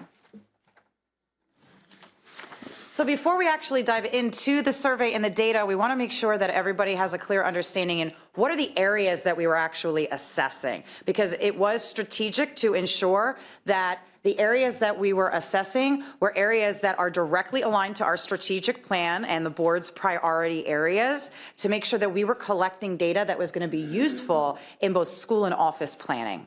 So for our students, you can see that we had a number of questions on school setting and academic environment, school friends and relationships and their social environment, school safety and discipline and fairness and everyone belonging, which gets to that equity and inclusion piece. And I believe it was Ms. Evans earlier today when we were having the budget conversation was mentioning that, you know, when we are engaging in teaching and learning, it can't just be about the content. We know the conditions have to be set. So a lot of these questions get to what are the conditions that our students are experiencing so that we know what we need to do to optimize the environment for kids.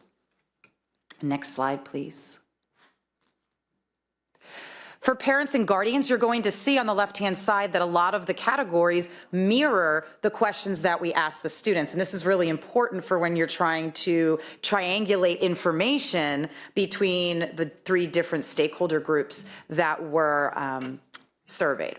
In addition, there was one additional category that we added for parents and guardians, and that was around communication. We asked not just about communication at their school level, for instance, and what that communication plan looks like and feels like, but also, and we got a lot of feedback to add this, and communication from MCPS in general. So it wasn't just about the school. That was actually a big enhancement that we heard from a lot of our stakeholders as we were revising the survey, is how do we actually also elevate this to talk about the district-wide communication that we are receiving. Next slide. And then you have our school-based and central office staff question. And you do see there are some similarities, again, in the areas that we assessed, but we assessed work environment, the social environment, equity and inclusion, excuse me, safety, and also communication. Because similarly, when we think about how our students thrive in a learning environment and how the conditions need to be set, same thing is true for our staff. In order to maximize our staff's potential in both central office and in schools, we want to make sure that we are setting the conditions for that to occur. Next slide. So survey logistics. We had a unique year this year. It has been quite some time since we sent out district-wide surveys to parents, students, and school-based and central office-based staff. If you recall, last year, we only sent the survey out to staff. So this year, it is a much more holistic lens to which we're looking at our community and our responses. Our administration window was from February 12th and March 15th. That was decided based on a lot of feedback from our community that said, don't survey us at the end of the year. Everybody is tired. They don't want to look at a survey. They're ready for the school year to end. Please move that up. We spent a lot of time trying to figure out where that niche was going to be. And that's a difficult thing to do when you're trying to look at all the other things that are happening in the district. And this is where we landed on. I will say that based on our response rates in collaboration with SSWB, we did make the decision to actually keep this survey open through May 1st, even though that was pushing a very tight timeline for shared accountability to be able to turn over the data quickly so that schools and offices could get that information by the end of the school year. But the reason we did that is as we were going through the process, we realized our response rates across all three areas were not as high as we had initially anticipated. So we worked to really try to bring some of those up across the board. So that's one of the main reasons that we extended. It's also important to note that the responses on the survey were confidential, and the results were available internally the week of May 27th to principals. We did provide our principals their survey data via memo. They had an intranet code to which they could access that information so they could process what their results are. And today, they are publicly available to our community on the Shared Accountability website. Next slide. So engaging families. Previously, and how this was a little bit different, we did parent surveys prior to the pandemic. We did a sampling approach where not every single parent received a survey, but we sampled different groups of parents throughout the community. So this was a little bit different this year. So we decided to actually fully survey or provide the opportunity for all of our staff, all of our families to participate in this survey. So with this in mind, knowing that we were doing this fully across the whole district, we started working in the summer of actually 2023 to uncover the barriers to engaging families and to develop a comprehensive and culturally responsive engagement plan around the survey. We actually used the culturally responsive engagement planning tool, which all leaders were trained on in order to get to engage in this work. And we also started with focus groups last summer of staff and community partners to identify the barriers to families actually participating in the survey to help inform how we were going to be engaging our families. We then collaborated with the MCPS Anti-Racist Community Engagement Charter Team, which was a group that was developed out of the Anti-Racist Action Plan to develop strategies and materials for outreach and engagement with families that were traditionally underrepresented in district surveys. So through all of that engagement, we created a comprehensive engagement toolkit for principals and community partners. So the toolkit included culturally responsive sample language, electronic templates for them to use, flyers that could be printed. Everything was provided in the 8 languages. The toolkit also included some best practices and suggestions for how individual schools could engage their families. Because although we can do a lot of communication on the district level, we know that the trust is often more so with the schools, and our families will respond more on the school level. SSWB directors actually distributed and explained and went over the toolkit and expectations during the February A&S meeting, and then through multiple communications over the next few weeks supported schools in doing that. And then the Office of Communication also additionally sent out messages to families, staff, and students multiple times using a variety of communication vehicles. They even did a Facebook Live with our Hispanic families to work on trying to get our participation in the surveys up. So wanted to make sure we provided you all of that context, and I'm now going to turn it over to Dr. Addison, who's going to be able to provide you a deeper dive into both our response rates as well as the results that we had. Thank you. Good afternoon. Keisha Addison, Director, Shared Accountability. Next slide, please. So before we get into the results, we wanted to take some time to share with you the response rates of the survey. You just heard Ms. Sharon share the process used to engage families.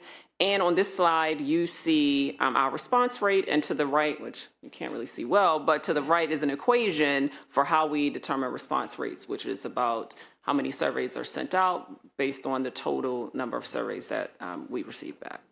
And so prior to launching the surveys to each target group, we had target response rates. And on this slide, you'll see for parents and guardians, we had a target response rate of 40%, for students, 80%, and for staff, school-based or central office staff, a target rate of 60% of surveys received.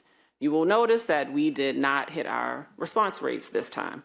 And we recognize that, and we see an opportunity for us to improve in this area. The couple of things I want to point out as it relates to response rate. One, you'll probably thinking, wow, these are pretty low response rates, which is true. And when we have low response rates, one thing we need to consider is the potential for bias in the responses, right? So when we think about a low response rate, there could be bias in terms of those who responded as opposed to those who didn't respond. And so for those who responded, they could have a strong opinion, positive or negative, about the topic, which could bias the information that we receive. So that's something to consider. And it wouldn't be responsible of me to present this information without pointing out the potential in that area. So as we reflected on the why as it relates to these response rates, one potential culprit was survey fatigue. So our community received multiple surveys from us to share their perspectives on a variety of topics this school year. And this likely led to survey fatigue, causing this survey to be ignored.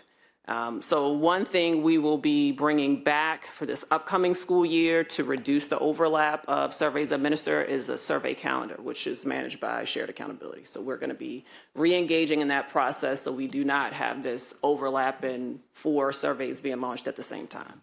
Additionally, another factor that may have impacted response rates, particularly for central office staff, was our login system.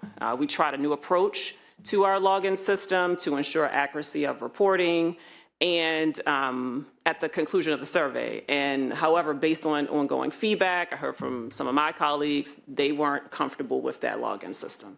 And so for some, they opted not to complete the survey because they did not feel that it would be confidential, even though we put some intentional language out there around only one individual will see who may have completed the survey. For some, that wasn't enough. And I fielded a call from a parent one time too, who also was concerned about having to enter their child's ID to get into the survey. So these are things that we have to consider and reevaluate. How do we create a system that allows for us to have accuracy of reporting? Because that was a request of principals to say, how do you know that the information you receive is for my school? And also create that comfort and confidence for people to report in that way.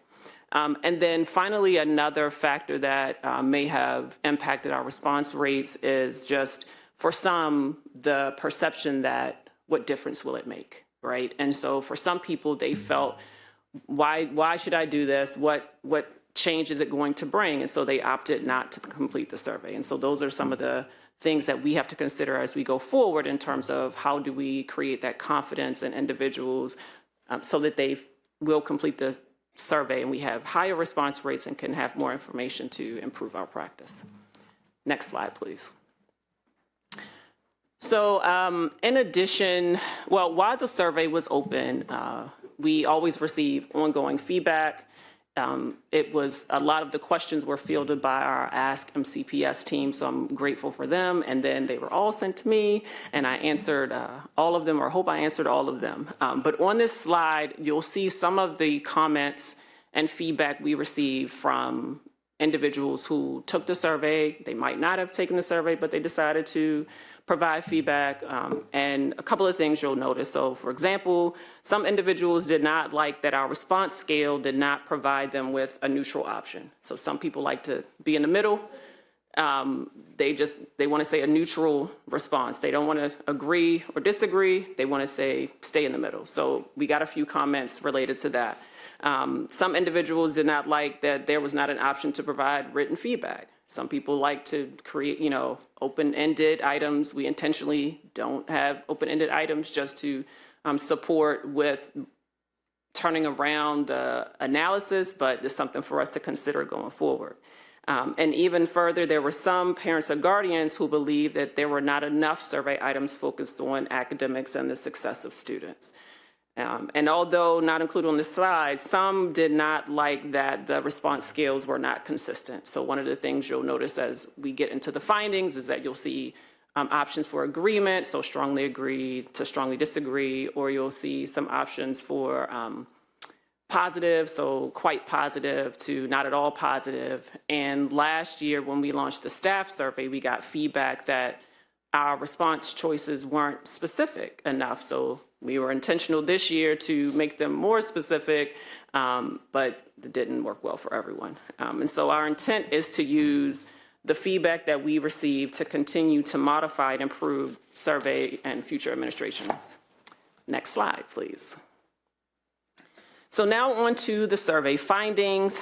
In an effort to have fewer slides but cover multiple response groups, you will see results from each school level. Additionally, some items from the survey will be highlighted during this presentation. However, results for all items are available online, as Ms. Sharon shared earlier.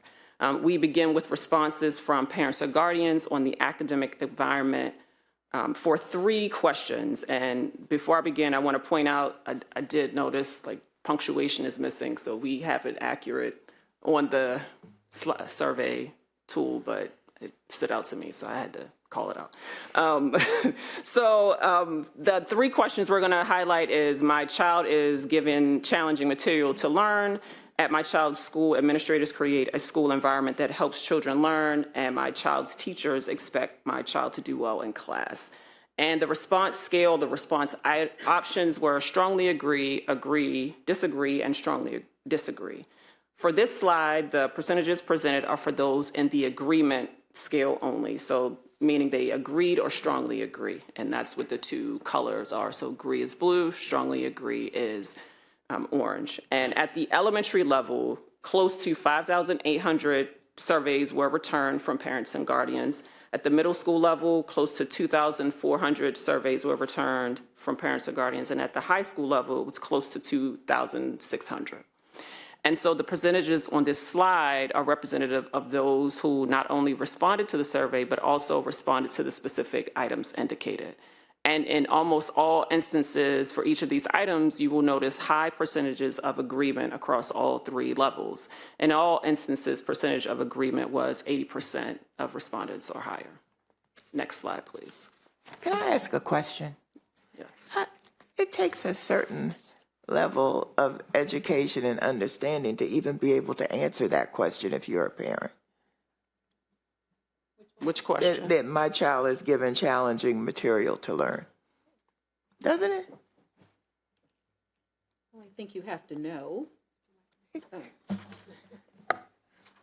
I think you have to know what is meant by challenging material, right? And it may mean different things to different people. But that certainly could be pose some concerns for parents to It's just respond one to. of the concerns I have about the questions, because to me, it takes a certain level of understanding yourself to even be able to respond to that question. Or to Ms. Wolf's point, can we, from the data, we can determine which schools responded in this way to see what you're getting at, right? Yeah, but even if you don't do the schools, at every school you have a certain level of parent. I don't know if you can tell whether or not it was your more, I don't want to use the term educated, but maybe more sophisticated level. But you take an immigrant parent, they're not going to understand what you're asking here. So your feedback is noted in terms of the wording of the questions. Our goal, and as Ms. Sharon shared, in terms of our engagement in advance and working with different groups to review the items, our intent and the feedback from them was that these questions would work well for all families. But that is something that we can consider in terms of the wording. But again, our intent was to ensure that it was relevant for all families, regardless of educational level. Well, thank you, but I want to know who was involved in the focus groups that you examine these questions around. We can provide you the list of individuals that are on the community engagement charter group. Yeah, but it's always the same people. That's okay.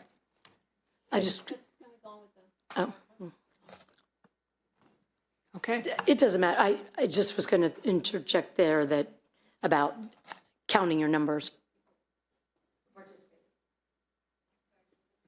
Counting the numbers of individuals. I was going to ask if you had the ability to see, when you were talking about how many people participated, were you able to see who logged in and then didn't?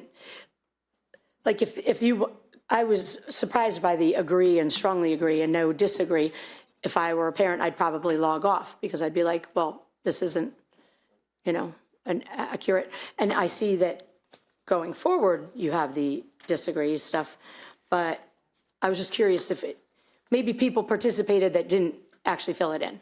So for the purpose of this presentation and because there were high levels of agreement for this slide and a few more slides, the disagreement options were not included, but they are on the website, and you can see for what percent of respondents said strongly agree, agree, disagree, strongly disagree. And I understand your point. We can see, for example, how many may have logged in and didn't complete the survey. I think that's the question you're asking. So we can look into that and just say how many non-responses we had. We did a lot of, we didn't talk about this, but a lot of cleanup in terms of individuals indicating the incorrect location. So even with our login system, we ran into challenges more so for schools, but sometimes for families where they selected the incorrect school. And so we had to do a lot of cleaning up to reassign. And so that's part of our challenge as we look to get some of this done. Yep. Is that because they didn't want you to know what school they were at? Well, I don't know, but our you know, we assured principals that the feedback received would be for those who were in their schools. So we were intentional to ensure that we realigned and reassigned individuals to where they're enrolled. And I do want to just add one thing before we go on. A lot of these questions can mean different things to different people, not just the one that Ms. Wolf mentioned, but any of them. And this is why, and you'll hear a little bit about this when Mr. McGee shares about the action plan and how you're using this data. You know, the survey is an entry point of conversation to figure out where you might need to dig deeper within your community.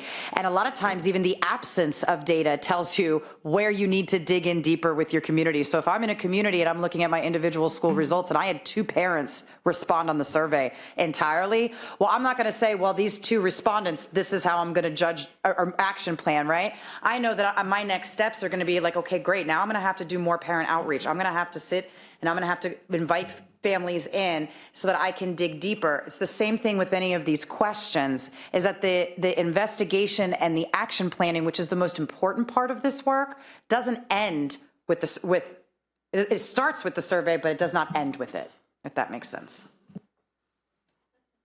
All right, continuing with responses from parents and guardians across the 3 school levels, we shift to a focus on school environment. And the items included on this slide, and I'm reading them out because some of them are cut off, is I feel connected to other adults at my child's school. At my child's school, adults show me respect. The school does a good job teaching my child how to work out problems with other students. I have adults from my child's school that I can count on to help me no matter what. And again, with this slide, there's a focus on the percent of respondents who agreed with these statements. You will notice high reports of agreement with the item related to adults showing respect across elementary, middle, and high school parent or guardian respondents.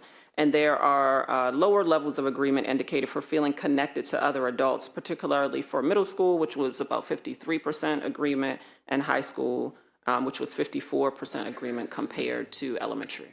Next slide, please. We now examine feedback related to communication based on responses from parents and or guardians. The items included for this are, it is easy for me to talk to my child's teacher about things concerning my child. My child's teachers keep me informed about my child's progress in school. I am satisfied with the ways I currently receive information about MCPS, and I generally feel well informed about MCPS. And again, you'll see high percentages of agreement across elementary, middle, and high school on the majority of items, with a slightly lower levels of agreement observed at middle and high school for the statement regarding teachers keeping them informed. They both were around 70%. Next slide, please. This is the slide for responses for parents or guardians, which is aligned to the final few questions in the survey where we asked for grading not only of their child's school, but also providing MCPS with an overall grade. And this slide also includes response options of A, B, C, D, and F. And what you will notice across all levels is that parents or guardians graded their school with A's or B's at higher rates than they did the overall district. Next slide, please. We now shift to responses from students. Similar to the layout for the results from parents, results from students are presented elementary, middle, and high. And for the academic environment, The items identified for today include, I believe school will help me in the future. My teacher or teachers seem happy to be teaching classes at my school, and my teachers help me when I don't understand. One thing to note is that for the student survey, items were modified based on level, meaning the items for the elementary survey were written to ensure readability based on their reading skills. And as a reminder, the survey was available for students in grades 3 through 12. And so close to 28,000 elementary school students completed the survey, about 22,000 middle school students completed the survey, and close to 20,000 high school students completed the survey. Across the 3 items highlighted, you will notice high levels of agreement at the elementary level for each of the items. Similarly, high levels of agreement are observed at the high school level as well. One item that stands out is at the middle school level, where there's a lower percentage for agreement with the statement related to teachers seeming happy, which was about 67%, happy to be teaching classes. Next slide, please. Remaining with results for students, we have several items related to the social environment of the school. You may notice that the item numbers do not match for elementary students to those of middle and high. And again, this is related to the modification and adjustments of items that were relevant for students at that level. The items highlighted here, overall, I feel like I belong at my school. I matter to other students at my school. The energy of my school is positive. I have teachers and or other students from school that I can count on to help me no matter what. My teachers care about me as a person, and my teachers respect students. For almost all of these items, there's observed high percentages of agreement. What may stand out to you, which stood out to me, is the lower percentage of agreement, about 52% at the middle school level, regarding the energy of the school being positive. Next slide, please.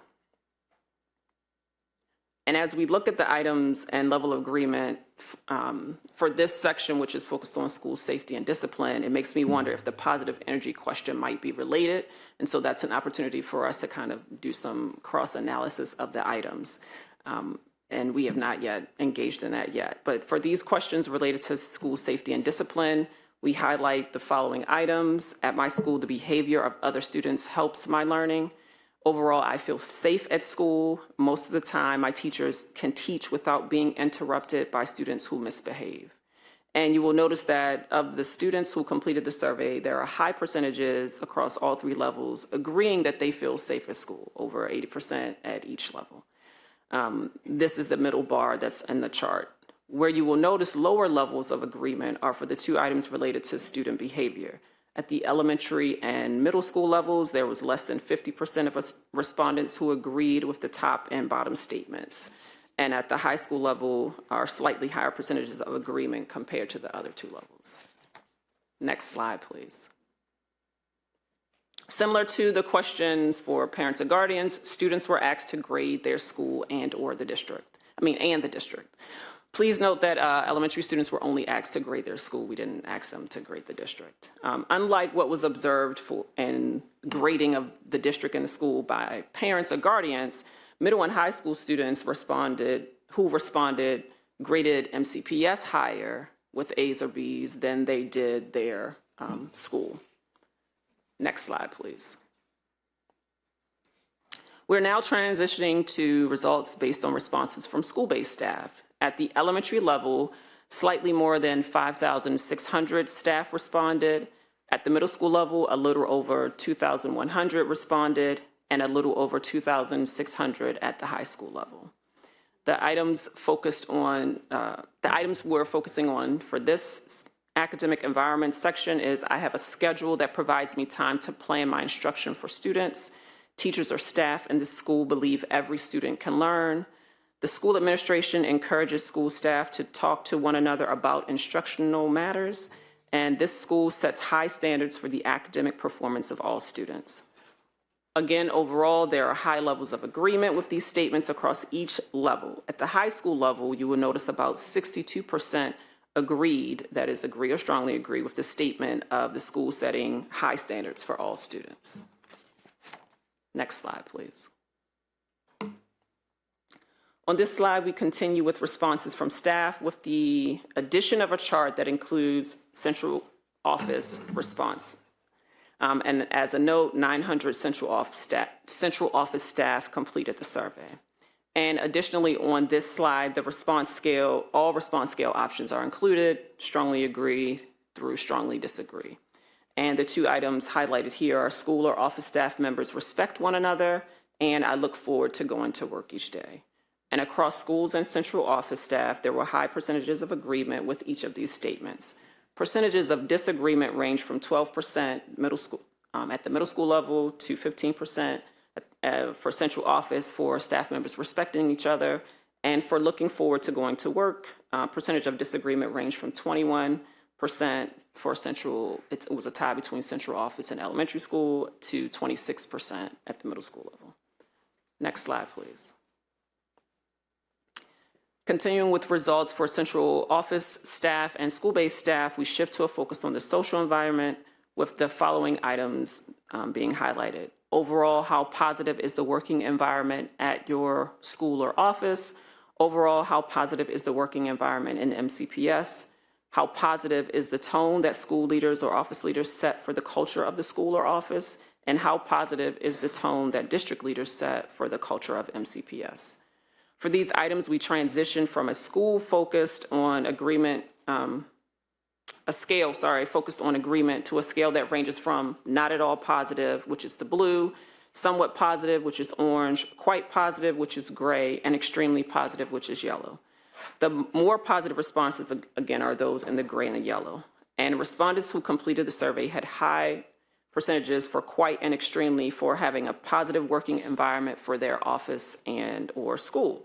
What you will notice are the percentages who indicated not at all for the working environment in MCPS, ranging from 18% at the elementary level to 24% at the high school and central office level. Similarly, you will notice percentages of those who indicated not at all for the positive tone that district leaders set, ranging from 22% at the elementary level to 32% at the high school level. Next slide, please. Next, we focused on support and safety for school-based and central office staff. Across all groups, high percentages of respondents reported staff interactions with each other as quite supportive or extremely supportive, as shown in the gray and yellow on the slide.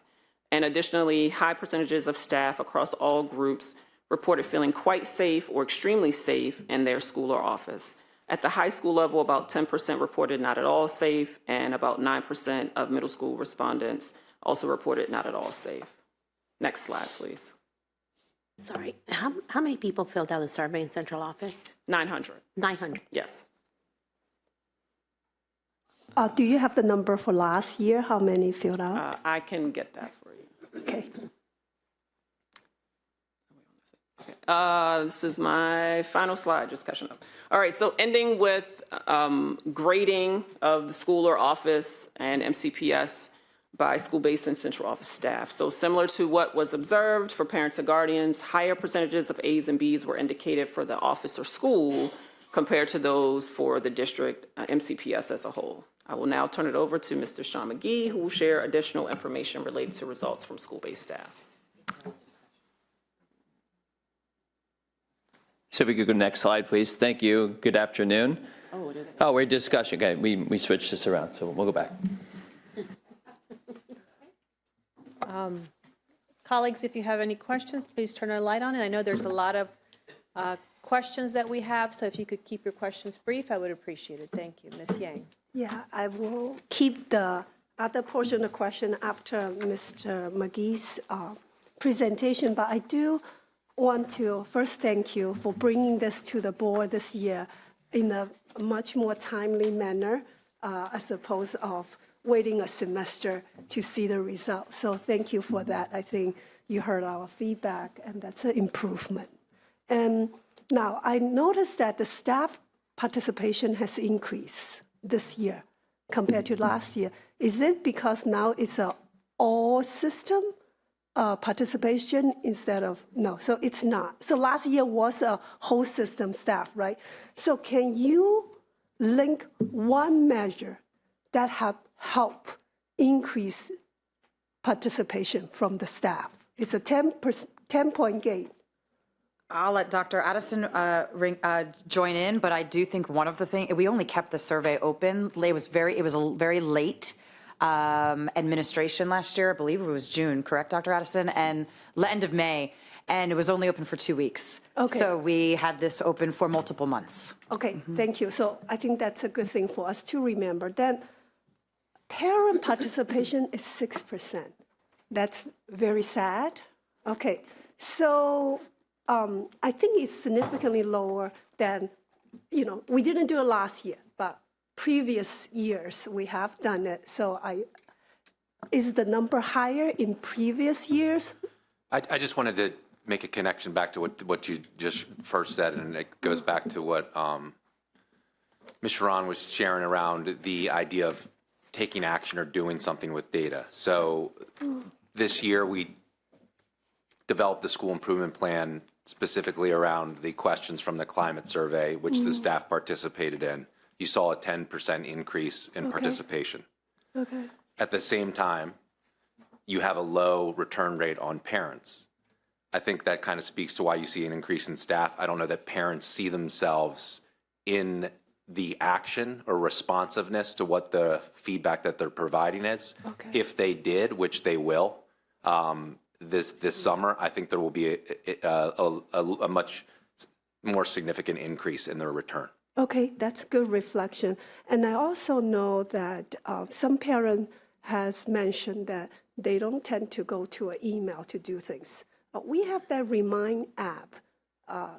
Does it ever occur to us that it can be on a mobile device for convenience for parents? I'll let her speak to the mobile utilization, but we did send out remind messages. We did use QR codes as well. Some principals were really creative, and they had the QR code, and they put them on little like index cards, and in the pickup and drop off lane, they were giving them out the windows to the principals, and those were some strategies we had suggested. Right.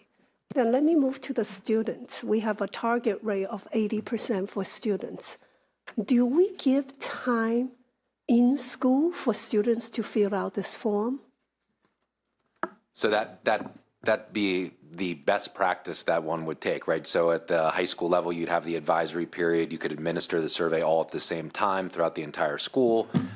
Similar at the middle school, might be a little bit more challenging at the elementary school level, but essentially, taking a fifth grade class and, having them build in 30 minutes into their schedule. So that number should be higher than 55%. Okay, so that's about participation. Now, I have a question about the data presentation. So when preparing for this meeting, the link wasn't working for me, and I just understand you make it live today. So it wasn't helpful for me to prepare for the meeting because I couldn't see anything.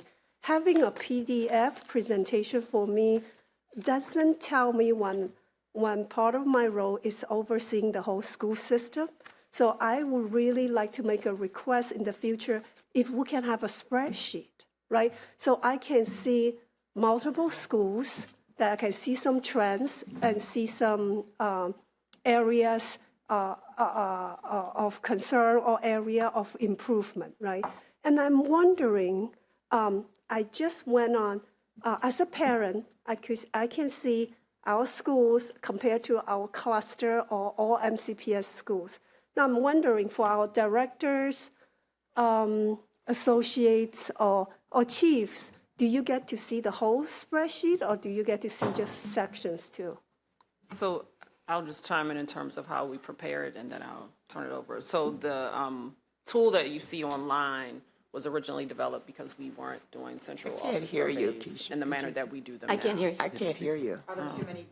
No, just get No, you just need to be closer to it. All right. So the tool that we have online was designed for school-based. It was not designed for central office. And so what we did last year when we launched the survey and the results, we created results for each director, each associate, each chief in alignment with their response rates. And so our goal is to provide them with that same level of information this year so that they see specifically for the individuals that they oversee in their department or office or whatever, what have you, in terms of the overall result. Can you do that for the board members so we have a more comprehensive view? Because this PDF doesn't really tell me a lot about what happened at the school level. I would like to be able to see what happened at the schools, not just one school. I have to click one school by one school. That's not helpful for me. Okay. So I think it's important to recognize we have over 200 schools. And so preparing a spreadsheet with that level of analysis may be, it will take time. It's going to take us some time. We can definitely do it, but I just want to caution that with the volume and the number of schools and the number of items, that's kind of why we have the online Dr. Addison, could you share what you share with the directors? Yes. So the directors receive, for schools, they see the same thing you all see. So they see it in the same manner that you see it online for the schools, and it's a navigation. So looking it's at the not schools. at a glance for It them. is not a it's not a spreadsheet that you manipulate and you drill down. It really is right there, interactive, and you pick which schools you want to compare. So you can bring in the different schools that you want to look at and look at their results and compare it. Okay. I think going with long-standing, I remember we do school at a glance before like that, each PDF sheet, and we have long said that is not the most effective way for us to see it. I don't want to have this discussion now, given the interest of time, but my interest is really at an easier comparison for trends. No, I just want to clarify, the online is not a PDF. It's not a PDF. I know, tool. but it's just that one school. That is you can put in multiple schools. Well, then I don't know how to do it. Okay, I click we can on one definitely- elementary school, and for example, I click on Lucy V. Barnsley, and it's showing me your school. You can compare to all MCPS school, and then you go back, click another button, say cluster, that you can compare you to a cluster. And that's all I'm seeing right now. We can definitely provide more clarity. There's an option to pick which schools you want to compare in the tool. Okay, so I'm pretty, I think I have a regular level of computer savviness and technology ability, so I don't see that right now. Okay. No worries. Now, We can definitely let make it me clear. move on. One last question, because there's lots of lights on. We have to get to everybody. I understand. Now, you know what? All the other questions, I can wait till after Mr. McGee's presentation. Thank you. Ms. Wolf? I want to thank you for this. It needs some work for sure, but it is helpful in some ways. I was talking to our chief of staff who mentioned that there used to be a community advisory group. I'm thinking that maybe some of the questions could be tailored a little bit better for the parents if you had a community advisory group. We did use a community advisory group for this. Okay, I wasn't sure. You talked about using the anti-racist focus group. So they are a community advisory group that focus specifically on how we're engaging with the community. So they are a community advisory group. Okay, I guess what I'm trying to get to is that we always use the same people. We need some of our naysayers, if you would want to use that term, in the group. They were. I can give you the list. I would like to get the list because I think that's part of the perception about us is that we're not as inclusive as we need to be. But I do want to thank you for it because it does give me some information. And I'll look forward to getting those group lists from you. Thank you. Ms. Rivera-Avan? Oh, thank you. Just very quickly on the response rates that I would like to have a little bit better idea to see it as more desegregated data. Like I know 6.6 parents, right? Percentage of parents responded, which is about 11,000 parents. For me, I would like to know, out of those parents, if you could break down, how many were in Spanish, how many were in Mandarin, how many actually used the language, the different languages that we provided the survey on. And I also like to have an idea of the geography, right? Is there a way to do that based on this survey? So like for example, my district, right? District 1, like I would like to know how many parents in District 1 participated in this survey. How many students in District 1 participated in this survey? Staff members. And maybe that's easier than going school by school, but kind of like by cluster. But just to see if there are any holes there that we are not seeing participation. And then I guess the question would be, why are we not seeing participation? Is it that maybe we need to support our principals a little better on ideas on how to get parent engagement? Or is there a disconnect with that? I just would like to have a better idea, because that's even though it's almost 11,000 parents, it's like, okay, but we have 160,000 students, right? So that's a very small number. And I know you guys are not happy with that number either. I just kind of like to figure out what is it. And I know there is survey fatigue. I don't know how many questions there were for the parents. Do you know like how many questions were in the survey? There were about 35. 35. So our original goal, and this is where the feedback, our original plan was no more than 25 items. And then when we actually went to more groups. So we went to principals, we went to the advisory group, we checked in with some PCCs on the items, and a lot of the feedback was around things that we were missing. And so we were intentional to be responsive to the things that were missing to add them in, which increased the number of items. But our goal was not to have more than 25 items originally. Okay, so I'm just going to say for me personally, that gives me fatigue, survey fatigue. Is that what you guys said earlier? Like 35 is a lot. So that would be also to the point that, I don't know who one of my colleagues said about how many people actually opened it, started it. I'm one of those people. I'm sorry, I'm gonna confess now. Like I start a survey, like they send, and I had such a good, experience, and then the next thing you know, there's like another 40 questions, and I'm like, no, I cannot do this, right? So I just want to know how many actually people clicked on it, and how we can, maybe go back to those folks later on when we do another survey, right? Just to encourage. I'm sorry, I am one of those people, but thank you. That's what I have. Mrs. Mondreski? I'm one of those people too. So, but that kind of goes in hand with what I was saying about asking about, can you tell how many people have clicked on it and then logged out? That was basically what I was referencing. You had mentioned that, so like on page 11, you said that you have the disagree or whatever the other one was. What's the middle one? Neutral? Sorry, strongly disagree or disagree. I don't know. Yes. Anyways, but on page 10, at least 2 of the comments suggest that there was no option for that. Because that was a complaint that I heard out in the public. No, the complaint is that we did not have a neutral option. So we had what some individuals were looking for was strongly agree, neutral or undecided, disagree, strongly disagree. So we didn't have a middle category. That's what that item is in reference to. They wanted to have some type of neutral or moderate designation. They didn't want the firm kind of one way or the other. I appreciate that you used affirm, because I was going to kind of ask about that in a little bit of way. But I read that very differently than you do.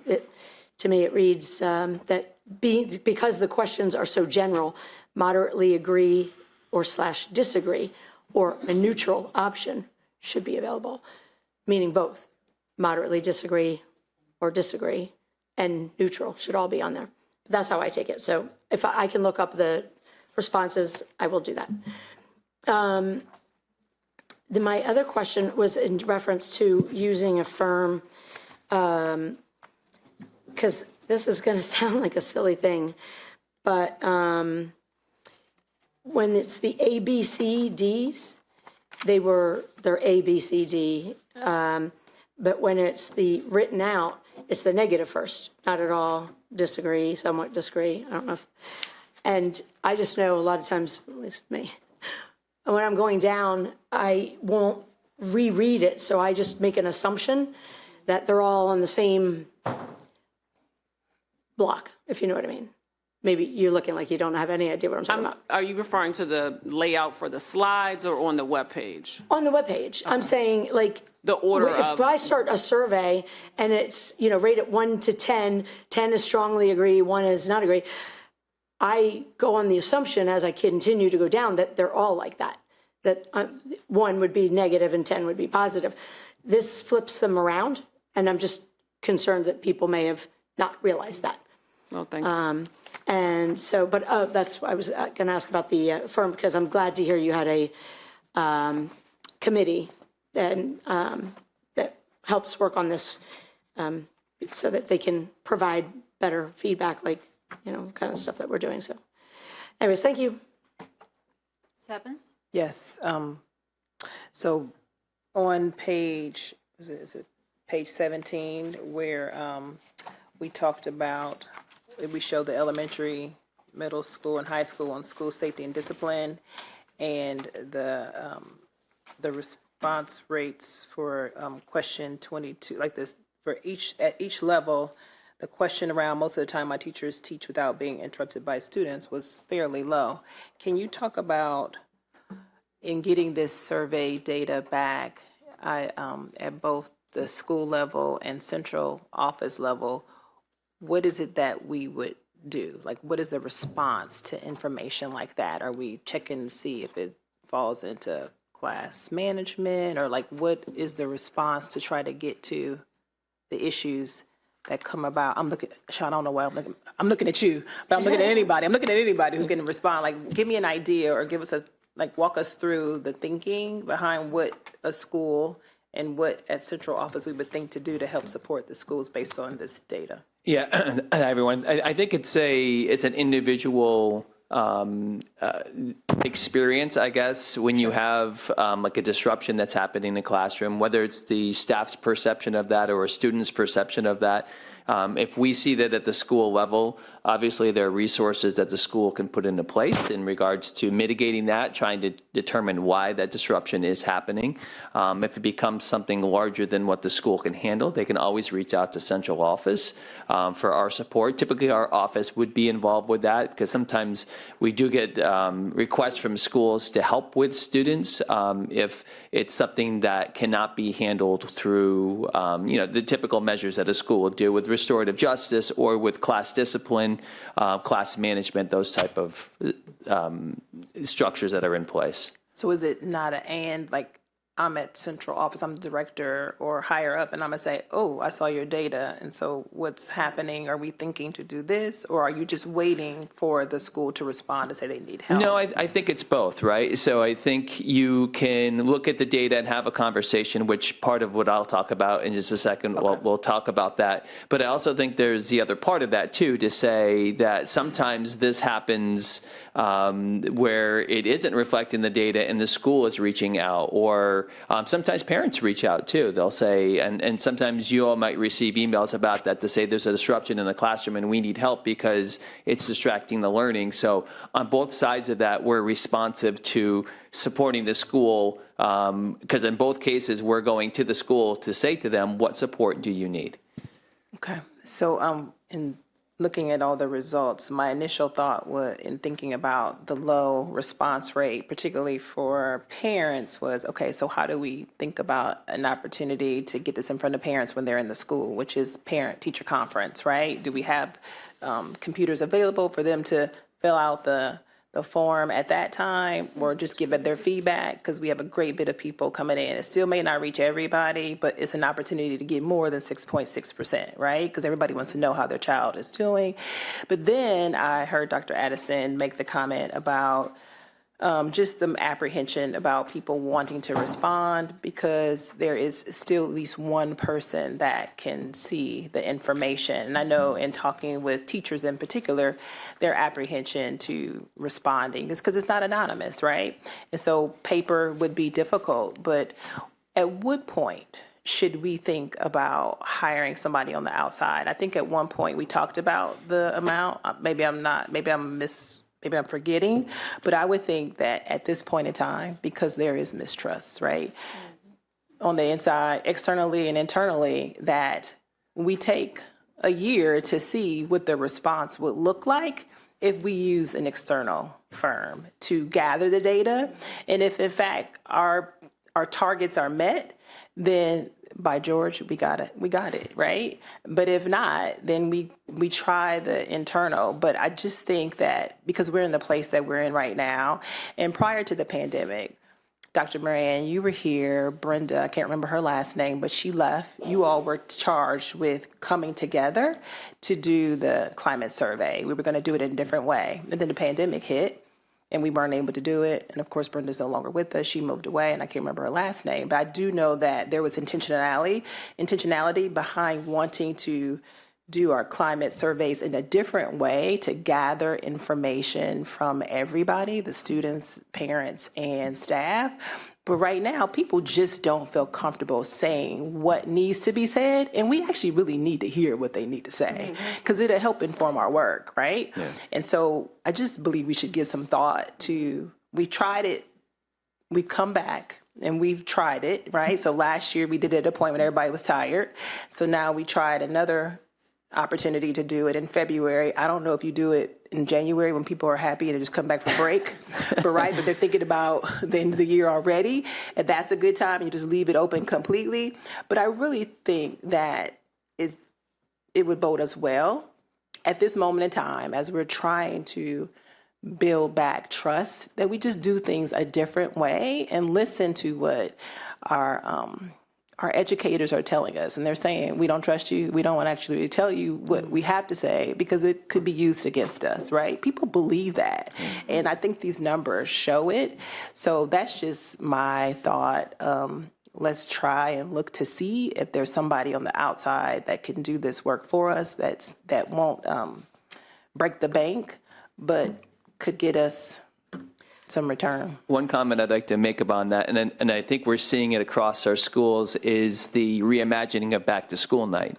So we've tried to think outside the box with that. And when you ask schools now about back to school night and what they did this year, it turned more into a interactive, almost like a carnival festival. And all of a sudden, instead of having half or 75%, everyone's coming because of this experience. And what you were saying is that would be a perfect opportunity. Mm-hmm. So I thought about that, but then I thought about, so I thought about back to school night as I was sitting here. But then I thought, if you are a new family coming to the school for the first time, then you actually can't really answer those questions because you don't know. So unless you say this is only going to be responded to, collect data from returning parents, then that is perfect. At the beginning of the school year, you're feeling good, right? So what you say might be different.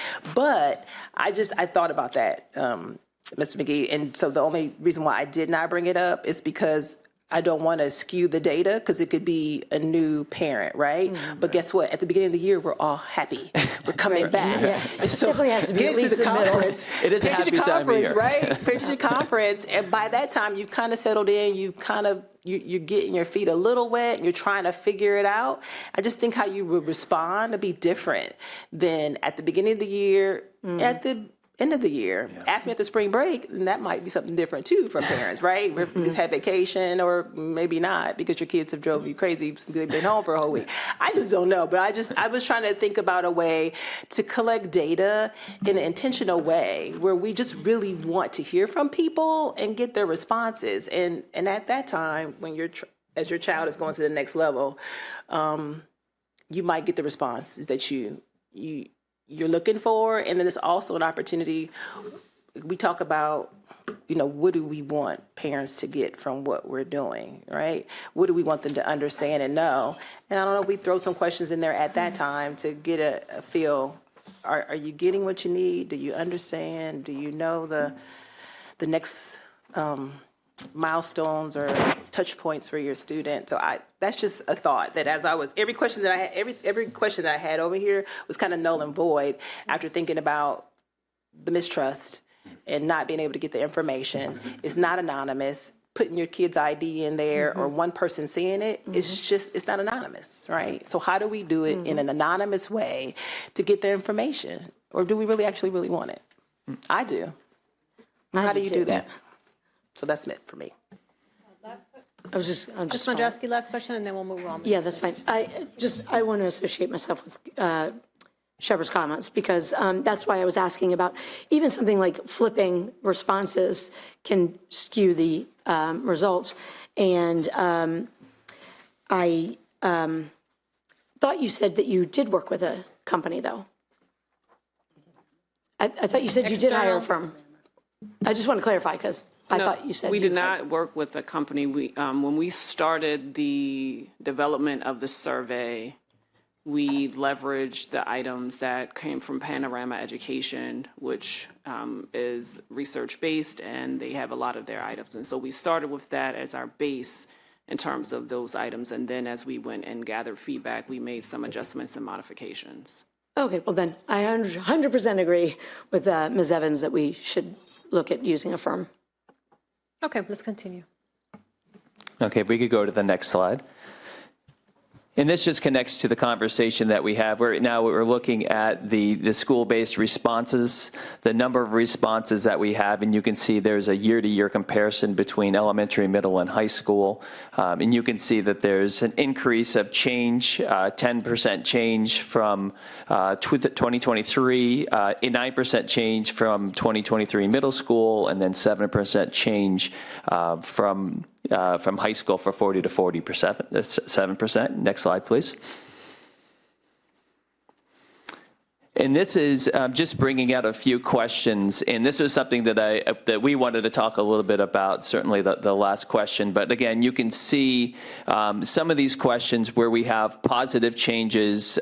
We pulled out 4 questions. How positive is the working environment? How positive is the tone at the school? How safe at school do you feel? How often do you receive feedback for your teaching and your work? And you can see the change over time from one year to the next year.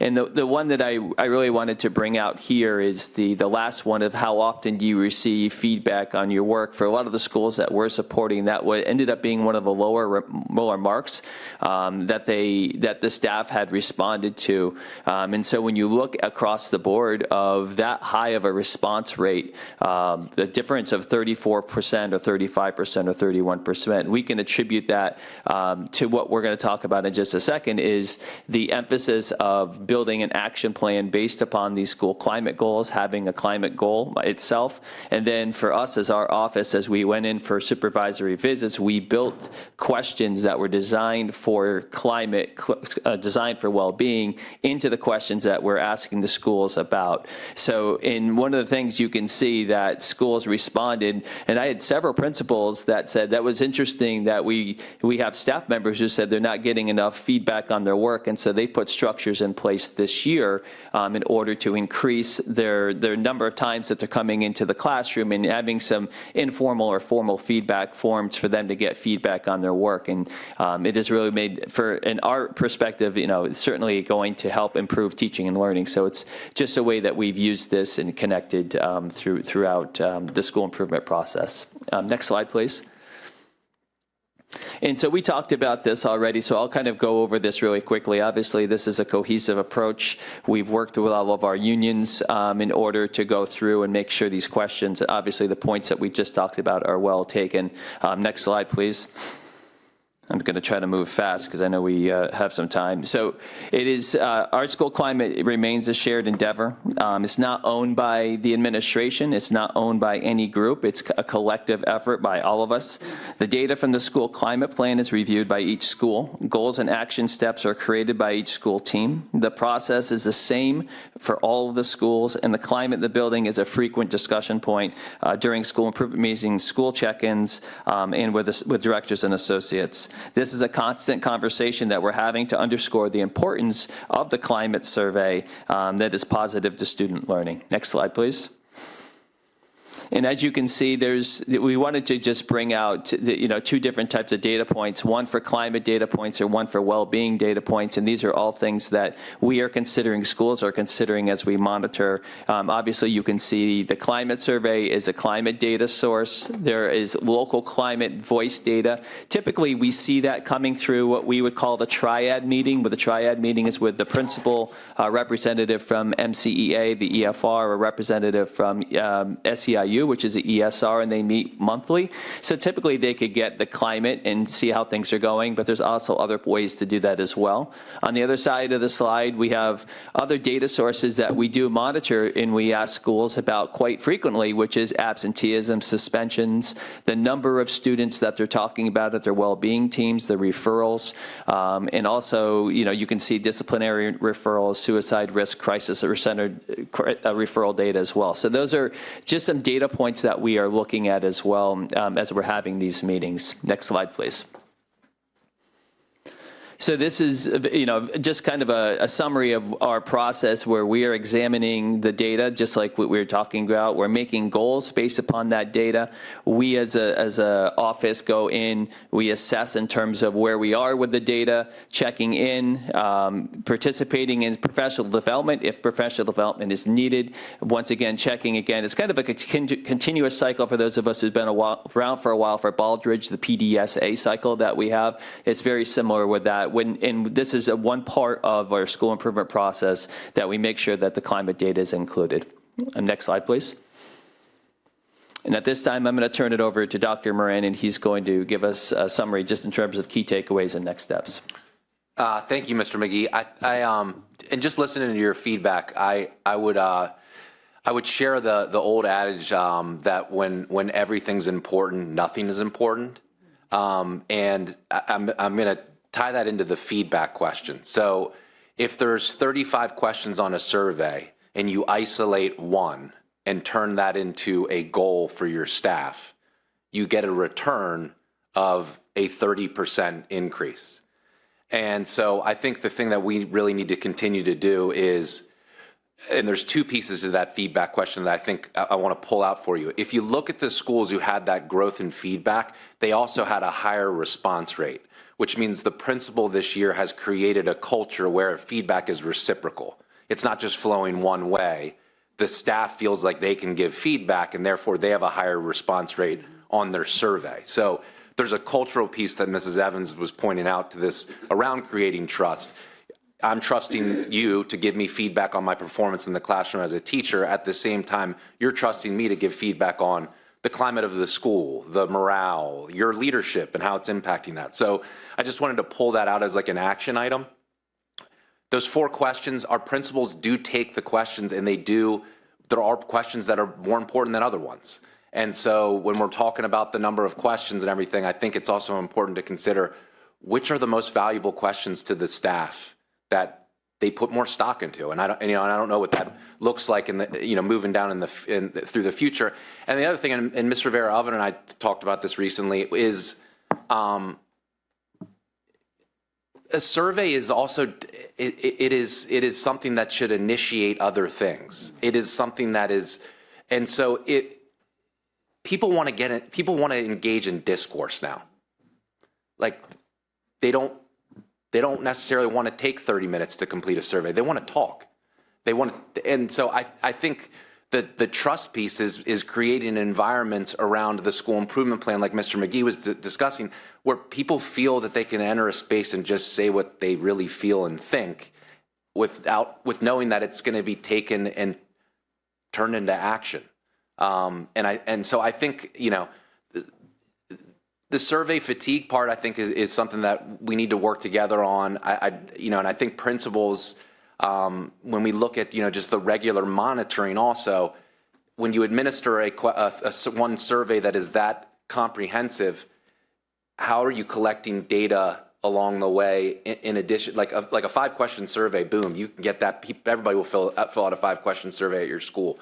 And so I think like a lot of the principals have taken the questions from the survey, the 5 most important, and made those key benchmarks that are aligned with their school improvement plan, and asked them during each evaluation at the quarter and gotten a return. So I think this has been a great conversation. I think there's opportunities for us to take back and improve upon, and I mean, we certainly have, work to do around the response rate, but I do think that there's solutions out there, and I don't know necessarily more surveys or more questions is the solution to get a higher response rate. So Is that the end? that is the Okay. end. Thank you. I'll ask my colleagues to turn their lights on, and I'll start with one question. What is the role of the director if a school is showing multiple areas where it's scoring low on climate?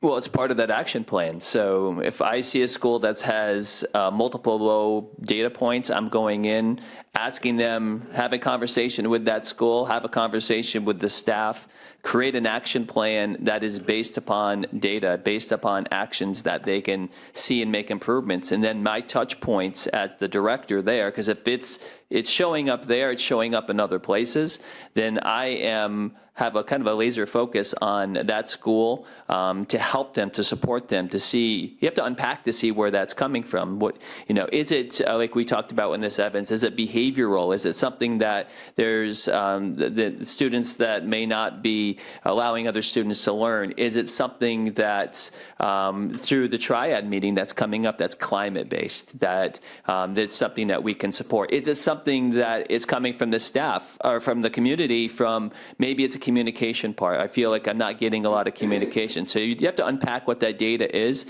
But from our perspective as directors and associates, what that does is allow us to say, there's a big priority here for this school for us to go and support. So our touch points and our frequency of visiting with them to help support them increases greatly. And I know your case loads are great, so that also makes a difference in terms of how much support you can give.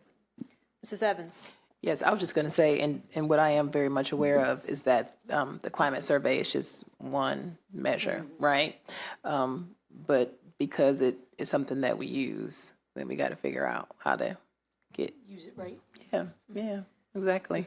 So yeah, I had other thoughts, but my head is kind of floating all around. But anyway, so. But I do think the schools they take it very serious. And I'm not insinuating Yeah, they're not. No. I was trying to figure out how do you get people to feel comfortable enough to respond, to say what we need to know, right? And for them to believe that we actually really want to know and we plan to do something about it. So I'm glad that there are schools that take the information and are instantly able to do something with it and then show, and the staff is able to see that reflected in the work in the school. But how do we help support other schools to do that? Yeah, I do think it's trust, and I'll give you an example of it. There's a few schools. There's probably many schools. When this first came out, when we had the data early in the school year, many of my principals felt so strongly about it that they wanted to give the climate survey again in January. We want to check where we want to do a dipstick, and at that point we had just made the decision. Well, hold on a second because we're going to give it in February. So hold, but that's in terms of like what they. Building trust, right? I want to see what we've done, those actions that we put in place have made a difference. And if they haven't, then let's go back to the drawing. And again, it's a collective, like I said, it's not just the principal leading it, it's the ILT, it's the community. Let's get together and see what else do we need to do. So I do think it's about establishing that trust. And like you said, I can speak freely with you without we just want to make this better for everybody. Absolutely. Ms. Rivera-Oven. Oh, thank you. I just want to speak a little bit on the whole support for principals on something that Mrs. Evans said. I think what you were trying to say is how can we be strategic about using this data to get better and to grow and to get more communities that are not necessarily feel involved or that they feel that they can take, the survey. And one of the things that I see, at least in my district, is I see incredible parent involvement from especially immigrant communities. But when it comes to connecting them to something like this, there is a disconnect, right? Because one, there's a language barrier. We don't do a lot of, other school districts in Latin America, so in other places, they don't do surveys, right? You go to school, you go to school. And how there's a cultural, ingredient, right, in the schools, but there's also a cultural component in presenting surveys to communities that are not historically taking surveys, right? So, but you have engagement, right? You have engagement. So how do we then support the directors and the principals to kind of make that leap, right? So for me is when you have that piece missing in some of these communities, you are missing a lot of information and a lot of good feedback that we could be getting back to make us even more receptive and deliver on some of the things that we do. So going back to somebody who said, maybe getting somebody from the outside and so on, I'm thinking from the outside that has that cultural component, that has worked with districts who have a very diverse community like ours. And then it got me thinking, and maybe this is a little derailing from it, but I know we had asked about exit interviews for our staff, right? And them feeling comfortable in telling us exactly why they're leaving, and maybe having the third party where they feel comfortable enough. Or even the folks who just retire, right? Being comfortable enough in a safe space where they can say, the things that, they truly feel, right? So anyway, I know that was a little derailed, but I just think that having all those components to be able to get to folks who are not usually engaged are really important. Can I make one comment on that? And this is one example that I think hits your point was with our Northwood transition to going to Woodward. So when we were holding our community meetings at Northwood, we were missing an entire population. And so we ended up organizing and having, all in Spanish, a meeting to try to get out, right? Having everybody come and be a part of that. And that was greatly attended. I think that's kind of the out of the box speaking, what you're talking about, the things that we need to do as a system in order to get that, because they're engaged, because people are coming, they know there's, they want to be a part of it. And I think we've got to think about that in a different way. No, I appreciate that, because I think we sometimes think that people don't want to be engaged. We make assumptions. And also, we're not the only agency that has this issue, by the way. Right? There's many other agencies in the county, for park and planning to HHS to others, the police, who have this issue. So, but if we can be the catalytic thing in paving the way on how to do it and how to do it in the best way, that would be amazing. Thank you. Ms. Wolf, I just want to follow up on Grace's point. I think particularly for my community, if they see results from this, they will be more inclined to respond. Mm-hmm. So the question that you had where you showed that the staff number had gone up to 71 from 30, that's the kind of data they need to see. Then they believe it's worth answering the questions for. Thank you. Ms. Yang? Yes. First of all, I really want to congratulate you on that question. How often do you receive feedback on your teaching and work? Right, 35% gain when you focus on that is tremendous. It's tremendous. Now, I also have a question about trust, right? So for some of the questions like how positive is the tone that school leaders set for the culture of the school, if I'm a staff member or I'm a parent, my exact issue is with the school leadership. And how do if I already feel the environment is not so positive, how do I go about this if that person is in charge of now improving this, right? And would I, because right now it's supposedly they don't know who's filling it out. And then, but if you say, okay, then everybody talk, then will I really say anything? Because now then all of a sudden it's not anonymous, it's with name and face attached to it. So how do you handle that as a leader in the central office, supporting principals?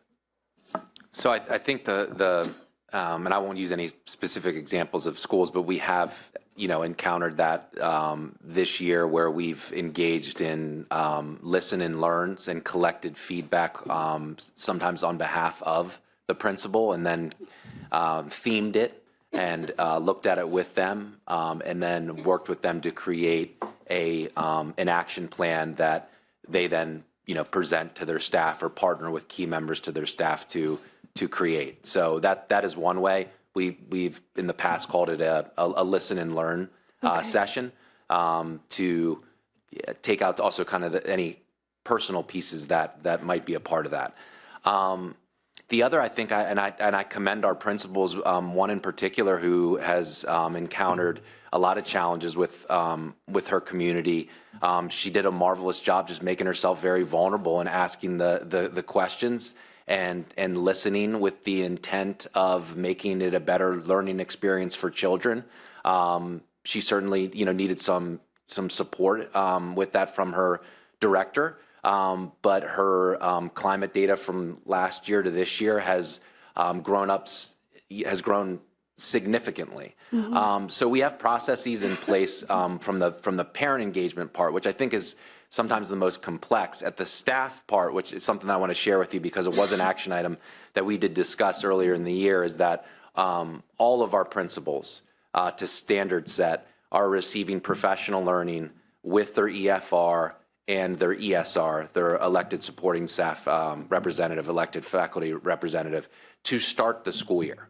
So we're going to standard set that process, because that structure, you find out things ahead of time, and you're able to intervene proactively and resolve things before they, gather negative energy and move across your school.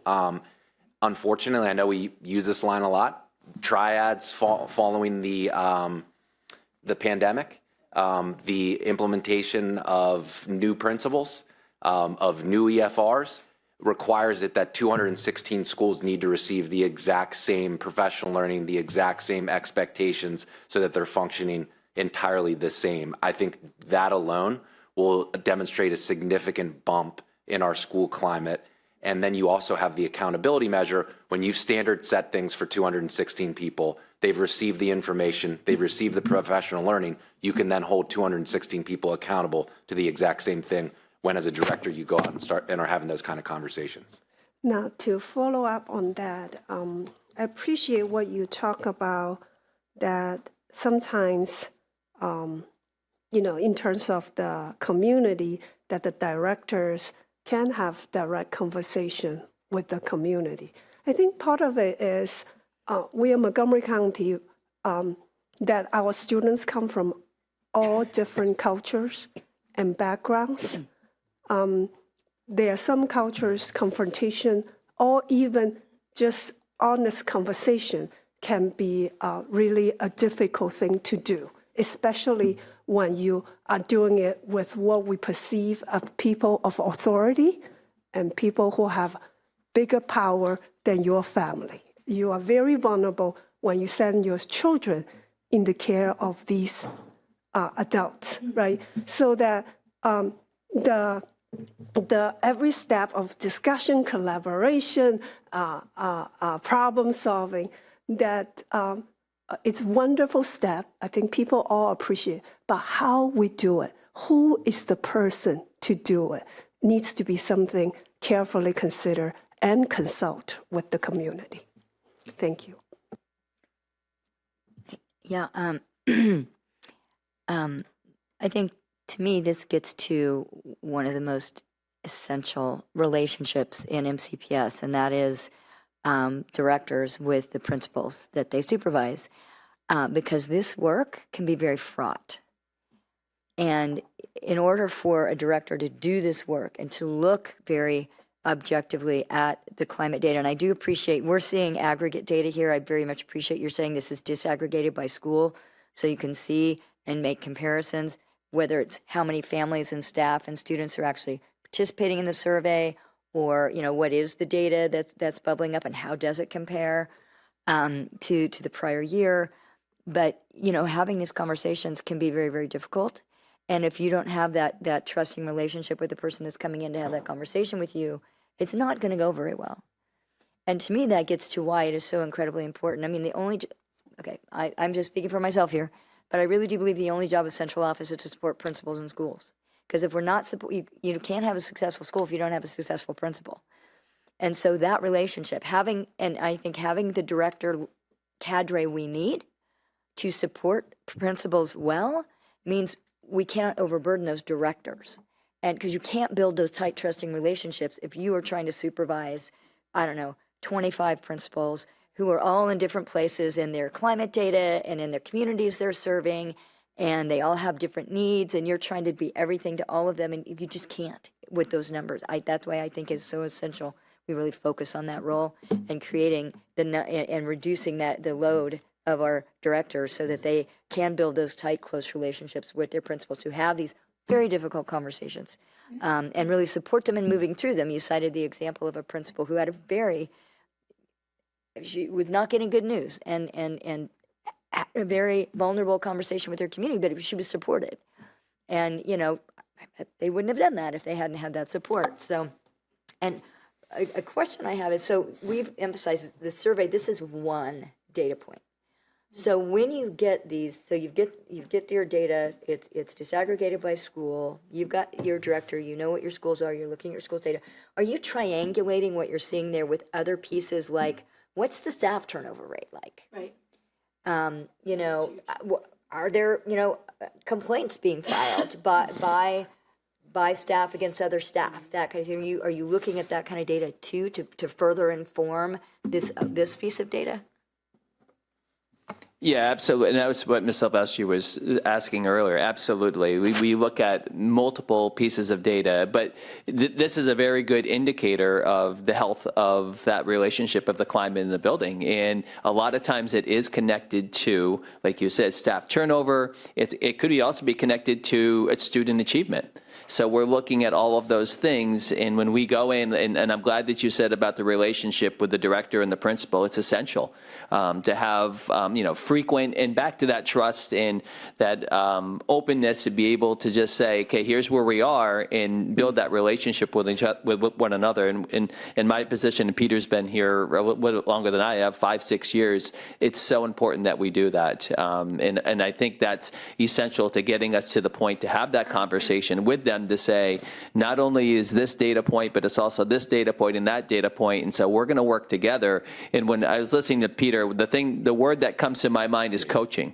We're trying to coach adults to be able to look at data and to be able to make a change. And then just like Ms. Yang said, if we have positive data, we can see that, then we celebrate that. And we see that a lot through our interactions with our schools. But absolutely, it's not just one data point. We want to be fair to be lots of data points to look at that too, and have opportunities even to interact with staff and with the community as well. Thank you. I mean, this is such important work. So thank you for the presentation. As has been stated, this is one tool in the toolbox in terms of how we determine how well our schools are doing for our students, for our families, and for our staff. Let us remember that February was a very tumultuous time here in MCPS, and so I'm hopeful that as we, make plans for administering the survey next year, we will have greater participation because of the learnings that you had this year, but also hopefully a better time to survey our families and our staff and students. So thank you so much for the presentation.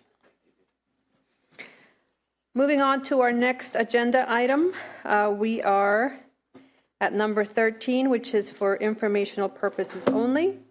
Agenda item number 14, may I get a motion to move 11.1 and 2 in block?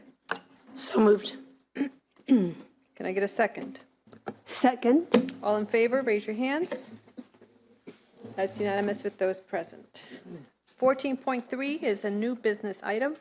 I will ask Ms. Evans to explain her business item. Sure. So the timing was not on purpose, but actually it works out very well today as we talked about our over $3 billion budget. The resolution that I wanted to bring forward is actually not for administration, but for board staff. We've talked a lot here lately, or I'll just say this, as everyone knows, the board is part-time. Our salary is a nominal amount, but we are in the top 20 of the school districts in this nation. And we have more than 160,000 students speaking more than 150 languages. The needs are very diverse and continuing to get complex as we go on. And so what I want the board staff to be able to do is study and assess our duties and responsibilities, with us having to provide oversight and accountability and govern a school system of this size. We need to be full-time. And so who better equipped to gather that information than our board staff? And I would like our board members too to be able to add to the study their level of effort that they provide on a weekly, monthly basis and all throughout the year. As we gather this information, I know that we'll be able to show that we do a lot, and that doesn't even include if you are in a leadership role. As president and vice president, there are additional duties that people are not aware of. And so I just want us to be able to study the time that it takes for us to review and do our homework, and also look at how we engage our community, particularly as we've heard legislators talk about looking at making our positions full-time.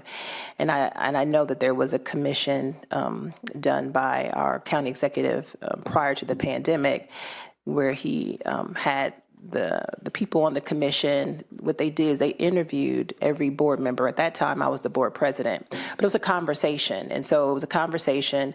I hadn't gathered all the information. I don't think any of us had. We were just having a conversation and giving them touch points on what the work looked like. But I really want us to gather, I want our staff to gather all of the information. So as our legislators are making decisions, possibly the next legislative session, they have accurate information, accurate data that details very specifically what our work looks like. And so what I could do is just read the resolution. And what I do know is that it will lie on the table until our next meeting, but I think it's important just to read it. Whereas the Montgomery County Board of Education is the publicly elected body charged with leadership, policy making, and oversight of the Montgomery County Public Schools, one of the 20 largest school systems in the United States, serving over 160,000 students in 211 schools and employing nearly 25,000 members. And whereas executing the necessary leadership and oversight for MCPS has grown more complex over the past decade as the school system serves students with different needs, including changing demographics, an increased number of students impacted by special education, language differences, and varying socioeconomic status, including the need for increased free and reduced price meals, services. And whereas the board is charged with overseeing the administration of critical student services that include not only the traditional teaching and learning program, but also academic recovery initiatives, socio-emotional and therapeutic supports, and technological integration efforts. And whereas to provide an excellent and equitable educational experience to all students in this changing landscape, the board is responsible for analyzing, adopting, and stewarding an approximately $3.3 billion annual operating budget and an approximately $2 billion six-year capital improvements program. And whereas the board seeks to engage in meaningful two-way communications across the county as it undertakes its work, which is time-intensive and often requires extensive multi-year planning and travel. And whereas the board promotes the incorporation of continuous improvements in all parts of the organization and believes that the same commitment should be applied in assessing its own work, now therefore be it resolved that the Board of Education directs board staff to collaborate with the board to conduct a comprehensive study of the board's current and projected scope of responsibilities by, the date is blank, but I want to say by August, ahead of when all of our county officials get together for their annual retreat in Mako. That's usually in sometime in August. There's not a date, but we'll say. You have a date? No, a date on the resolution. Yep. And be it further resolved that the results of the study be leveraged to shape the board's annual work plan, build public understanding of the vast scope of services in Montgomery County that fall under the board's oversight, including but not limited to capital and operating budget reviews and approval process, educating appeals, advocating in federal, state, and local political arenas, hiring and evaluating the superintendent, engaging in community events and meetings, and numerous constituent engagements. This study will enhance the board's capacity to serve the community by effectively and efficiently performing its many responsibilities. Ms. Evans, the MACO this year is August 14 to 17. Okay, thank you for that information. So, Did you want to add that date as? yes, I want to add, just to be on the safe side, we'll say by August 1st. Yep, August 1st. It's a Thursday? August 5th. Right, okay. And And if- so, go ahead. We don't need to act on it today. No, we don't need that. It has to sit Any until the. questions or comments from the Yes, and I board? would love any feedback or response from our. I love it. Mr. Rivera-Evan? It's no secret that Sharon and I have had this conversation multiple times. There's no secret that as soon as I got on the board and a couple months into it, I made comments, and I think Julie and I made comments that this is quite a full-time job. And I think the time has come that we need to do the advocacy because I believe it's in the best interests of the system, of our children and the teachers that we represent. And that, the job is immense. And some of us are killing ourselves trying to do the job because we want to do a good job because of the kids. And I know this year, and everybody said, no, this year has been a lot of work, that usually this is not what it's like, but guess what, this is our reality now, and I think this is what the job is going to be like. And if we want to do diligence to what we're doing, and I think people are sometimes surprised that we are part-time. They are surprised that, most of, all of us for this job work from home, that we don't even have, offices here. We don't even have, some of the staff that we need. So, it's really a stipend what we get, right? It's not really a salary. My kids make fun of me sometimes because they say, Mom, you could be making more at the drive-through at McDonald's part-time and without having all these stress in your life, right? So I just want to say that I totally support it, and I've been supportive of it, I think, since I got on the board, and I think it's the right time. I hope everyone will support it as well.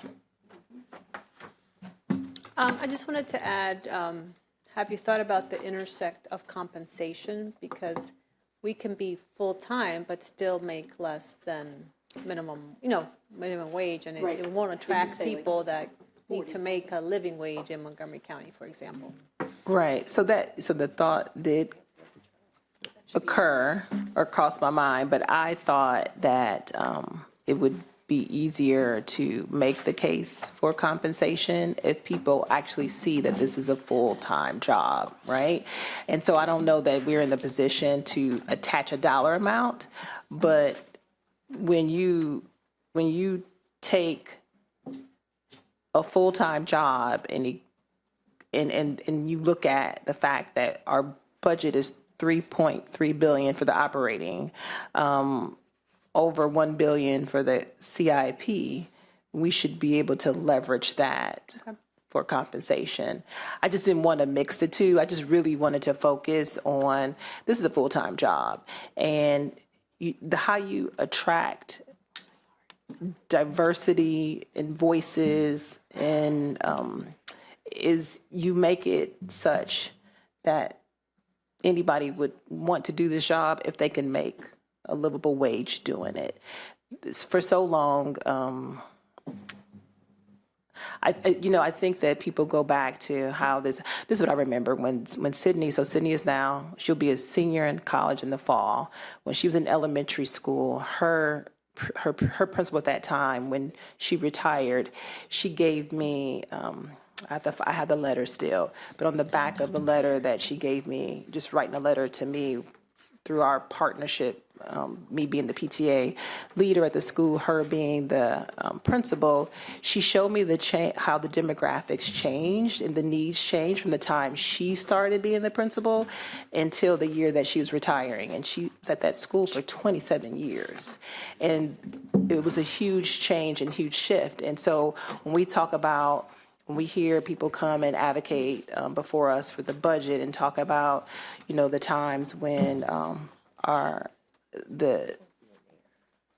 it didn't look so dire in terms of our fiscal climate, we've just changed. I mean, it was a little less complicated, but now it's just changed a lot. And I just really want us to write down. So guess what? I'm going to ask each of you to really document how much time you spend reading, reviewing your work, getting prepared.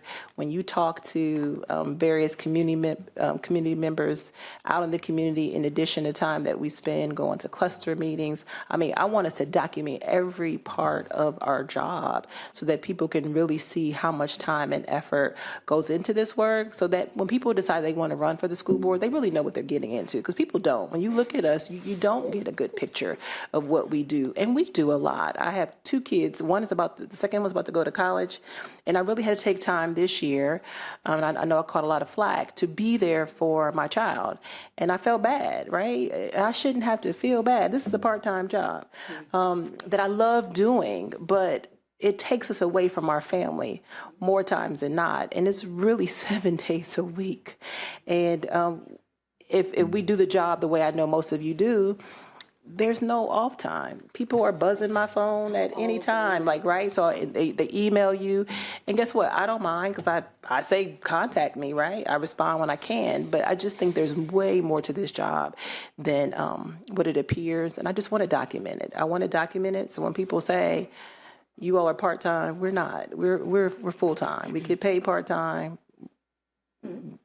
We run as part-time. Yeah. So anyway, but looking forward to having further discussion, the next board meeting with everybody here to make the decision as to whether or not we'll move this resolution forward.